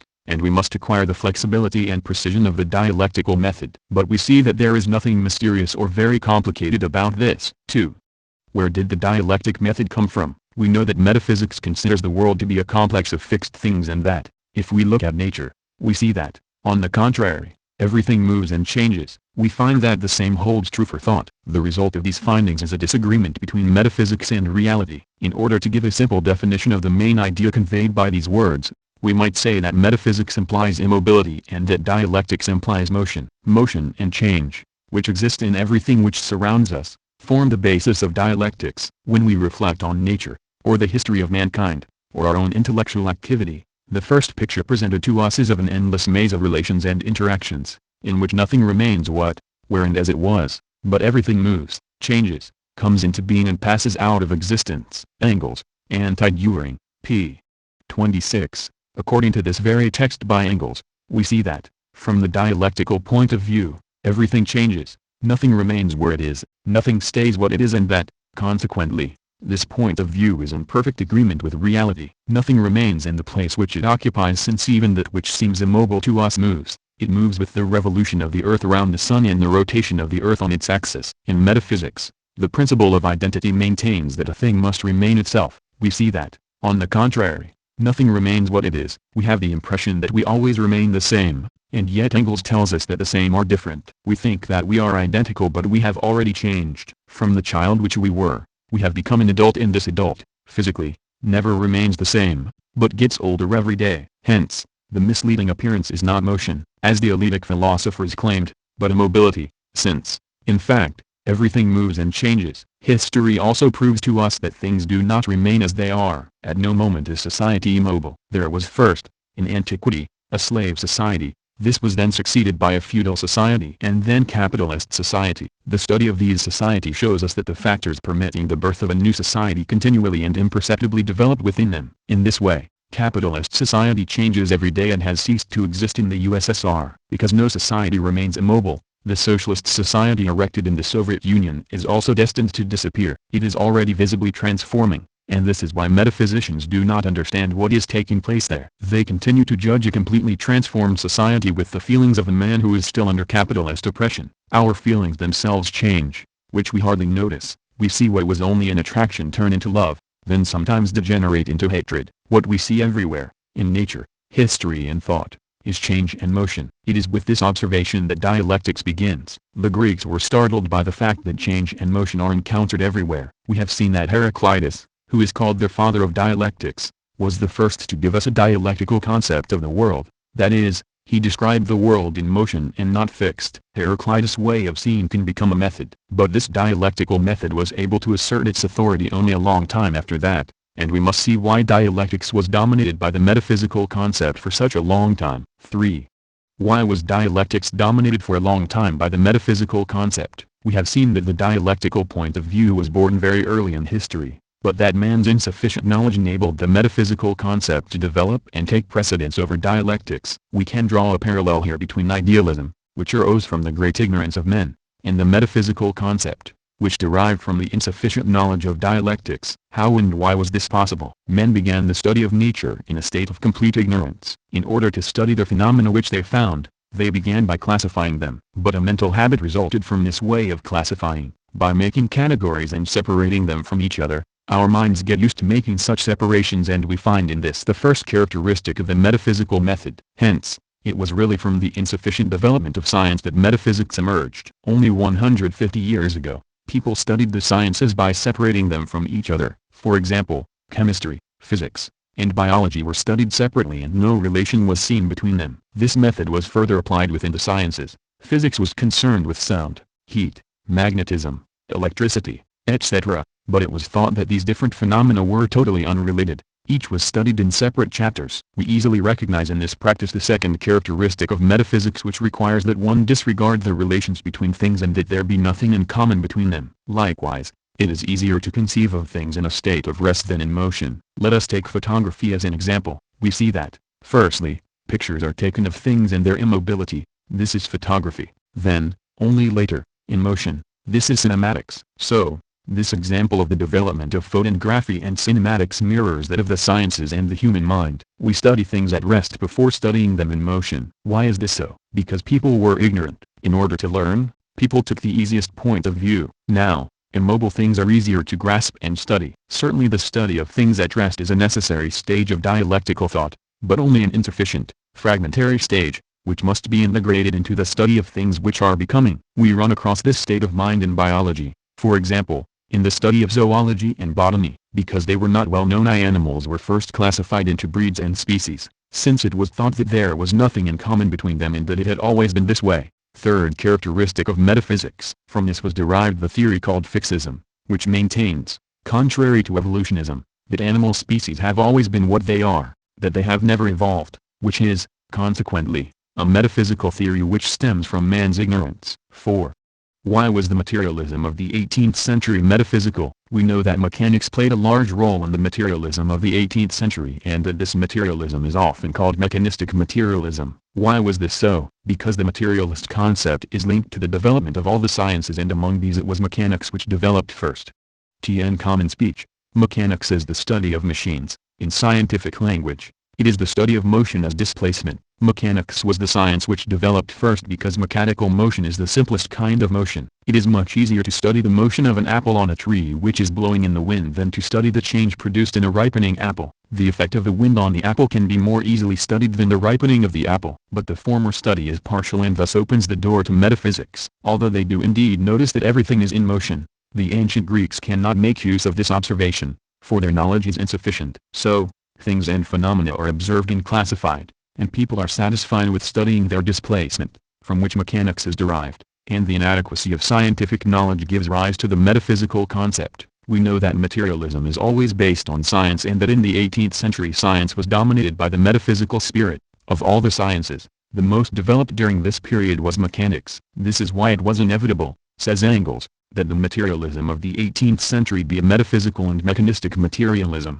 because the sciences were like that. We shall say, then, that this mechanistic and metaphysical materialism was materialist because it answered the fundamental question of philosophy by saying that the primary factor is matter, but it was metaphysical because it considered the universe to be a complex of fixed and mechanical things and because it studied and saw everything from the point of view of mechanics. There comes a day when, through the accumulation of research, one finds that the sciences are not immobile. One notices that they have been transformed. After having separated chemistry from biology and physics, one comes to the realization that it has become impossible to deal with one of the sciences without having recourse to the others. For example, the study of digestion, which belongs to the domain of biology, becomes impossible without chemistry. Towards the 19th century, the interconnection of the sciences is clearly seen and a retreat of the metaphysical spirit in the sciences ensues, due to a more profound knowledge of nature. Up to then, the phenomena of physics had been studied separately. Now, no one could deny that all these phenomena were of the same nature. This is how electricity and magnetism, which used to be studied separately, have come to be united in a single science, electromagnetism. Likewise, by studying the phenomena of sound and heat, scientists have realized that both derive from phenomena of a similar nature. By banging with a hammer, one obtains a sound and produces heat. It is motion which produces heat. And we know that sound consists of vibrations in the air. Vibrations are also motion. Hence, these two phenomena are similar in nature. In biology, by classifying more and more minutely, scientists have succeeded in discovering species which are incapable of being classified as either plant or animal. Hence, there was no abrupt separation of plants and animals. After further study, they arrived at the conclusion that animals have not always been what they are. The facts condemned fixism and the metaphysical spirit. It was during the 19th century that the transformation we have just seen and which enabled materialism to become dialectical occurred. Dialectics is the spirit of science, which, in the course of its development, abandoned the metaphysical concept. Materialism was able to be transformed because the sciences changed. Metaphysical sciences were in harmony with metaphysical materialism just as the new sciences are in harmony with the new materialism, that is, dialectical materialism. 5. How dialectical materialism was born. Hegel and Marx. If we ask how this transformation of metaphysical materialism into dialectical materialism was brought about, the answer we generally get is 1. There was the metaphysical materialism of the 18th century. 2. The sciences changed. 3. Marx and Engels stepped in. They cut metaphysical materialism in two, abandoning the metaphysics. They kept the materialism and added dialectics to it. If we have a tendency to present things in this way, it is due to the metaphysical method, which demands that we simplify things in order to make a schema. We must, however, always keep in mind that the facts of reality should never be schematized. Facts are more complicated than they seem, more than we think. It follows that there was not such a simple transformation of metaphysical materialism into dialectical materialism. Dialectics was, in fact, developed by a German idealist philosopher, Hegel, 1770 to 1831, who was able to understand the change which had taken place in the sciences. Reverting to the old idea of Heraclitus, he found, with the help of scientific progress, that everything in the universe is motion and change, that nothing is isolated, but rather everything is dependent on everything else, and this is how he created dialectics. It is due to Hegel that we speak today of the dialectical motion of the world. What Hegel first grasped was the motion of thought,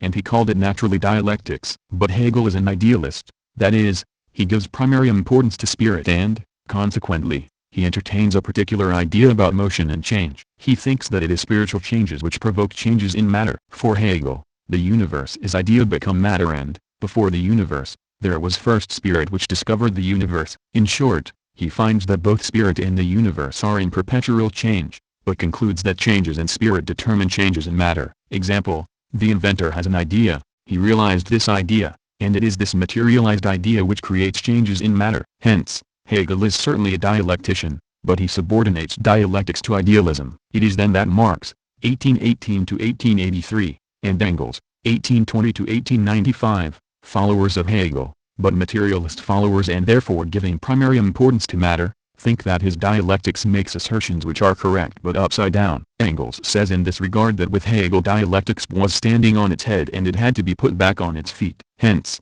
Marx and Engels transfer the initial cause of this motion of thought defined by Hegel to material reality and call it naturally dialectics, borrowing the same term from him. They think that Hegel is right to say that thought in the universe are perpetually changing, but that he is mistaken to declare that it is changes in ideas which determine changes in things. It is, rather, things which give us ideas, and ideas have been altered because things have been altered. Therefore, we ought to avoid saying, Marx and Engels possess, on the one hand, materialism, inherited from the French materialism of the 18th century, and, on the other hand, Hegel's dialectics. Consequently, it remained for the money to join the two together. This is a simplistic, schematic concept, which forgets that phenomena are more complicated. It is a metaphysical concept. Marx and Engels will certainly take dialectics from Hegel, but they will transform it. They will do the same with materialism in order to give us dialectical materialism. Reading H. Silsom and H.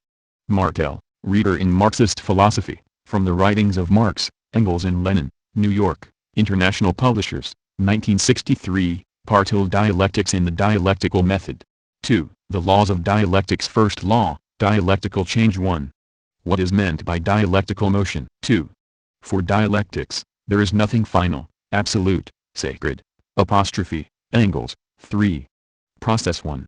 What is meant by dialectical motion? The first law of dialectics begins by remarking that nothing stays where it is, nothing remains what it is. Dialectics implies motion and change. Consequently, when one speaks of seeing things from a dialectical viewpoint, this means seeing them from the point of view of motion and change. When we want to study things according to dialectics, we shall study them in their motion and in their change. Here is an apple. We have two ways of studying this apple, either from the metaphysical or from the dialectical point of view. In the first case, we shall give a description of this fruit, its shape and color. We shall list its properties, we shall speak of its taste, etc. Then we can compare the apple with the pear, see their similarities and differences, and finally conclude that an apple is an apple and a pear is a pear. This is how things were formerly studied, as numerous books will attest. If we want to study the apple from the dialectical point of view, we shall place ourselves within the framework of motion, not the motion of the apple when it rolls and moves from place to place, but rather the motion of its evolution. Then we shall find that the ripe apple has not always been what it is. Before that it was a green apple, before being a flower, it was a bud. In this way, we shall go back to the condition of the apple tree in spring. The apple has not always been an apple, it has a history. Likewise, it will not remain what it is. If it falls, it will rot, decompose and scatter its seeds, which will, if all goes well, produce a shoot and then a tree. Hence, neither has the apple always been what it is nor will it remain what it is. This is what is called studying things from the point of view of motion. It is study from the point of view of the past and the future. By studying in this way, the present apple is seen only as a transition between what it was, the past, and what it will be, the future. In order to clearly explain this way of seeing things, we are going to take two more examples, the earth and society. From a metaphysical point of view, we shall describe the shape of the earth in all its details. We shall find that on its surface there are seas, land and mountains. We shall study the nature of the soil. Then we can compare the earth to other planets or to the moon, and we shall finally conclude that the earth is the earth. Whereas by studying the history of the earth from the dialectical point of view, we shall see that it has undergone transformations and that, consequently, the earth will undergo in the future even more transformations. We must then take into account today that the present state of the earth is but a transition between past changes and changes to come. This transition is such that the changes which take place are imperceptible, although they are on a much larger scale than those which occur during the ripening of an apple. Let us now look at the example of society, which is of particular interest to Marxists. Let us still apply our two methods. From the metaphysical point of view, we will be told that there have always been rich and poor. We shall find that there are large banks and enormous factories. We will be given a detailed description of capitalist society, which will be compared with past societies, feudal, slave-owning, by looking for similarities and differences, and we will be told that capitalist society is what it is. From the dialectical point of view, we shall learn that capitalist society has not always been what it is. When we find that in the past other societies lived for a while, we shall deduce from this that capitalist society, like all societies, is not permanent and has no intangible basis, but rather it is only a provisional reality for us, a transition between the past and the future. From these few examples, we see that to consider things from the dialectical point of view means to consider them to be provisional, having a history in the past and about to have a history in the future, having a beginning and going to have an end. First dialectical change. 2. For dialectics, there is nothing final, absolute, sacred for it. Dialectics, nothing is final, absolute, sacred. It reveals the transitory character of everything and in everything. Nothing can endure before it except the uninterrupted process of becoming and of passing away. Engels, Feuerbach, p. 12. Here is a definition which underlines what we have just seen and what we are going to study. For dialectics, there is nothing final. This means that, for dialectics, everything has a past and will have a future. Consequently, it is not here once and for all, and what it is today is not final. Examples of the apple, earth, society. For dialectics, there is no power in the world, nor beyond the world, which can hold things in a permanent state. Hence there is nothing absolute. Absolute means not subject to any condition, hence, universe, eternal, perfect, nothing sacred. This does not mean that dialectics despises everything. No, a sacred thing is a thing which is regarded as immutable, which must neither be touched nor be discussed but only venerated. Capitalist society, for example, is sacred. Well, dialectics tells us that nothing can escape from motion, change or the transformations of history. Transitory comes from transire, which means to pass. A transitory thing is one which grows old and must disappear. Dialectics shows us that anything which is transitory eventually has no longer any reason for being, that everything is destined to disappear. What is young grows old, what is living today dies tomorrow, and nothing exists, for dialectics, except the uninterrupted process of becoming and of passing away. Hence, to assume the dialectical point of view means to consider nothing to be eternal, except change. It means understanding that no particular thing can be eternal except becoming. But what is this becoming which Engels speaks of in his definition? We have seen that the apple has a history. Let us now take the example of a pencil which has its own history. 2. This pencil, which is worn down today, was once new. The wood from which it is made came from the board, and this board came from a tree. We see then that the apple and the pencil both have a history and that neither one has always been what it is. But is there a difference between these two histories? Certainly. The green apple became ripe when it was green. Could it, if all went well, not become ripe? No, it had to ripen, just as, if it falls to the ground, it has to rot, decompose, and scatter its seeds. Whereas the tree from which the pencil comes may not become a board, and this board may not become a pencil. The pencil itself can always remain whole and not be sharpened. Hence, we notice a difference between these two histories. In the case of the apple, if nothing abnormal occurs, the flower becomes an apple and the green apple becomes ripe. Thus, given one stage, the other stage necessarily and inevitably follows, if nothing stops the evolution. In the history of the pencil, on the other hand, the tree may not become a board, the board may not become a pencil, and the pencil may not be sharpened. Hence, given one stage, the second stage may not follow. If the history of the pencil proceeds through all its stages, it is due to foreign intervention, that of man. In the history of the apple, we find stages which succeed one another, the second stage deriving from the first, etc. This history follows the becoming which Engels speaks of. In the history of the pencil, the stages are placed side by side, without deriving from each other. This is because the apple is following a natural process. 3.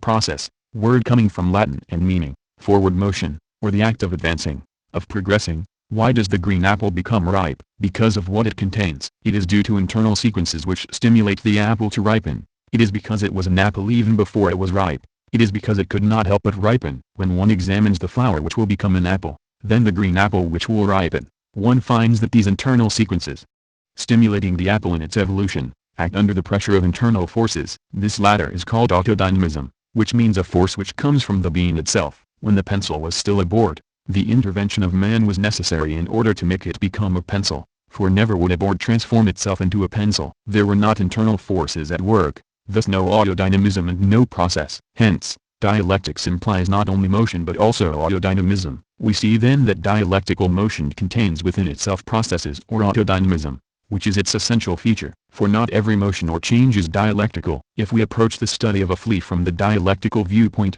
we shall say that it has not always been what it is and that it will not always be what it is. If we crush it, this certainly represents a change for it, but will this change be dialectical? Number, without us, it would not have been crushed. Hence, this change is not dialectical, but mechanical. Therefore, we must be careful when we speak of dialectical change. We think that if the earth continues to exist, capitalist society will be replaced by a socialist and then a communist society. This will be a dialectical change. But, if the earth explodes, capitalist society will disappear not through an autodynamic change, but through a mechanical change. In another context, we say that there is a mechanical discipline when this discipline is not natural, but it is autodynamic when it is freely consented to, that is, when it comes from its natural milieu. A mechanical discipline is imposed from the outside. It is a discipline coming from leaders who are different from those they command. We understand then to what extent non-mechanical discipline, autodynamic discipline, is not within the reach of every organization. Therefore, we must avoid using dialectics in a mechanical fashion. This is a tendency which we derive from our metaphysical habits of thinking. We mustn't repeat like a parrot that things have not always been what they are. When a dialectician says that, he must look for how things were before. For saying that is not the end of an argument, but the beginning of scrupulous research into what things were like before. Marx, Engels and Lenin studied at length and in detail what capitalist society was like before them. They observed the smallest details in order to take note of dialectical changes. Lenin, in order to describe and criticize the changes in capitalist society, and to study the imperialist period, made very detailed studies and consulted numerous statistics. When we speak of autodynamism, we should never turn it into a literary phrase either. We should only use this word knowingly and for those who understand it totally. Finally, when studying something, after having seen what its autodynamic changes are and stated what change one has found, one must look for the reason why this change is autodynamic. This is why dialectics, research and science are closely linked. Dialectics is not a way of explaining and knowing things without having studied them, but rather a way of studying well and making good observations, by looking for the beginning and the end of things, where they come from and where they are going. 3. Second law. Reciprocal action. 1. The sequence of processes. 2. The great discoveries of the 19th century. 1. The discovery of the living cell and its development. 2. The discovery of the transformation of energy. 3. The discovery of evolution of man and animals. 3. Historical or spiral development. 4. Conclusion. 1. The sequence of processes we have just seen in connection with the history of the apple. What a process is. Let's have another look at this example. We have looked for where the apple came from and we were obliged to push our research as far back as the tree. But this problem of research also arises in regard to the tree. The study of the apple leads us to the study of the origins and destiny of the tree. Where does the tree come from? From an apple. It comes from an apple which has fallen and rotted in the earth, giving birth to a shoot. This leads us to study the ground, the conditions in which the seeds of the apple were able to sprout, the influences of the air, sun, etc. In this way, starting with the study of the applet, we are led to study the soil, proceeding from the process of the apple to that of the tree. The latter process has its sequence in turn in that of the soil. We have here what is called a sequence of processes. This will enable us to express and study the second law of dialectics, the law of reciprocal action. Let us take another example of the sequence of processes, that of the Workers' University in Paris. If we study this school from the dialectical point of view, we shall look for where it came from, and find at first this answer. In the autumn of 1932, some comrades meeting together decided to found a workers' university in Paris in order to study Marxism. But where did this committee get this idea of teaching Marxism? Obviously because Marxism exists. But then, where does Marxism come from? We see that research into the sequence of processes involves us in detailed and complete studies. Much more, by looking for the source of Marxism, we shall find that this doctrine is the very conscience of the proletariat. We see, whether we are for or against Marxism, that the proletariat then does exist. And so again we ask the question, where does the proletariat come from? We know that it derives from an economic system, viz., capitalism. We know that the division of society into classes, that class struggle, was not caused, as our adversaries claim, by Marxism. On the contrary, we know that Marxism observes the existence of this class struggle and draws its force from the already existing proletariat. Hence, from process to process, we arrive at the examination of the conditions of existence of capitalism. We have in this way a sequence of processes which shows us that everything influences everything else. This is the law of reciprocal action. As a conclusion to these two examples of the apple and of the Workers' University in Paris, let us see how a metaphysician would have in the example of the apple. He could only have thought, where does the apple come from? And he would have been satisfied with the answer, the apple comes from the tree. He would not have looked any further. For the Workers' University he would have been satisfied with saying, about its origin, that it was founded by a group of men who wished to corrupt the French people or some such nonsense. But the dialectician sees the entire sequence of processes which end, on the one hand, with the apple, and, on the other, with the Workers' University. The dialectician connects the particular fact, the detail, to the whole. He connects the apple to the tree, and he goes back further, all the way to nature in its entirety. The apple is not only the fruit of the apple tree, but also that of all of nature. The Workers' University is not only the fruit of the proletariat, but also the fruit of capitalist society. Hence, we see that, contrary to the metaphysician who conceives of the world as a complex of fixed things, the dialectician will see the world as a complex of processes. And, if the dialectical point of view is true for nature and for the sciences, it is also true for society. The old method of investigation and thought which Hegel calls metaphysical, which preferred to investigate things as given, as fixed and stable, a method the relics of which still strongly haunt people's minds, had a good deal of historical justification in its day. Engels, Feuerbach, p. 45. Consequently, things and society were studied during this period as a complex of ready-made, fixed objects, which not only do not change, but, particularly in the case of society, are not destined to disappear. Engels points out the great importance of dialectics, this great basic thought that the world is not to be comprehended as a complex of ready-made things, but as a complex of processes, in which the things apparently stable no less than their mind images in our heads, the concepts, go through an uninterrupted change of coming into being and passing away, in which, in spite of all seeming accidents and of all temporary retrogression, a progressive development asserts itself in the end. Engels, Feuerbach, p. 44. Hence, neither should capitalist society be regarded as a complex of ready-made things, rather, it should be studied as a complex of processes. Metaphysicians realize that capitalist society has not always existed, and they say that it has a history, but they think that, with its appearance, society has stopped evolving and will remain fixed from now on. They regard all things as finished and not as the beginning of a new process. The story of the creation of the world by God is an explanation of the world as a complex of completed things. God accomplished a completed task each day. He made plants and animals and man once and for all. Whence the theory of fixism. Dialectics judges things in a different way. It does not regard things as fixed objects, but rather as objects in motion. Nothing is complete. It is always the end of one process and the beginning of another process, always changing and developing. This is why we are so sure of the transformation of capitalist society into a socialist society. Since nothing is permanently finished, capitalist society is the end of a process to which socialist society and then communist society and so forth will succeed. There is and there will continually be a development. But we must be careful here not to look upon dialectics as something inevitable,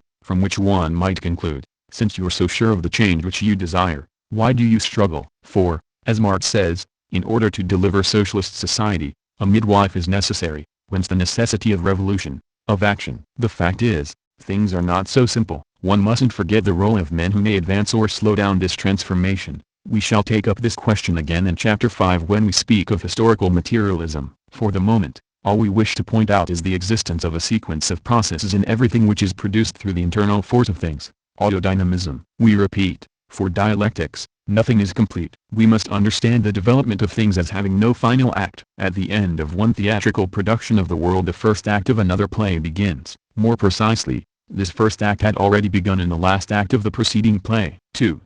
The great discoveries of the 19th century what determined the abandonment of the metaphysical spirit and obliged first scientists, then Marx and Engels, to consider things in their dialectical movement, is, as we know, the discoveries made in the 19th century. As Engels points out in Ludwig Feuerbach, there were three especially great discoveries of this period which caused dialectics to advance. p. 46. 1. The discovery of the living cell and its development. Before this discovery, fixism had been adopted as the basis of all reasoning. Species were considered to be foreign to each other. Moreover, two kingdoms were categorically differentiated, the animal kingdom and the plant kingdom. Then this discovery takes place, enabling the idea of evolution, which thinkers and scientists of the 18th century had already started to spread. To become more precise, this discovery leads to the understanding that life is made up of a succession of births and deaths and that every living being is an association of cells. This finding then leaves no boundary remaining between animals and plants and thus dispels the metaphysical concept. 2. The discovery of the transformation of energy. Formerly, science believed that sound, heat and light, for example, were completely alien to each other, yet now it is discovered that all these phenomena can be transformed into each other, that there are sequences of processes in inert matter as well as in living nature. This revelation brings still another blow to metaphysical thinking. 3. The discovery of evolution of man and animals. Darwin, says Engels, reveals that all the products of nature are the result of a long process of development of originally single-celled microorganisms. Everything is the product of a long process having the cell for its origin. Engels concludes that, thanks to these three great discoveries, we can follow the sequence of all these natural phenomena not only within the different domains, but also between the different domains. It is, therefore, the sciences which made the elaboration of the second law of reciprocal action possible. Between the plant, animal and mineral kingdoms there is no sharp break, but rather only processes. Everything is connected, and this is true for society as well. The different societies which have spanned the history of mankind should be regarded as a series of sequences of processes in which one society has necessarily come from the one which preceded it. Hence, we should remember that science, nature and society must be seen as a sequence of processes, and that the motor working to develop the sequence is autodynamism. 3.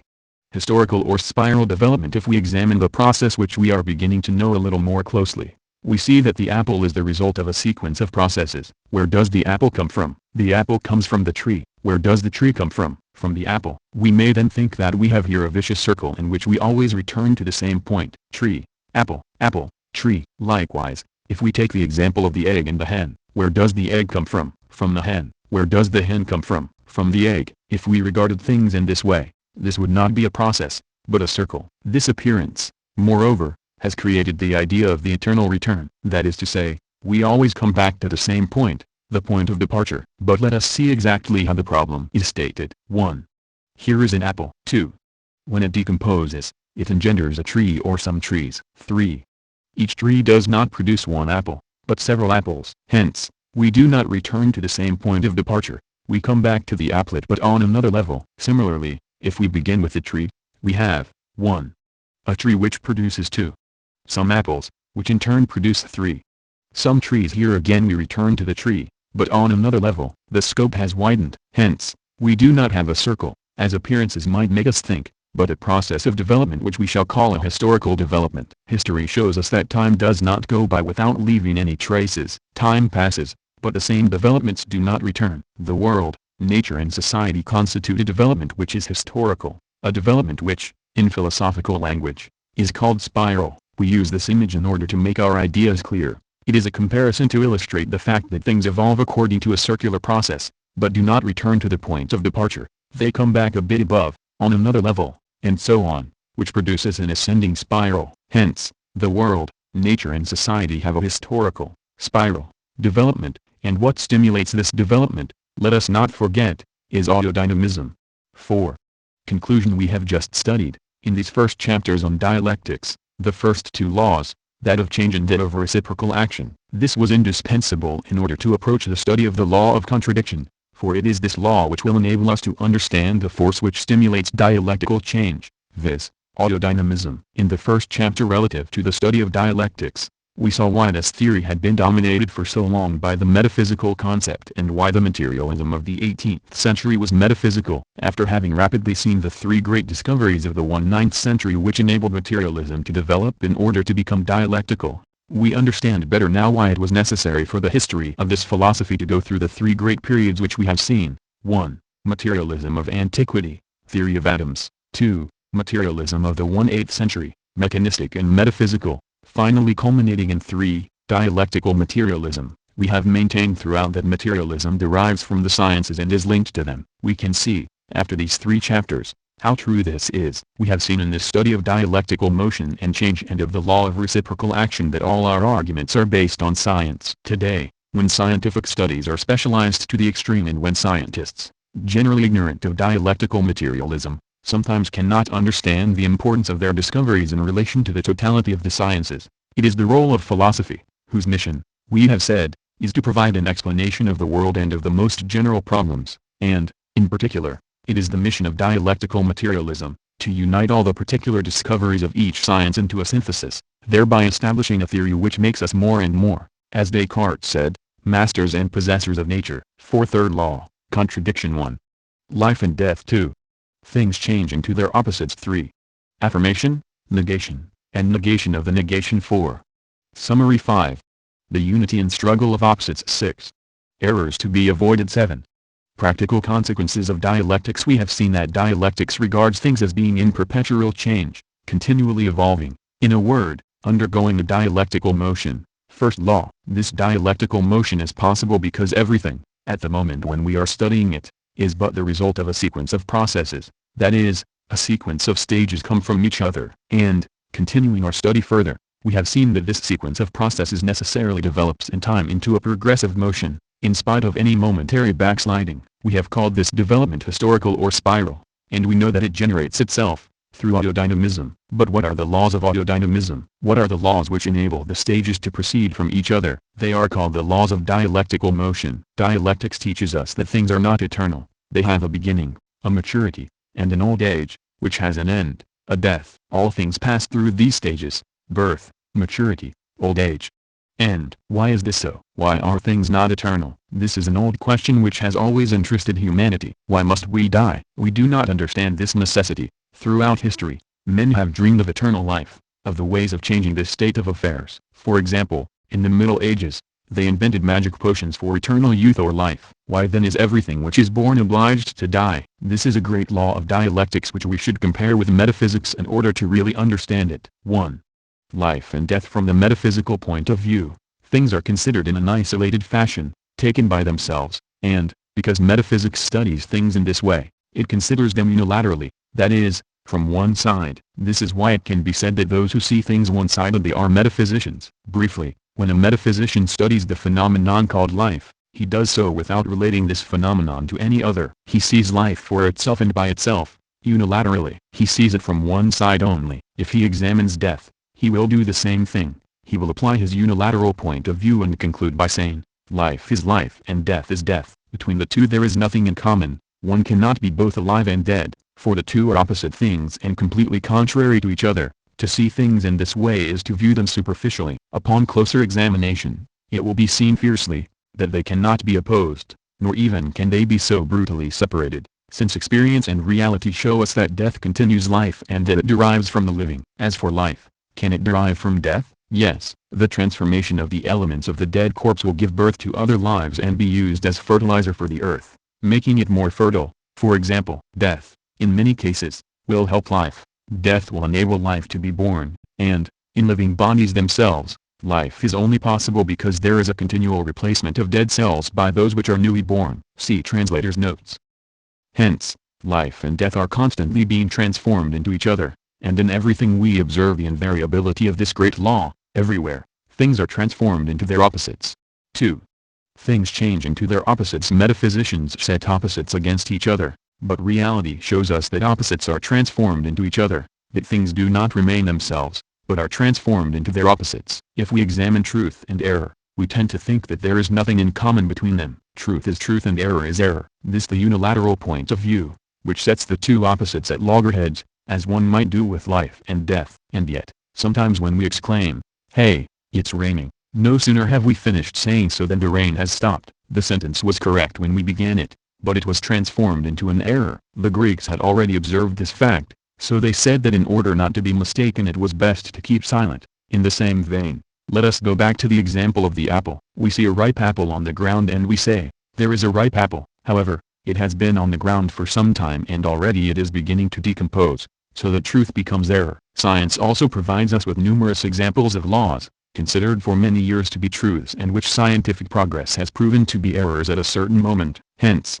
we see that truth changes into error. But does error ever change into truth? In the beginning of civilization, notably in Egypt, Men imagine fights between the gods in order to explain the rising and setting of the sun. This is an error to the extent that it was said that the gods push or pull the sun to make it move. But science says that this theory is partially justified in that there are in fact forces which make the sun move. So we see that error is not diametrically opposed to truth. If, then, things do change into their opposites, how is this possible? How does life change into death? If there were only life, 100% pure life, it could never be death. And if death were totally itself, 100% pure death, it would be impossible for the one to change into the other. But there is already some death in life and thus some life in death. By looking closely, we see that a living being is composed of cells, that these cells are renewed, that they disappear and reappear in the same place. They live and die continually in a living being, in which there is therefore both life and death. We also know that the beard of a dead man continues to grow. The same is true for his nails and hair. These are clear-cut phenomena which prove that life continues after death. In the Soviet Union, the blood of the dead is preserved under special conditions for blood transfusions. Thus, with the blood of a dead person a living person is remade. Consequently, we can say that in the midst of death there is life. Life is therefore also a contradiction which is present in things and processes themselves, and which constantly asserts and solves itself, and as soon as the contradiction ceases, fight too comes to an end, and death steps in. Engels, Anti-During, p.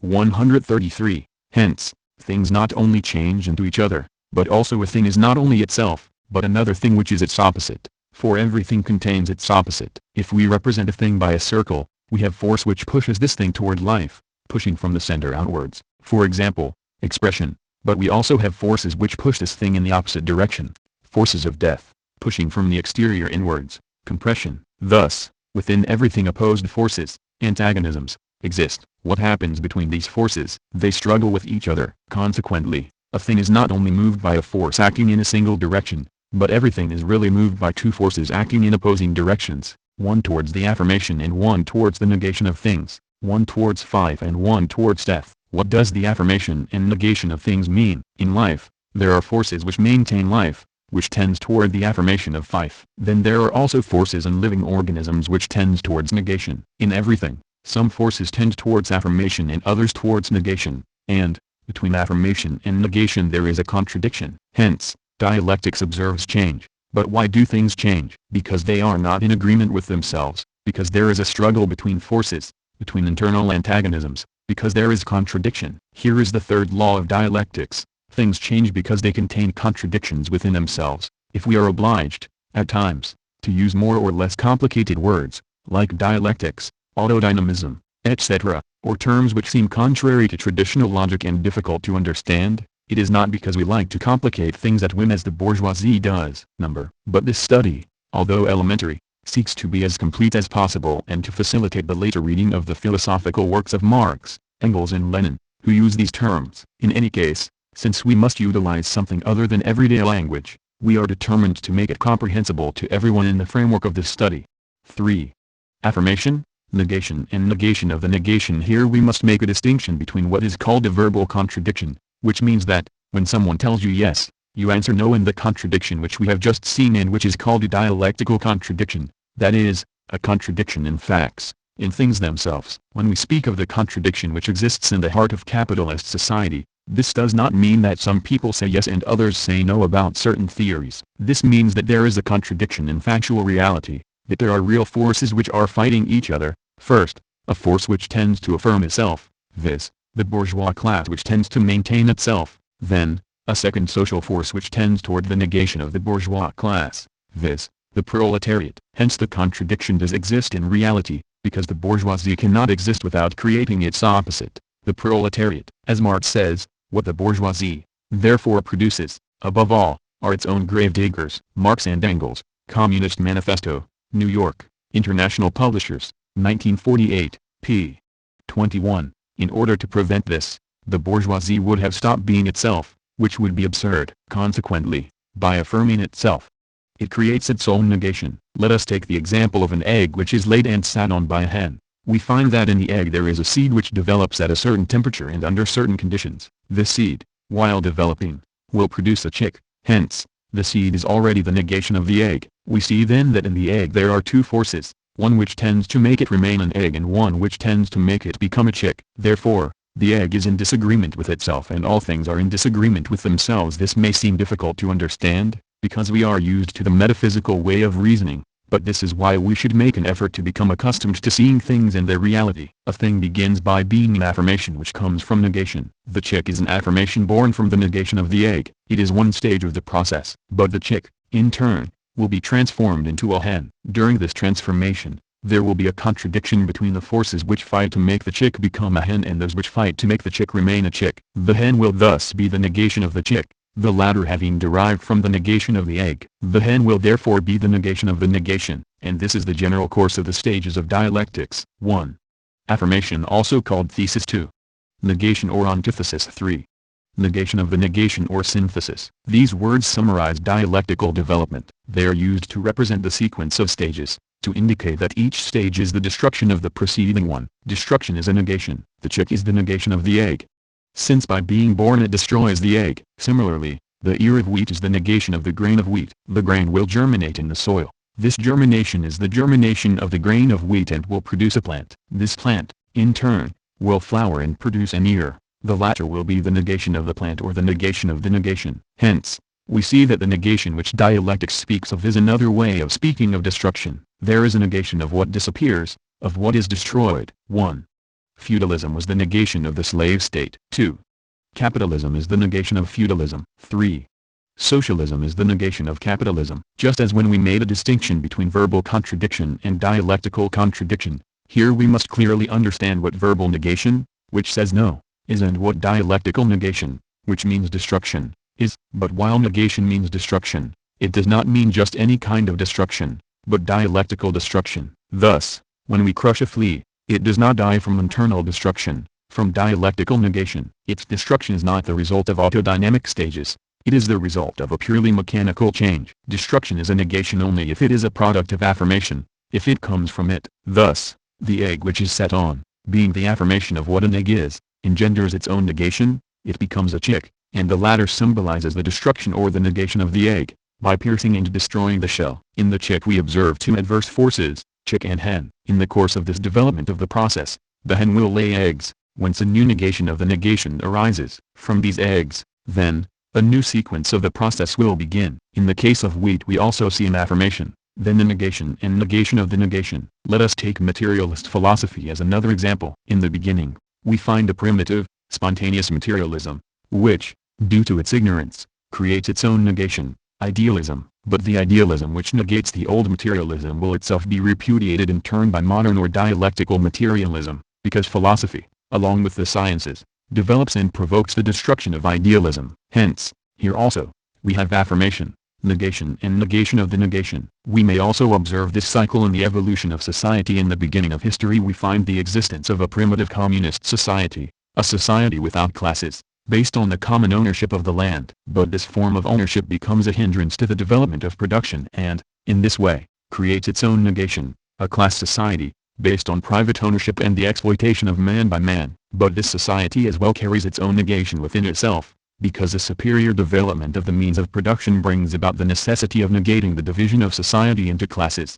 of negating private ownership. So we return to the point of departure, the necessity for a communist society. But on another level. In the beginning, there was a lack of commodities. Today, we have a very high capacity of production. Notice that for all the examples we have given we return to the point of departure. But on another level, spiral development, a higher level, we see then that contradiction is the great law of dialectics, that evolution is a fight between antagonistic forces, that not only do things change into each other, but also everything is transformed into its opposite, that things do not agree with themselves because there are struggles inside them between opposed forces, because there are internal contradictions within them. Note, the expressions affirmation, negation, and negation of the negation are only verbal shorthand for the moments of dialectical evolution. Therefore, we should be careful not to run about trying to find these three stages everywhere. Sometimes we shall not find all of them because the evolution is not complete. So we mustn't mechanically try to see these changes as such in everything. Let us especially remember that contradiction is the great law of dialectics. That is the essential point. 4. Summary. We already know that dialectics is a method of thinking, of reasoning and of analyzing which enables us to make good observations and to study well, for it obliges us to look for the source of everything and to describe its history. We have seen that the former method of thinking certainly had its necessity in its time, but to study with the dialectical method is to observe. Let us repeat, that all things, apparently immobile, are but a sequence of processes in which everything has a beginning and an end, wherein everything, in spite of all seeming accidents and of all temporary retrogression, a progressive development asserts itself in the end. Engels, Feuerbach, p. 44. Only dialectics enables us to understand the development and the evolution of things. It alone permits us to understand the destruction of ancient things and the birth of new ones. Only dialectics lets us understand all developments in their transformations by letting us know them as entities made up of opposites. For, as far as the dialectical concept is concerned, the natural development of things, evolution, is a continual struggle between antagonistic forces and principles. Hence, while for dialectics the first law is the observation of motion and change, nothing remains what, where and as it was. Engels. We now know that the explanation of this law resides in the fact that things change not only by transforming themselves into each other, but also by transforming themselves into their opposites. Contradiction is therefore a great law of dialectics. We have studied what contradiction is from the dialectical point of view, but we must again lay stress on this in order to add certain details and to point out certain errors which we should not commit. It is quite certain that we must first familiarize ourselves with this assertion, which is in harmony with reality, the transformation of things into their opposites. Certainly, this shocks our understanding and surprises us, because we are accustomed to thinking with the old metaphysical method. But we have seen why this is so. We have seen in detail, with examples, that this exists in reality and why things are changed into their opposites. This is why it can be maintained that, if things are transformed, if they change and evolve, it is because they are in contradiction with themselves, because they carry their opposites within themselves, because they contain within themselves an interpenetration, a unity and struggle of opposites. 5. The unity and struggle of opposites. Each thing is an interpenetration of opposites. To declare such a thing at first appears absurd. A thing and its opposite have nothing in common. This is what is generally thought. For dialectics, however, each thing is, at the same time, itself and its opposite. Each thing is an interpenetration of opposites, and we must explain this. For a metaphysician, the unity and struggle of opposites is an impossible thing. For him, things are made up of a single piece, in harmony with themselves. Here we are declaring just the opposite, namely that things are made up of two pieces, themselves and their opposites, and that there are two forces in them which fight each other because things are not in harmony with themselves, because they contradict themselves. If we take the example of ignorance and science, that is, knowledge, we know that from the metaphysical point of view these are two totally opposed and contrary things. Someone who is ignorant is not a scientist and someone who is a scientist is not ignorant. However, if we look at the facts, we see that they do not give rise to such a rigid opposition. We see that at first ignorance prevailed, then science appeared, and we thereby ascertain that one thing is transformed into its opposite. Ignorance is transformed into science. There is no ignorance without science or knowledge. There is no 100% pure ignorance. An individual, no matter how ignorant he may be, can at least recognize objects in his food. There is never absolute ignorance. There is always some knowledge in ignorance. The seeds of knowledge have already been planted in ignorance. Therefore, we are correct in maintaining that the opposite of a thing is found in the thing itself. Let us look at knowledge now. Can there be 100% pure knowledge? Number 1 is always ignorant of something. Lenin says, the object of knowledge is inexhaustible, which means that there is always something to be learned. There is no absolute knowledge. All knowledge and every science contains some ignorance. What exists in reality is relative knowledge and ignorance, a mixture of knowledge and ignorance. Hence, in this example it is not the transformation of things into their opposites which we observe, but rather the existence of opposites in the same thing, or, in other words, the interpenetration of opposites. We could go back to the examples which we have already seen, life and death, truth and error, and we would find that, in both cases, as in everything, an interpenetration of opposites exists. That is, each thing contains at the same time itself and its opposite. This is why Engels says, if, however, investigation always proceeds from this standpoint, the demand for final solutions and eternal truths ceases once for all. One is always conscious of the necessary limitation of all acquired knowledge, of the fact that it is conditioned by the circumstances in which it was acquired. On the other hand, one no longer permits oneself to be imposed upon by the antitheses, insuperable for the still common old metaphysics, between true and false, good and bad, identical and different, necessary and accidental. One knows that these antitheses have only a relative validity, that that which is recognized now as true has also its latent false side which will later manifest itself, just as that which is now regarded as false has also its true side by virtue of which it could previously have been regarded as true. Engels, Feuerbach, p. 45. This text by Engels clearly shows us how dialectics should be understood and the true meaning of the interpenetration of opposites. Part 6. Errors to be avoided. This great law of dialectics, contradiction, must be clearly explained in order not to create any misunderstandings. First, it should not be interpreted in a mechanical way. We mustn't think that in all knowledge there is truth plus error, or both something true and something false. If this law were applied in this way, it would justify those who say that there is something true plus something false in all opinions. So let's remove what is false, and what is true and good will remain. This is said in certain so-called Marxist circles, where it is thought that Marxism is right to point out that, in capitalism, there are factories, trusts and banks which hold economic life in their hands, that it is correct to say that this economic life is going badly. But what is false in Marxism, they add, is class struggle. Let's leave out the theory of class struggle and we shall have a good doctrine. It is also said that Marxism applied to the study of society is correct and true, but why mix in dialectics? This is the false side. Let's remove dialectics and keep the rest of Marxism as true. These are mechanical interpretations of the interpenetration of opposites. Here is another example. Proudhon, after having learned of this theory of opposites, thought that there was a good and a bad side in everything, so, observing that there is a bourgeoisie and a proletariat in society, he said, let's remove what is bad, the proletariat. That is how he constructed his system of credits, which was to create parceled out property, that is, to allow the proletarians to become owners. In this way, there would only be the bourgeoisie and society would be good. However, we know very well that there can be no proletariat without the bourgeoisie and that the bourgeoisie exists only through the proletariat. These are two opposites which are inseparable. This unity and struggle of opposites is internal and real. It is an inseparable union. Hence, in order to get rid of the opposites, it is not sufficient to cut one from the other. In a society based on the exploitation of man by man, there necessarily exists two antagonistic classes, masters and slaves in antiquity, lords and serfs in the Middle Ages, bourgeoisie and proletariat today. In order to abolish capitalist society, to create a society without classes, both the bourgeoisie and the proletariat must be eliminated. In order to enable free men to create a materially and intellectually more advanced society, to go towards communism in its superior form, and not to create, as our adversaries claim, a communism which is egalitarian in poverty. Hence, we must be very careful when we explain or when we apply the interpenetration of opposites to an example or to a study. We should avoid trying to find everywhere and to apply mechanically, for example, the negation of the negation, or to find the interpenetration of opposites everywhere, for our knowledge in general is limited and this can lead us to blind alleys. What counts is this principle. Dialectics and its laws oblige us to study things in order to discover their evolution and the forces, the opposites, which determine this evolution. We must therefore study the interpenetration of opposites contained in things, and this interpenetration of opposites is tantamount to saying that an affirmation is never an absolute affirmation, since it contains within itself a negative portion, and this is the essential point. It is because things contain their own negation that they are transformed. Negation is the solvent. If it did not exist, things would not change. As, in fact, things do change, they must then contain a solvent principle. We can declare beforehand that it exists since we see things evolving, but we cannot discover this principle without a detailed study of the thing itself, for this principle does not have the same appearances in everything. 7.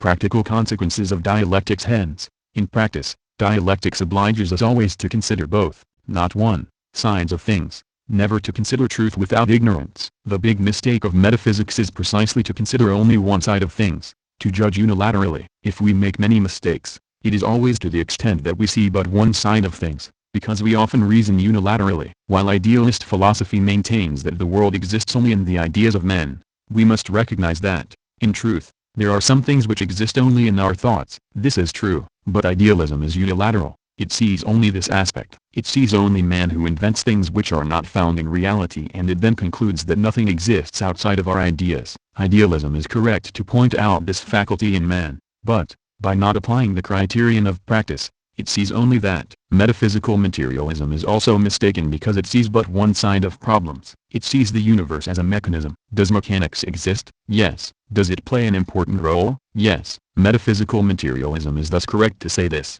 but it is a mistake to see only mechanical motion. Naturally, we are prone to seeing only one side of things and people. If we judge a comrade, almost always we see only his good or his bad side. We must see both, without which it would not be possible to have cadres and organizations. In political practice, the unilateral method of judgment leads to sectarianism. If we encounter an adversary belonging to a reactionary organization, we judge him by his bosses. Yet, he is perhaps only an embittered, discontent employee, and we should not judge him like a fascist boss. Likewise, we can apply this reasoning to bosses and understand that, while they may seem bad to us, It is often because they themselves are dominated by the structure of society and, under different social conditions, they would perhaps be different. If we keep the interpenetration, the unity and struggle of opposites in mind, we look at things in their multiple aspects. We see then that this reactionary is, on the one hand, reactionary, but, on the other, he is a worker, and in his case there is a contradiction. We should look and find out why he has joined this organization and, at the same time, why he should not have joined. In this way we can judge and discuss his case in a less sectarian manner. In accordance with dialectics then, we must consider things from all the angles which we can differentiate. To summarize, and as a theoretical conclusion, we shall say, things change because they include an internal contradiction, themselves and their opposites. The opposites are in conflict, and changes arise from these conflicts. Thus change is the solution of the conflict. Capitalism contains an internal contradiction. The conflict between the proletariat and the bourgeoisie. Change is explained by this conflict, and the transformation of capitalist society into a socialist society is the end of this conflict. There is change and motion wherever there is contradiction. Contradiction is the negation of the affirmation. When the third term, negation of the negation, is achieved, the solution appears, for, at that moment, the reason for the contradiction is eliminated, obsolete. Hence, it can be said that, while the sciences, chemistry, physics, biology, etc., study the laws of change particular to them, dialectics studies the most general laws of change. Engels says, dialectics is nothing more than the science of the general laws of motion and development of nature, human society and thought. Engels. Anti-Dühring, p. 155, Readings F. Engels, Anti-Dühring, New York, International Publishers, 1939, pp. 131-159. 5. Fourth law, transformation of quantity into quality, or law of progress by leaps. 1. Reforms or revolution. 1. Political argumentation. 2. Historical argumentation. 3. Scientific argumentation. 2. Historical materialism. I. How can history be explained? 2. History is the work of man. Before tackling the problem of the application of dialectics to history, it remains for us to study one taste law of dialectics. This will be facilitated by the studies which we have just made, wherein we have seen what negation of the negation is and what is meant by the interpenetration, the unity and struggle of opposites. As always, let us proceed by examples. 1. Reforms or revolution. When speaking of society, people ask, should we instigate reforms or make a revolution? They debate whether, in order to transform capitalist society into a socialist society, successive reforms or an abrupt transformation, revolution, is needed. With respect to this problem, let us recall what we have already studied. Every transformation is the result of a struggle between opposing forces. When something evolves, it is because it contains its opposite, everything being an interpenetration of opposites. We can observe the struggle of opposites and the transformation of the thing into its opposite. How does this transformation take place? This is the new problem which confronts us. One may believe that this transformation occurs little by little, through a series of small transformations, that the green apple changes into a ripe apple through a series of progressive changes. Many people think in this way, that society is transformed little by little, and that the result of a series of these small transformations will be the transformation of capitalist society into a socialist society. These small transformations are reforms, and it will be their total, the sum of the small, gradual changes, which will give us a new society. This theory is called reformism. The supporters of this theory are called reformists, not because they demand reforms, but because they think that reforms are sufficient, that their accumulation will imperceptibly transform society. Let us see if this is true. 1. Political argumentation. If we look at the tax, that is, what has happened in other countries, we shall see that, where this system has been tried, it has not been successful. The transformation of capitalist society, its destruction, has succeeded in a single country, the USSR, and we find that it was not through a series of reforms, but through revolution. 2. Historical argumentation. Generally speaking, is it true that things are transformed by small changes, by reforms? Let us still look at the facts. If we examine historical changes, we see that they do not occur indefinitely, that they are not continuous. There comes a moment when, instead of small changes, change takes place with an abrupt leap. In the history of societies, the outstanding events which we find are abrupt changes, revolutions. Even those who are not familiar with dialectics know, nowadays, that violent changes have occurred in history. However, until the 17th century, it was believed that nature does not jump, that it makes no leaps. People refused to see any abrupt changes in the continuity of change. But science stepped in and revealed, with that changes did occur abruptly. The revolution of 1789 opened people's eyes even better. It was in itself an obvious example of a clean break with the past. It came to be seen that all the decisive stages of history had been important, abrupt and sudden upheavals. For example, as friendly as they may have been, the relations between two states grew colder, more strained and bitter, then took on a hostile character, and, all of a sudden, it was war, an abrupt rupture with the continuity of events. Another example, in Germany, after the war of 1914 to 1918, there was a gradual rise of fascism. Then one day Hitler took power. Germany entered a new historical stage. Today, those who do not deny these abrupt changes maintain that they are accidents, an accident being something which happens but which might not have happened. In this way, people explain revolutions in the history of societies by saying, they were accidents. With regard to the history of France, for example, it is maintained that the fall of Louis XVI and the French Revolution occurred because Louis XVI was a weak and soft man. If he had been an energetic man, we would not have had a revolution. We even read that, if he had not prolonged his meal at Varennes, he would not have been arrested and the course of history would have been changed. Hence, the French Revolution was just an accident, it is said. Dialectics, on the contrary, recognize that revolutions are necessities. There are, indeed, gradual changes, but their accumulation ends up producing abrupt changes. 3. Scientific argumentation. Let us take the example of water. If we start at 00 centigrade, and raise the temperature of the water from 10, 20, 30 up to 98, the change is continuous. But can it continue indefinitely? We can go again up to 990, but, at 1000 centigrade, we have an abrupt change. The water is transformed into steam. If, inversely, from 99 we go down to 10, again we have a continuous change, but we cannot lower the temperature like this indefinitely, for, at 0 centigrade, the water is transformed into ice. From 10 to 99 the water still remains water, only its temperature changes. This is what is called a quantitative change, which answers the question how much. That is, how much heat is there in the water. When the water changes into ice or steam, we have a qualitative change, a change in quality. It is no longer water, it has become ice or steam. When a thing does not change its nature, we have a quantitative change. In the example of water, we have a change in the degree of heat, but not in nature. When it changes in nature, when a thing becomes another thing, this change is qualitative. Hence, we see that the evolution of things cannot be quantitative indefinitely. Things which change finally undergo a qualitative change. Quantity changes into quality. This is a general law. But, as always, we mustn't be satisfied with only this abstract formula. In Ng.'s book Anti-During, in the chapter entitled Dialectics, Quantity and Quality, we can find a large number of examples illustrating how exact this law is, not only in the natural sciences, but in everything else, a law according to which quantitative change suddenly produces, at certain points, a qualitative difference. Engels, Anti-During p.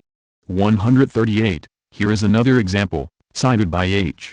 Walton in volume VLL of the French Encyclopedia, in which he refers to Engels. Nervous energy which accumulates in a child provokes laughter, but, if it continues to grow, laughter changes into a fit of tears. In this way, children who become excited and laugh too hard end up crying. We shall give one last well-known example, that of someone running for an elected office. If 4,500 votes are needed for an absolute majority, the candidate is not elected with 4,499 votes, he remains what he is, a candidate. With one more vote, this quantitative change determines a qualitative change, since the candidate becomes an elected official. This law provides us with the solution to the problem, reform or revolution. Reformists tell us, you want the impossible which happens only by accident, you are utopians. But with this law we can see who really is the one who is dreaming the impossible. The study of the phenomena of nature and science shows us that changes are not gradual indefinitely, but that at a certain moment change becomes abrupt. We are not declaring this arbitrarily, rather it is science, nature and reality which declare this to be true. We might then ask, what role do we play in these abrupt changes? We are going to answer this question and develop this problem by applying dialectics to history. Here we have come to a very famous part of dialectical materialism, historical materialism. 2. Historical materialism. What is historical materialism? It is simply, now that we know what dialectics is, the application of this method to the history of human societies. In order to clearly understand this, we must clarify what history is. History implies change in society. Society has a history throughout which it is constantly changing. We see great events taking place in it. So, the following question is raised, since, in history, societies change, what explains these changes? 1. How can history be explained? In this regard it is often asked, For what reason must there always be war? Men ought to be able to live in peace. To these questions we are going to provide materialist answers. A cardinal might explain that war is a punishment from God. This is an idealist answer, for it uses God to explain events. This is explaining history by spirit. It is spirit which creates and makes history. Speaking of providence is also an idealist answer. Hitler, in Mein Kampf, tells us that history is the work of providence, and he thanks the latter for having placed his place of birth on the Austrian border. To make God or providence responsible for history is a convenient theory.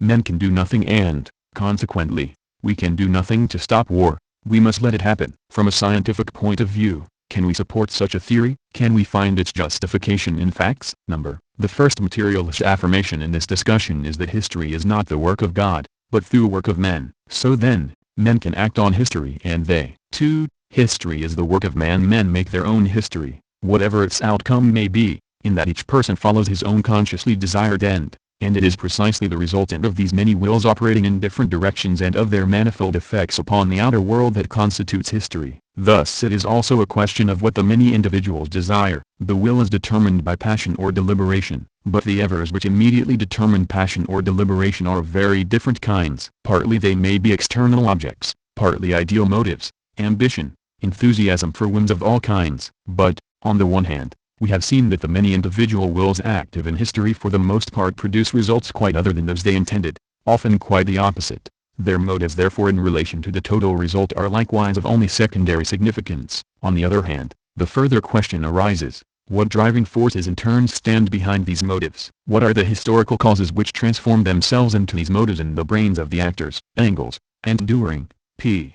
49. This text of Engels tells us then that it is men who act according to their will, desires, but that these desires do not always go in the same direction. What is it then which determines, which decides the actions of men? Why do their desires not go in the same direction? Some idealists will agree that it is the actions of men which make history and that these actions result from their will. It is will which determines action, and it is our thoughts and our feelings which determine our will. We would then have the following sequence: idea, will, action. In order to explain action, we must revert back to find the determining idea cause. Now we make it immediately clear that the action of great men and of doctrine is undeniable, but that it needs to be explained. It is not the sequence idea, will, action which explains it. In this way some people claim that in the 18th century Diderot and the encyclopedists, by spreading to the public the ideas of the rights of man, seduced and won, by these ideas, the will of those men who, consequently, made the revolution. Similarly, in the USSR the ideas of Lenin were spread and people acted in conformity with these ideas. People then conclude from this that, if there were no revolutionary ideas, there would be no revolution. This point of view leads to the conclusion that the motor forces of history are the ideas of great leaders, that it is these leaders who make history. You know the formula of action Francaise, 40 kings made France. We might add, kings who did not have many ideas. What is the materialist point of view on this question? We have seen that there were many points in common between 18th century materialism and modern materialism, but that the former materialism had an idealist theory of history. Hence, whether frankly idealist or disguised behind an inconsistent materialism, this idealist theory which we have just seen and which seems to explain history explains nothing. For what provokes action? Engels says, the old materialism never put this question to itself. Its conception of history, insofar as it has one at all, is therefore essentially pragmatic. It judges everything according to the motives of the action. It divides men in their historical activity into noble and ignoble and then finds that as a rule the noble are defrauded and the ignoble are victorious. Hence it follows for the old materialism that nothing very edifying is to be got from the study of history, and for us, that in the realm of history the old materialism becomes untrue to itself because it takes the ideal driving forces which operate there as ultimate causes, instead of investigating what is behind them. Engels, Feuerbach, p. 49, will, ideas, it is claimed. But why did the philosophers of the 18th century have precisely these ideas? If they had tried to propound Marxism, no one would have listened to them, for, at this time, people would not have understood. It is not only the fact that ideas are conveyed which counts, they must also be understood. Consequently, there are definite times for accepting ideas as well as for forging them. We have always said that ideas are of great importance, but we must see where they come from. We must then search for the causes which give us these ideas, and for what are, in the final analysis, the motor forces of history. Readings v. L. Lenin, Materialism and Empirio-Criticism, New York, International Publishers, 1970, Chapter 3, F. Engels, Ludwig Feuerbach and the Outcome of Classical German Philosophy, New York, International Publishers, 1941, Chapter 4, Part 5 Historical Materialism 1, The Motor Forces of History 1. An Error to Avoid 2. Social Being and Consciousness 3. Idealist Theories 4. Social Being and the Conditions of Existence 5.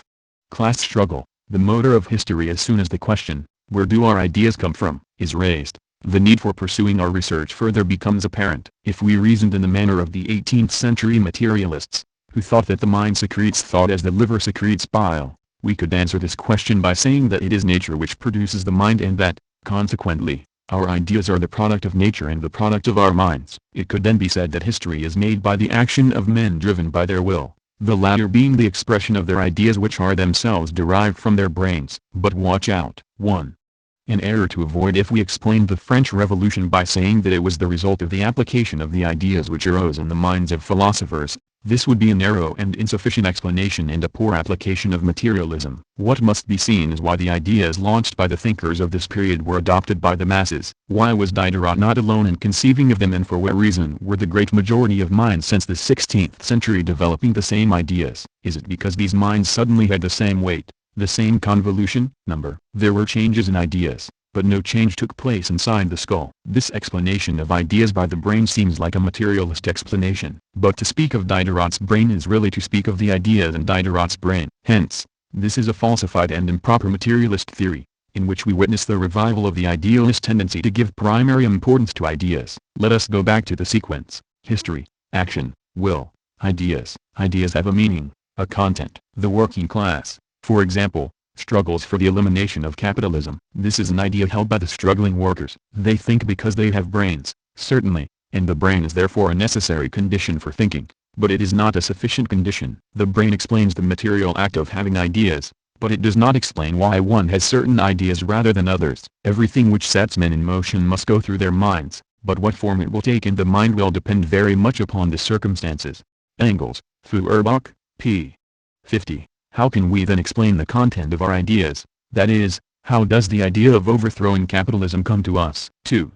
Social being and consciousness. We know that our ideas are the reflection of things. The goals which our ideas contain are also the reflection of things, but which things? In order to answer this question, we must see where men live and where their ideas appear. We find that men live in a capitalist society and that their ideas appear in this society and are derived from it. It is not the consciousness of men that determines their existence, but their social existence that determines their consciousness. Karl Marx, Preface, Critique of Political Economy, New York, International Publishers, 1970, p.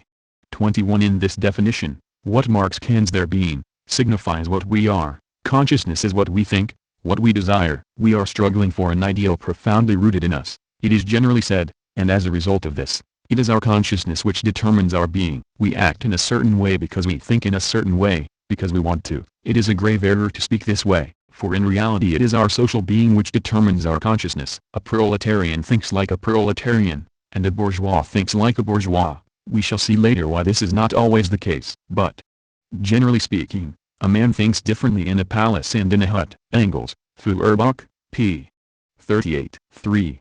Idealist theories. Idealists say that a proletarian or a bourgeois is one or the other because he thinks like one or the other. We say, on the contrary, that, while one may think like a proletarian or a bourgeois, this is because one is one or the other. A proletarian has a proletarian class consciousness because he is a proletarian. We should pay close attention to the practical consequences of this idealist theory. Accordingly, if one is a bourgeois, it is because one thinks like a bourgeois. Hence, in order to stop being one, it is sufficient to change the way of thinking in question, and in order to halt bourgeois exploitation, it is sufficient to make the bosses change their convictions. This is a theory defended by Christian socialists. It was also shared by the founders of utopian socialism. Moreover, it is also held by the fascists who fight against capitalism, not to eliminate it, but to make it more rational. As soon as management understands that it exploits workers, they say, it will no longer do so. Here we have a completely idealist theory whose dangers are obvious to us. 4.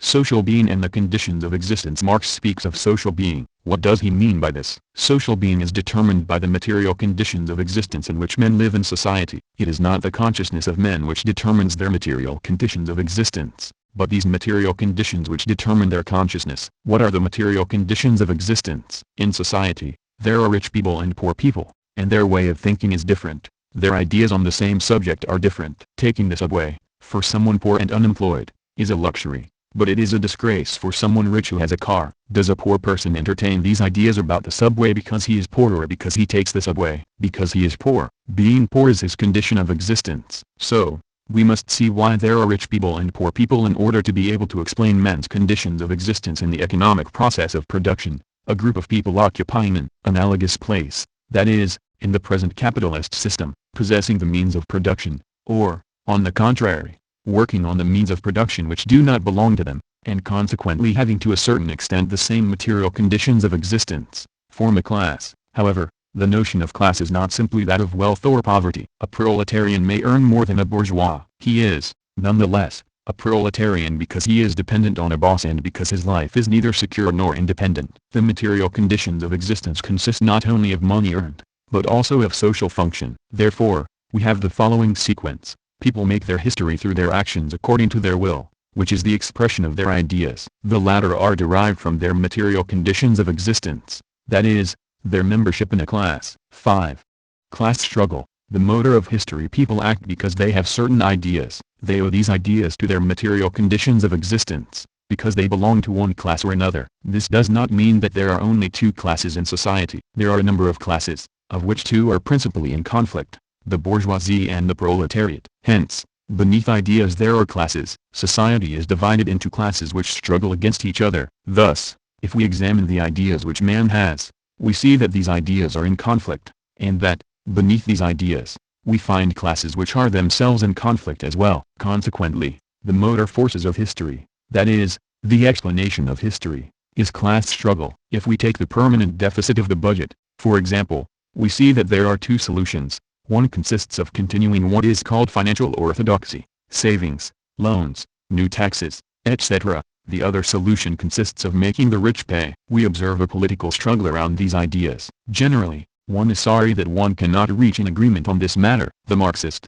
however, wants to understand and looks for what is underneath the political struggle. He then discovers the social struggle, that is, class struggle. Struggle between those who favor the first solution, capitalists, and those who favor making the rich pay, middle classes and proletariat. Engels says, in modern history at least, it is therefore proved that all political struggles are class struggles, and all class struggles for emancipation in the last resort, despite their necessarily political form. For every class struggle is a political struggle, turned ultimately on the question of economic emancipation. Engels, Feuerbach p.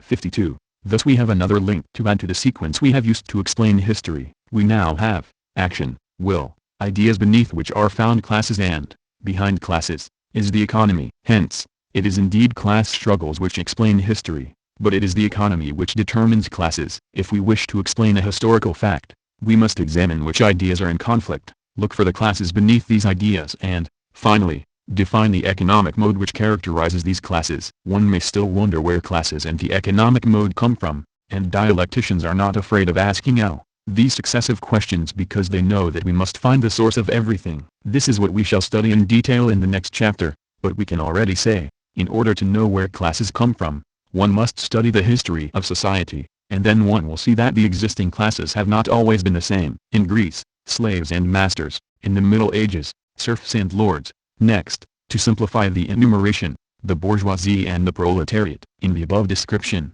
we find that classes change, and, if we look for the reason why they change, we shall see that it is because the economic conditions have changed. By economic conditions we mean, the structure of production, of distribution, of exchange, of the consumption of goods, and, as the ultimate condition of all the rest, the way of producing, or technology. Here follows a text by Engels. Bourgeoisie and proletariat both arose in consequence of a transformation of the economic conditions, more precisely, of the mode of production. The transition, first from guild handicrafts to manufacture, and then from manufacture to large-scale industry, with steam and mechanical power, had caused the development of these two classes. Engels, Feuerbach, p. 51. Hence, in the last analysis, we see that we may represent the motor forces of history by the following sequence. A. History is the work of men. B. Action, which creates history, is determined by their will. C. This will is the expression of their ideas. D. These ideas are the reflection of the social conditions in which they live. E. It is these social conditions which determine classes and their struggles. F. Classes are themselves determined by economic conditions. To clarify in what forms and under what conditions this sequence takes place, let us say that 1. Ideas find their expression in life and the political sphere. 2. Class struggles, which are behind the struggles of ideas, are manifested in the social sphere. 3. Economic conditions, which are determined by the state of technology, find their expression in the economic sphere. Readings K. Marx and F. Engels, The Manifesto of the Communist Party, New York, International Publishers, 1948, K. Marx, A Contribution to the Critique of Political Economy, New York, International Publishers, 1970, pages 5 to 23, H. Silsom, D. Goldway, H. Martel, eds. Dynamics of Social Change, A Reader in Marxist Social Science, New York, International Publishers, 1970, pages 19 to 42. 2. Where do classes and economic conditions come from? 1. The first great division of labor. 2. The first division of society into classes. 3. The second great division of labor. 4. The second division of society into classes. 5. What determines economic conditions? 6.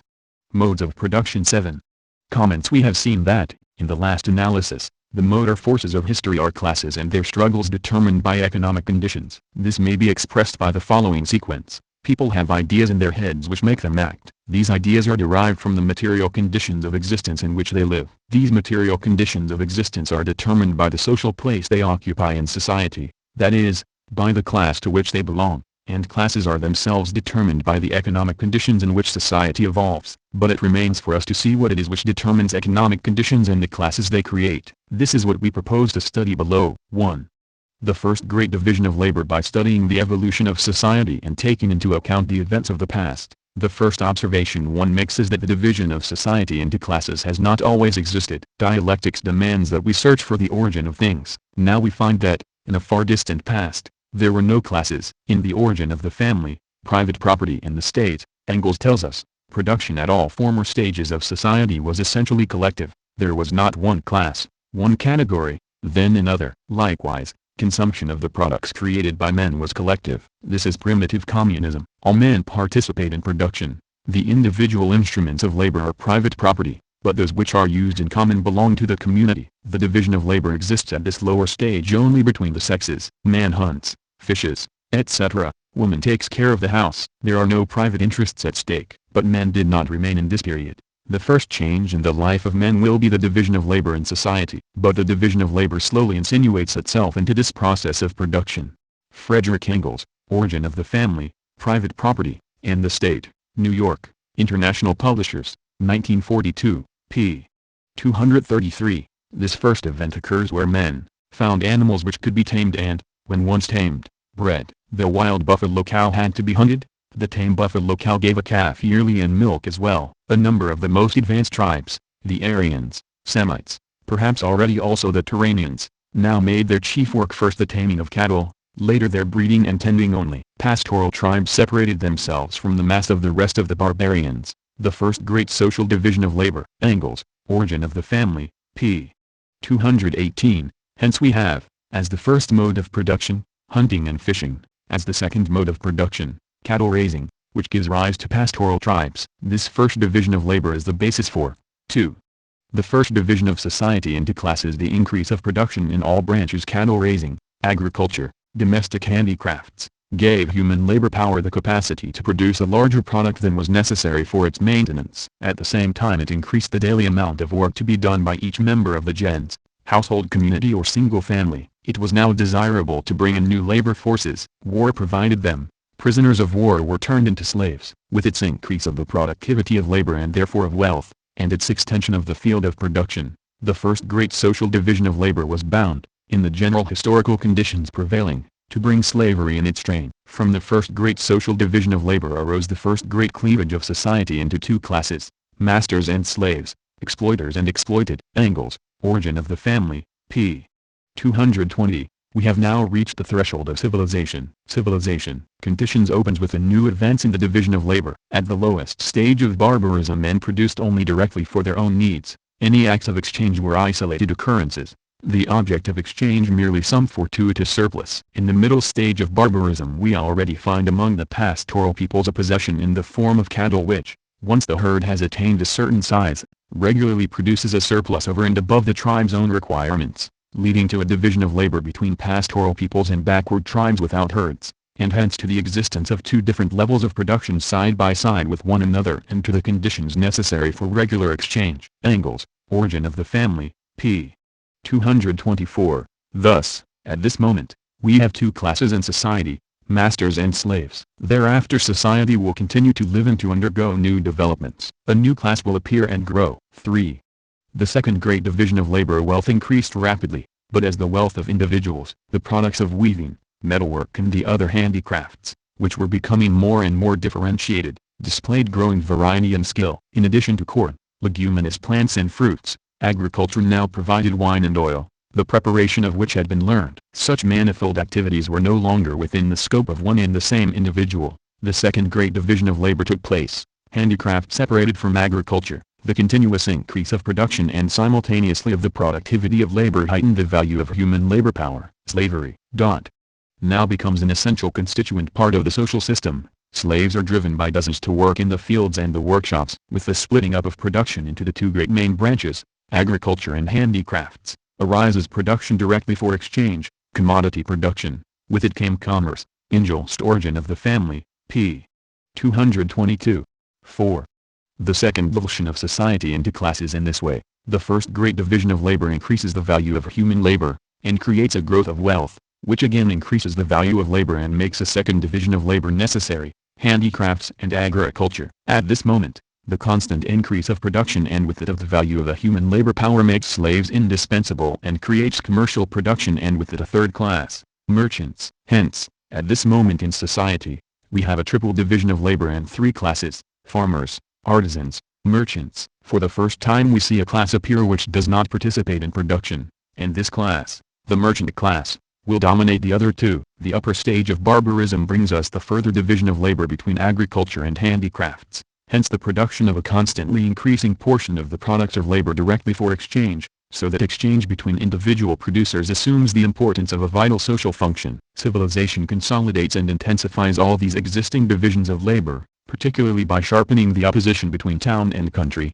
The town may economically dominate the country, as in antiquity, or the country the town, as in the Middle Ages, and it adds a third division of labor peculiar to itself and of decisive importance. It creates a class which no longer concerns itself with production, but only with the exchange of the products, the merchants. This class makes itself into an indispensable middleman between any two producers and exploits them both under the pretext of becoming the most useful class of the population, a class of parasites, who, as a reward for their actually very insignificant services, skim all the cream off production at home and abroad, rapidly amass enormous wealth and a corresponding social influence, and for that reason receive under civilization ever higher honors and ever greater control of production until at last they also bring forth a product of their own.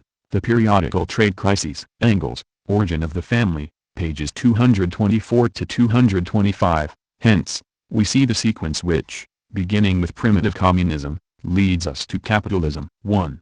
Primitive communism. 2. Division between barbarians and pastoral tribes. First division of labor, masters and slaves. 3. Division between farmers and artisans. Second division of labor. 4. Birth of a merchant class. Third division of labor, which 5. Engenders periodic commercial crises, capitalism. Now we know where classes come from, it remains for us to study. 5.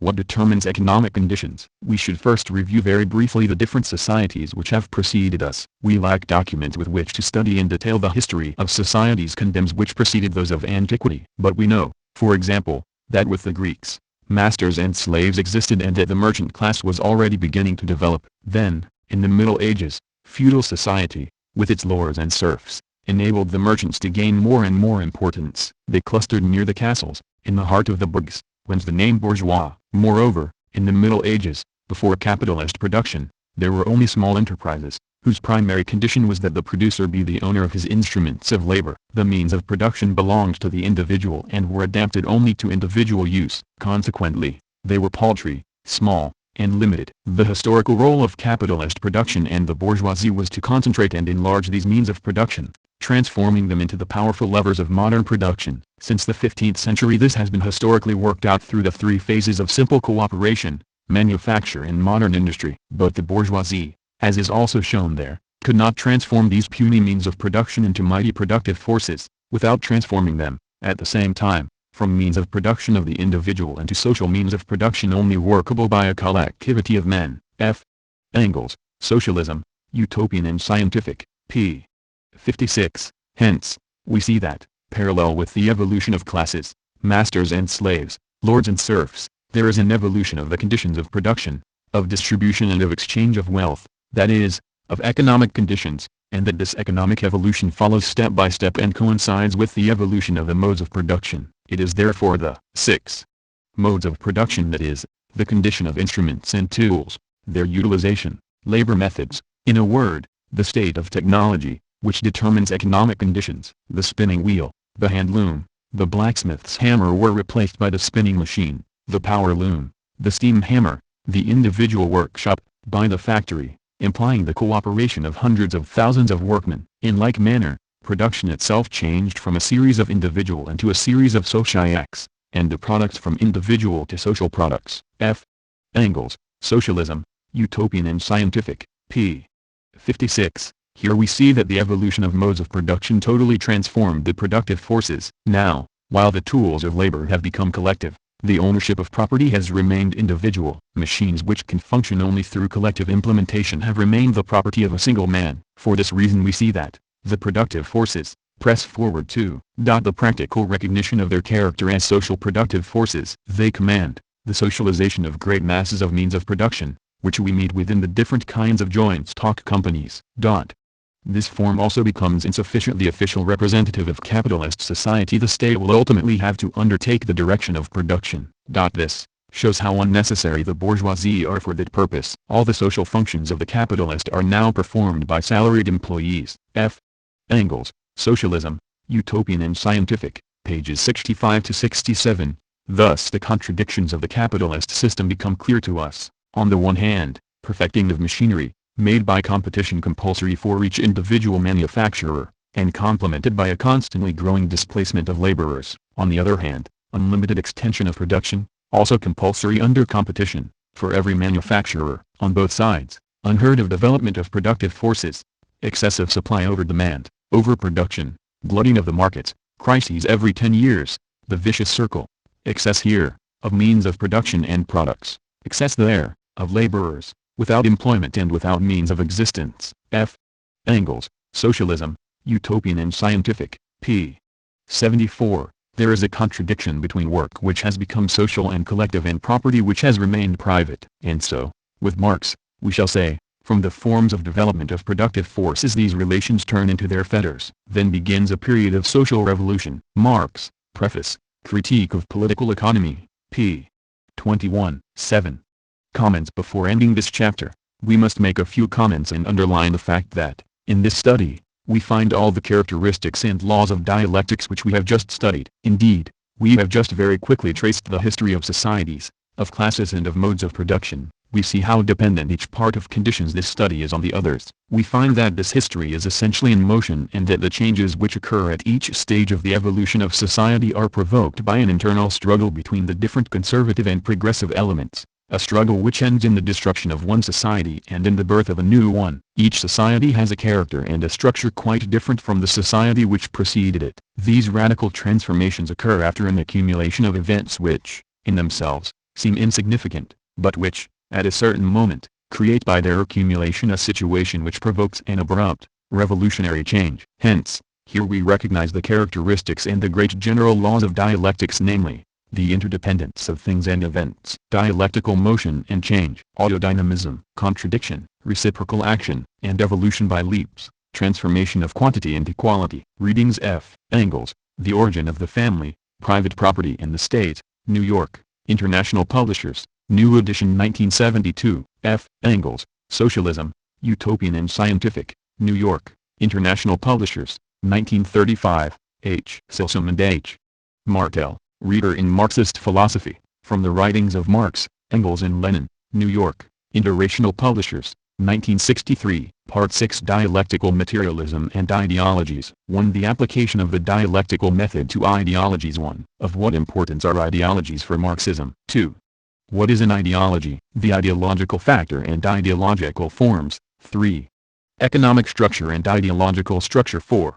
True consciousness and false consciousness. 5. Action and reaction of ideological factors. 6. A method of dialectical analysis. 7. The necessity of ideological struggle. 8. Conclusion. 1.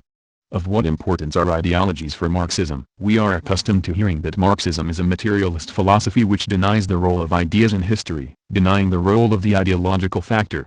It only considers economic influences. This is false. Marxism does not deny the important role of the mind, of art or of ideas in life. Quite to the contrary. It attaches a particular importance to these ideological forms. We are going to end this study of the elementary principles of Marxism by examining how the method of dialectical materialism may be applied to ideologies. We shall see what the role of ideologies in history, that is, the influence of the ideological factor, is and what ideological forms are. This part of Marxism which we are about to study is the least known part of this philosophy. The reason for this is that, for a long time, attention has been centered on the part of Marxism which deals with political economy. As a result, this subject has been arbitrarily separated, not only from the great whole which Marxism forms, but from its very foundation. For what enabled political economy to become a true science was historical materialism, which is, as we have seen, an application of dialectical materialism. We might point out, parenthetically, that this manner of proceeding derives from the metaphysical spirit which we have so much trouble ridding ourselves of. It is, let us repeat, to the extent that we isolate things and study them unilaterally, that we commit mistakes. Incorrect interpretations of Marxism derive, therefore, from the fact that the role of ideologies in history and in life has not been sufficiently underlined. Ideologies have been separated from Marxism. As a result, Marxism has been separated from dialectical materialism, that is to say, from itself. We are happy to see that, in recent years, thanks in part to the work of the Workers' University in Paris, through which several thousands of students have come to know Marxism, thanks also to the work of our intellectual comrades who have contributed to the cause through their work and their books, Marxism has regained its true character and the place which belongs to it. 2.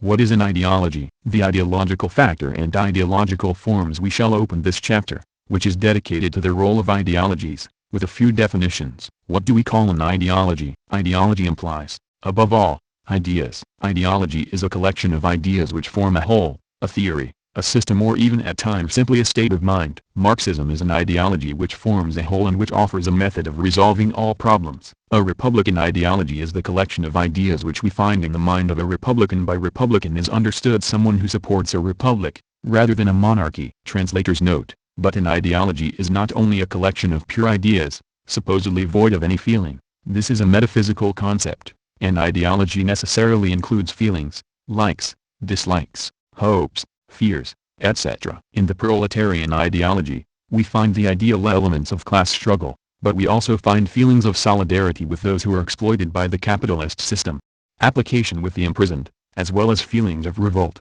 of enthusiasm, etc. All of these elements make up an ideology. Now let us see what is meant by the ideological factor. This is ideology considered as a cause or a force which acts, which is capable of exerting influence. This is why one speaks of the influence of the ideological factor. Religions, for example, are an ideological factor which we must take account of. They have a moral force of considerable influence. What is an ideological form? This term designates a collection of particular ideas which form an ideology in a specialized field. Religion and ethics are forms of ideology, as are science, philosophy, literature, art and poetry. Hence, if we want to examine the role of the history of ideology in general and of all its forms in particular, we must conduct our study, not by separating ideology from history, that is, from the life of society, but by determining the role of ideology, its factors and forms, and beginning with society.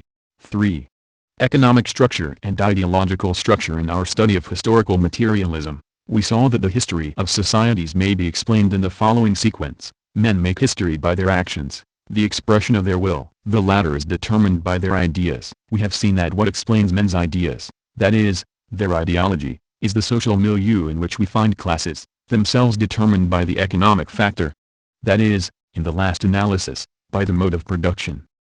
We have also seen that between the ideological factor and the social factor there is the political factor, which appears in the ideological struggle as the expression of the social struggle. If, then, we examine the structure of society in the light of historical materialism, we see that its foundation is the economic structure. Then, above it, there is the social structure, which supports the political structure, and finally the ideological structure. We see that, for materialists, the ideological structure is at the top of the social edifice, while, for idealists, the ideological structure is at its base. In the social production of their existence, men inevitably enter into definite relations, which are independent of their will, namely relations of production appropriate to a given stage in the development of their material forces of production. The totality of these relations of production constitutes the economic structure of society, the real foundation, on which arises a legal and political superstructure and to which correspond definite forms of social consciousness. The mode of production of material life conditions the general process of social,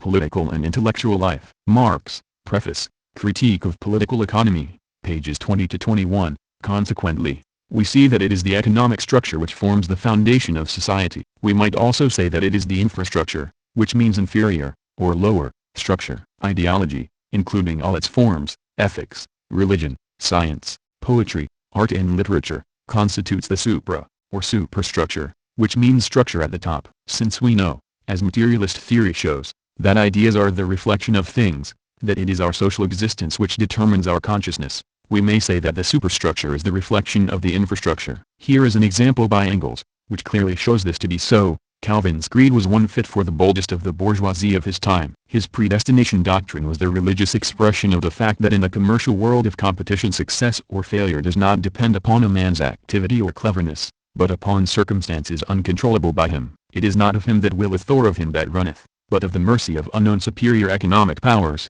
and this was especially true at a period of economic revolution, when all old commercial routes and centers were replaced by new ones, when India and America were opened to the world, and when even the most sacred economic articles of faith, the value of gold and silver, began to totter and to break down. Engels, Socialism, Utopian and Scientific, p.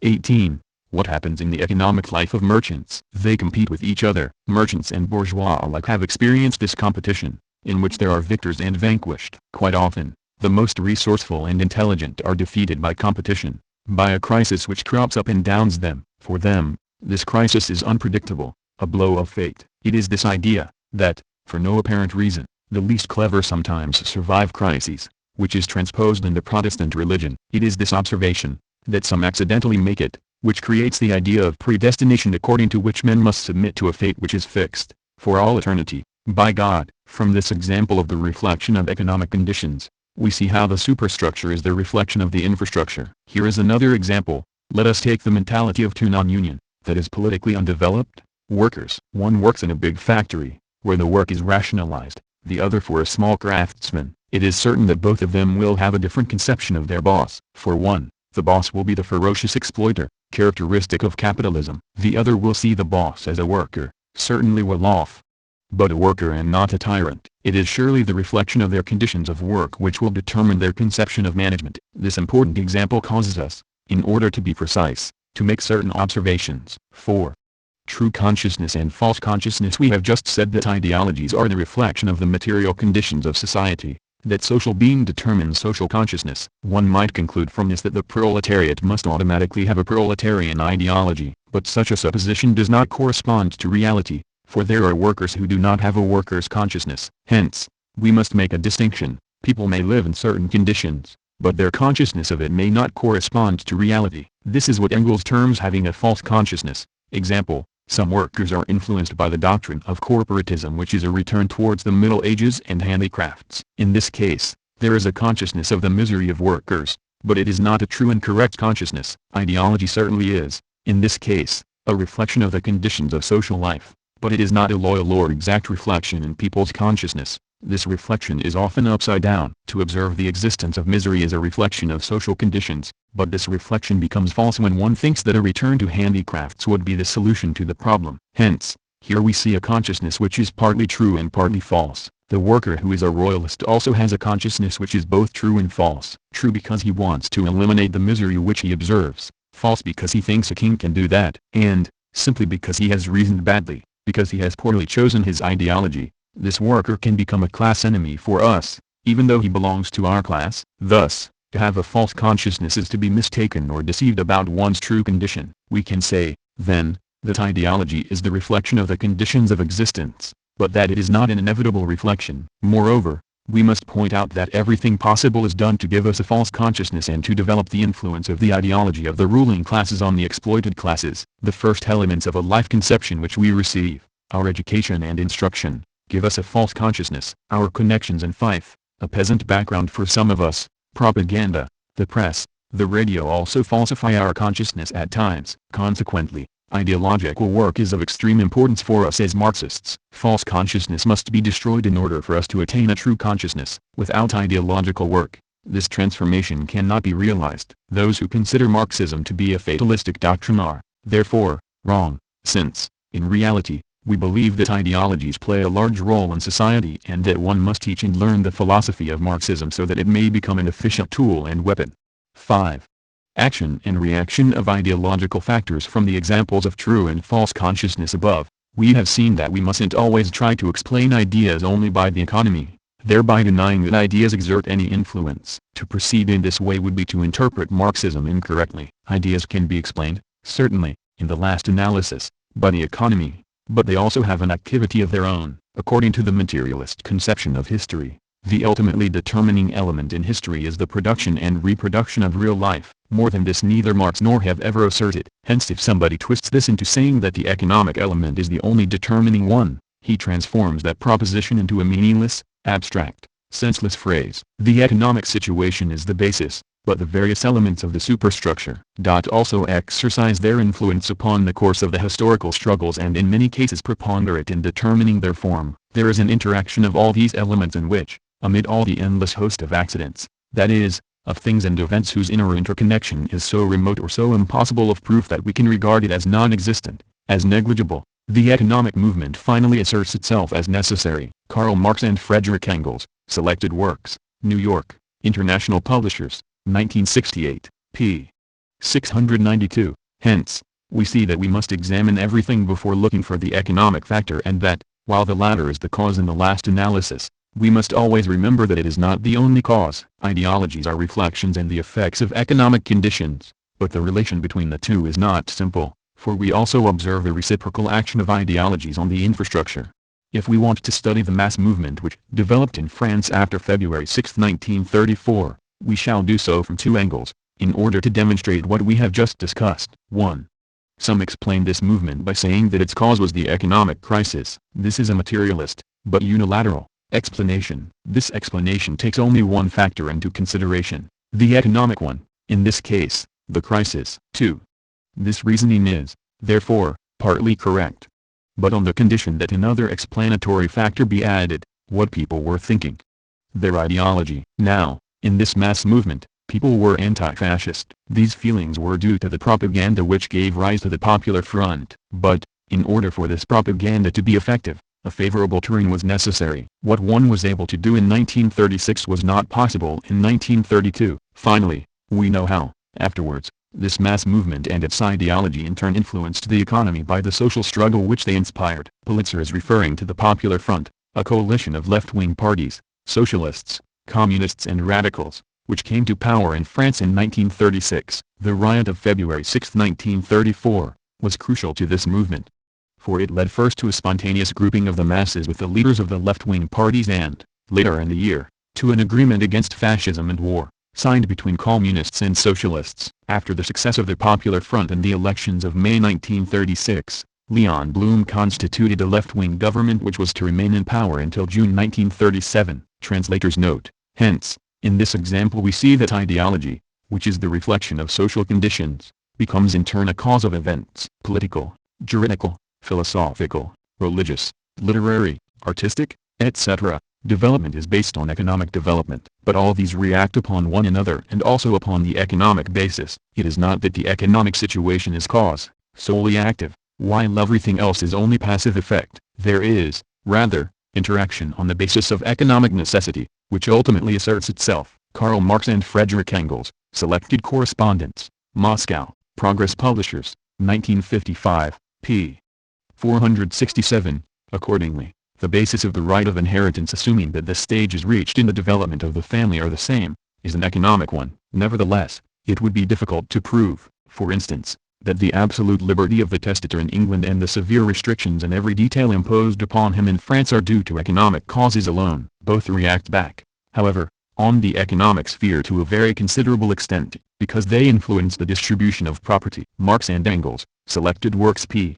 696. To cite a more contemporary example, we shall take that of taxes. We all have an idea about taxes. The rich want theirs reduced and so favor indirect taxes. Workers and the middle classes want, on the contrary, a fiscality based on direct and progressive taxation. So then, the idea which we have about taxes, and which is an ideological factor, has its origin in our economic situation, which is created and imposed by capitalism. The rich wish to keep their privileges and fight to preserve the present mode of taxation and to reinforce the laws in this direction. Now, these laws, which derive from ideas, react on the economy, for they destroy small commerce and the handicrafts and accelerate capitalist concentration. Consequently, we see that economic conditions give rise to modifications in economic conditions, and that is by taking into account this reciprocity of relations that we should examine ideologies. All ideologies. It is only in the last analysis that we see economic necessities always prevail. We know that it is the mission of writers and thinkers to propagate,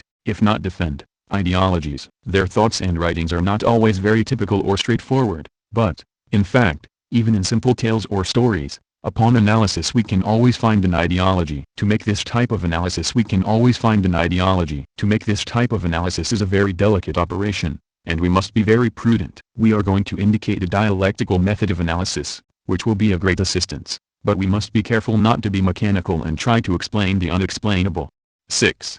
A method of dialectical analysis. In order to apply the dialectical method properly, one must know many things. If you do not know your subject, it must be studied carefully, otherwise, your judgment will amount to only a caricature of the truth. In order to make an analysis of a literary work, a book or story, we are going to indicate a method which may be applied to other subjects as well. A. You must first pay attention to the content of the book or story you wish to analyze. Examine it independently of any social question, for not everything is derived from class struggle or economic conditions. There are literary influences which we must take into consideration. Try to see to which literary school the work belongs. Take into account the internal development of ideologies. Practically speaking, it would be good to make a summary of the subject under analysis and to note down anything you found remarkable. B. Next, observe the social types the heroes of the intrigue belong to. Look for the class to which they belong. Examine the action of the characters and see if what takes place in the novel can be linked in some way to a social viewpoint. If this is not possible, if it cannot reasonably be done,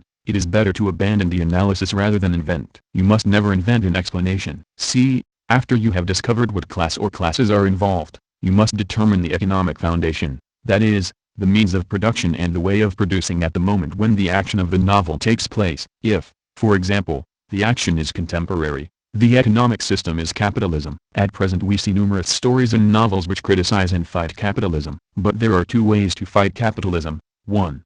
As a revolutionary seeking to go forward. 2. As a reactionary, who wants to return to the past. It is often this form which we encounter in modern novels, in which one longs for the good old days. D.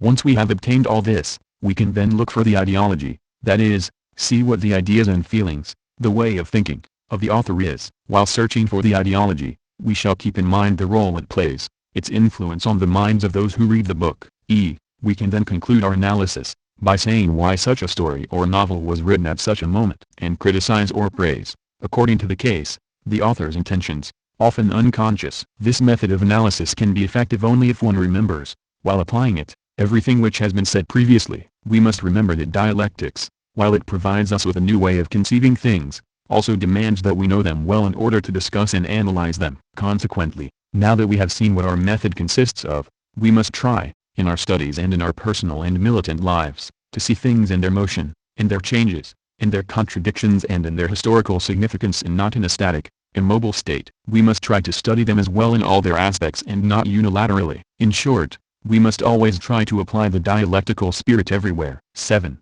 The necessity of ideological struggle. We know better now what dialectical materialism is, the modern form of materialism founded by Marx and Engels and developed by Lenin. In the present work we have made particular use of texts by Marx and Engels, pen. But we cannot end this course without pointing out that the philosophical work of Lenin is also considerable. That is why today we speak of Marxism-Leninism. Marxism-Leninism and dialectical materialism are inseparably united. Only through the knowledge of dialectical materialism can one measure the entire scope and wealth of Marxism-Leninism. This leads us to the conclusion that the militant is not truly armed ideologically unless he is familiar with the entirety of this doctrine. Having understood this, the bourgeoisie attempts to introduce, by any means, its own ideology into the consciousness of workers. Knowing perfectly well that, of all the aspects of Marxism-Leninism, it is dialectical materialism which is at present least known, the bourgeoisie has organized a campaign of silence against it. It is painful to note that the official instruction is oblivious to this method and that teaching methodology in schools and universities has not changed in the last 100 years. If,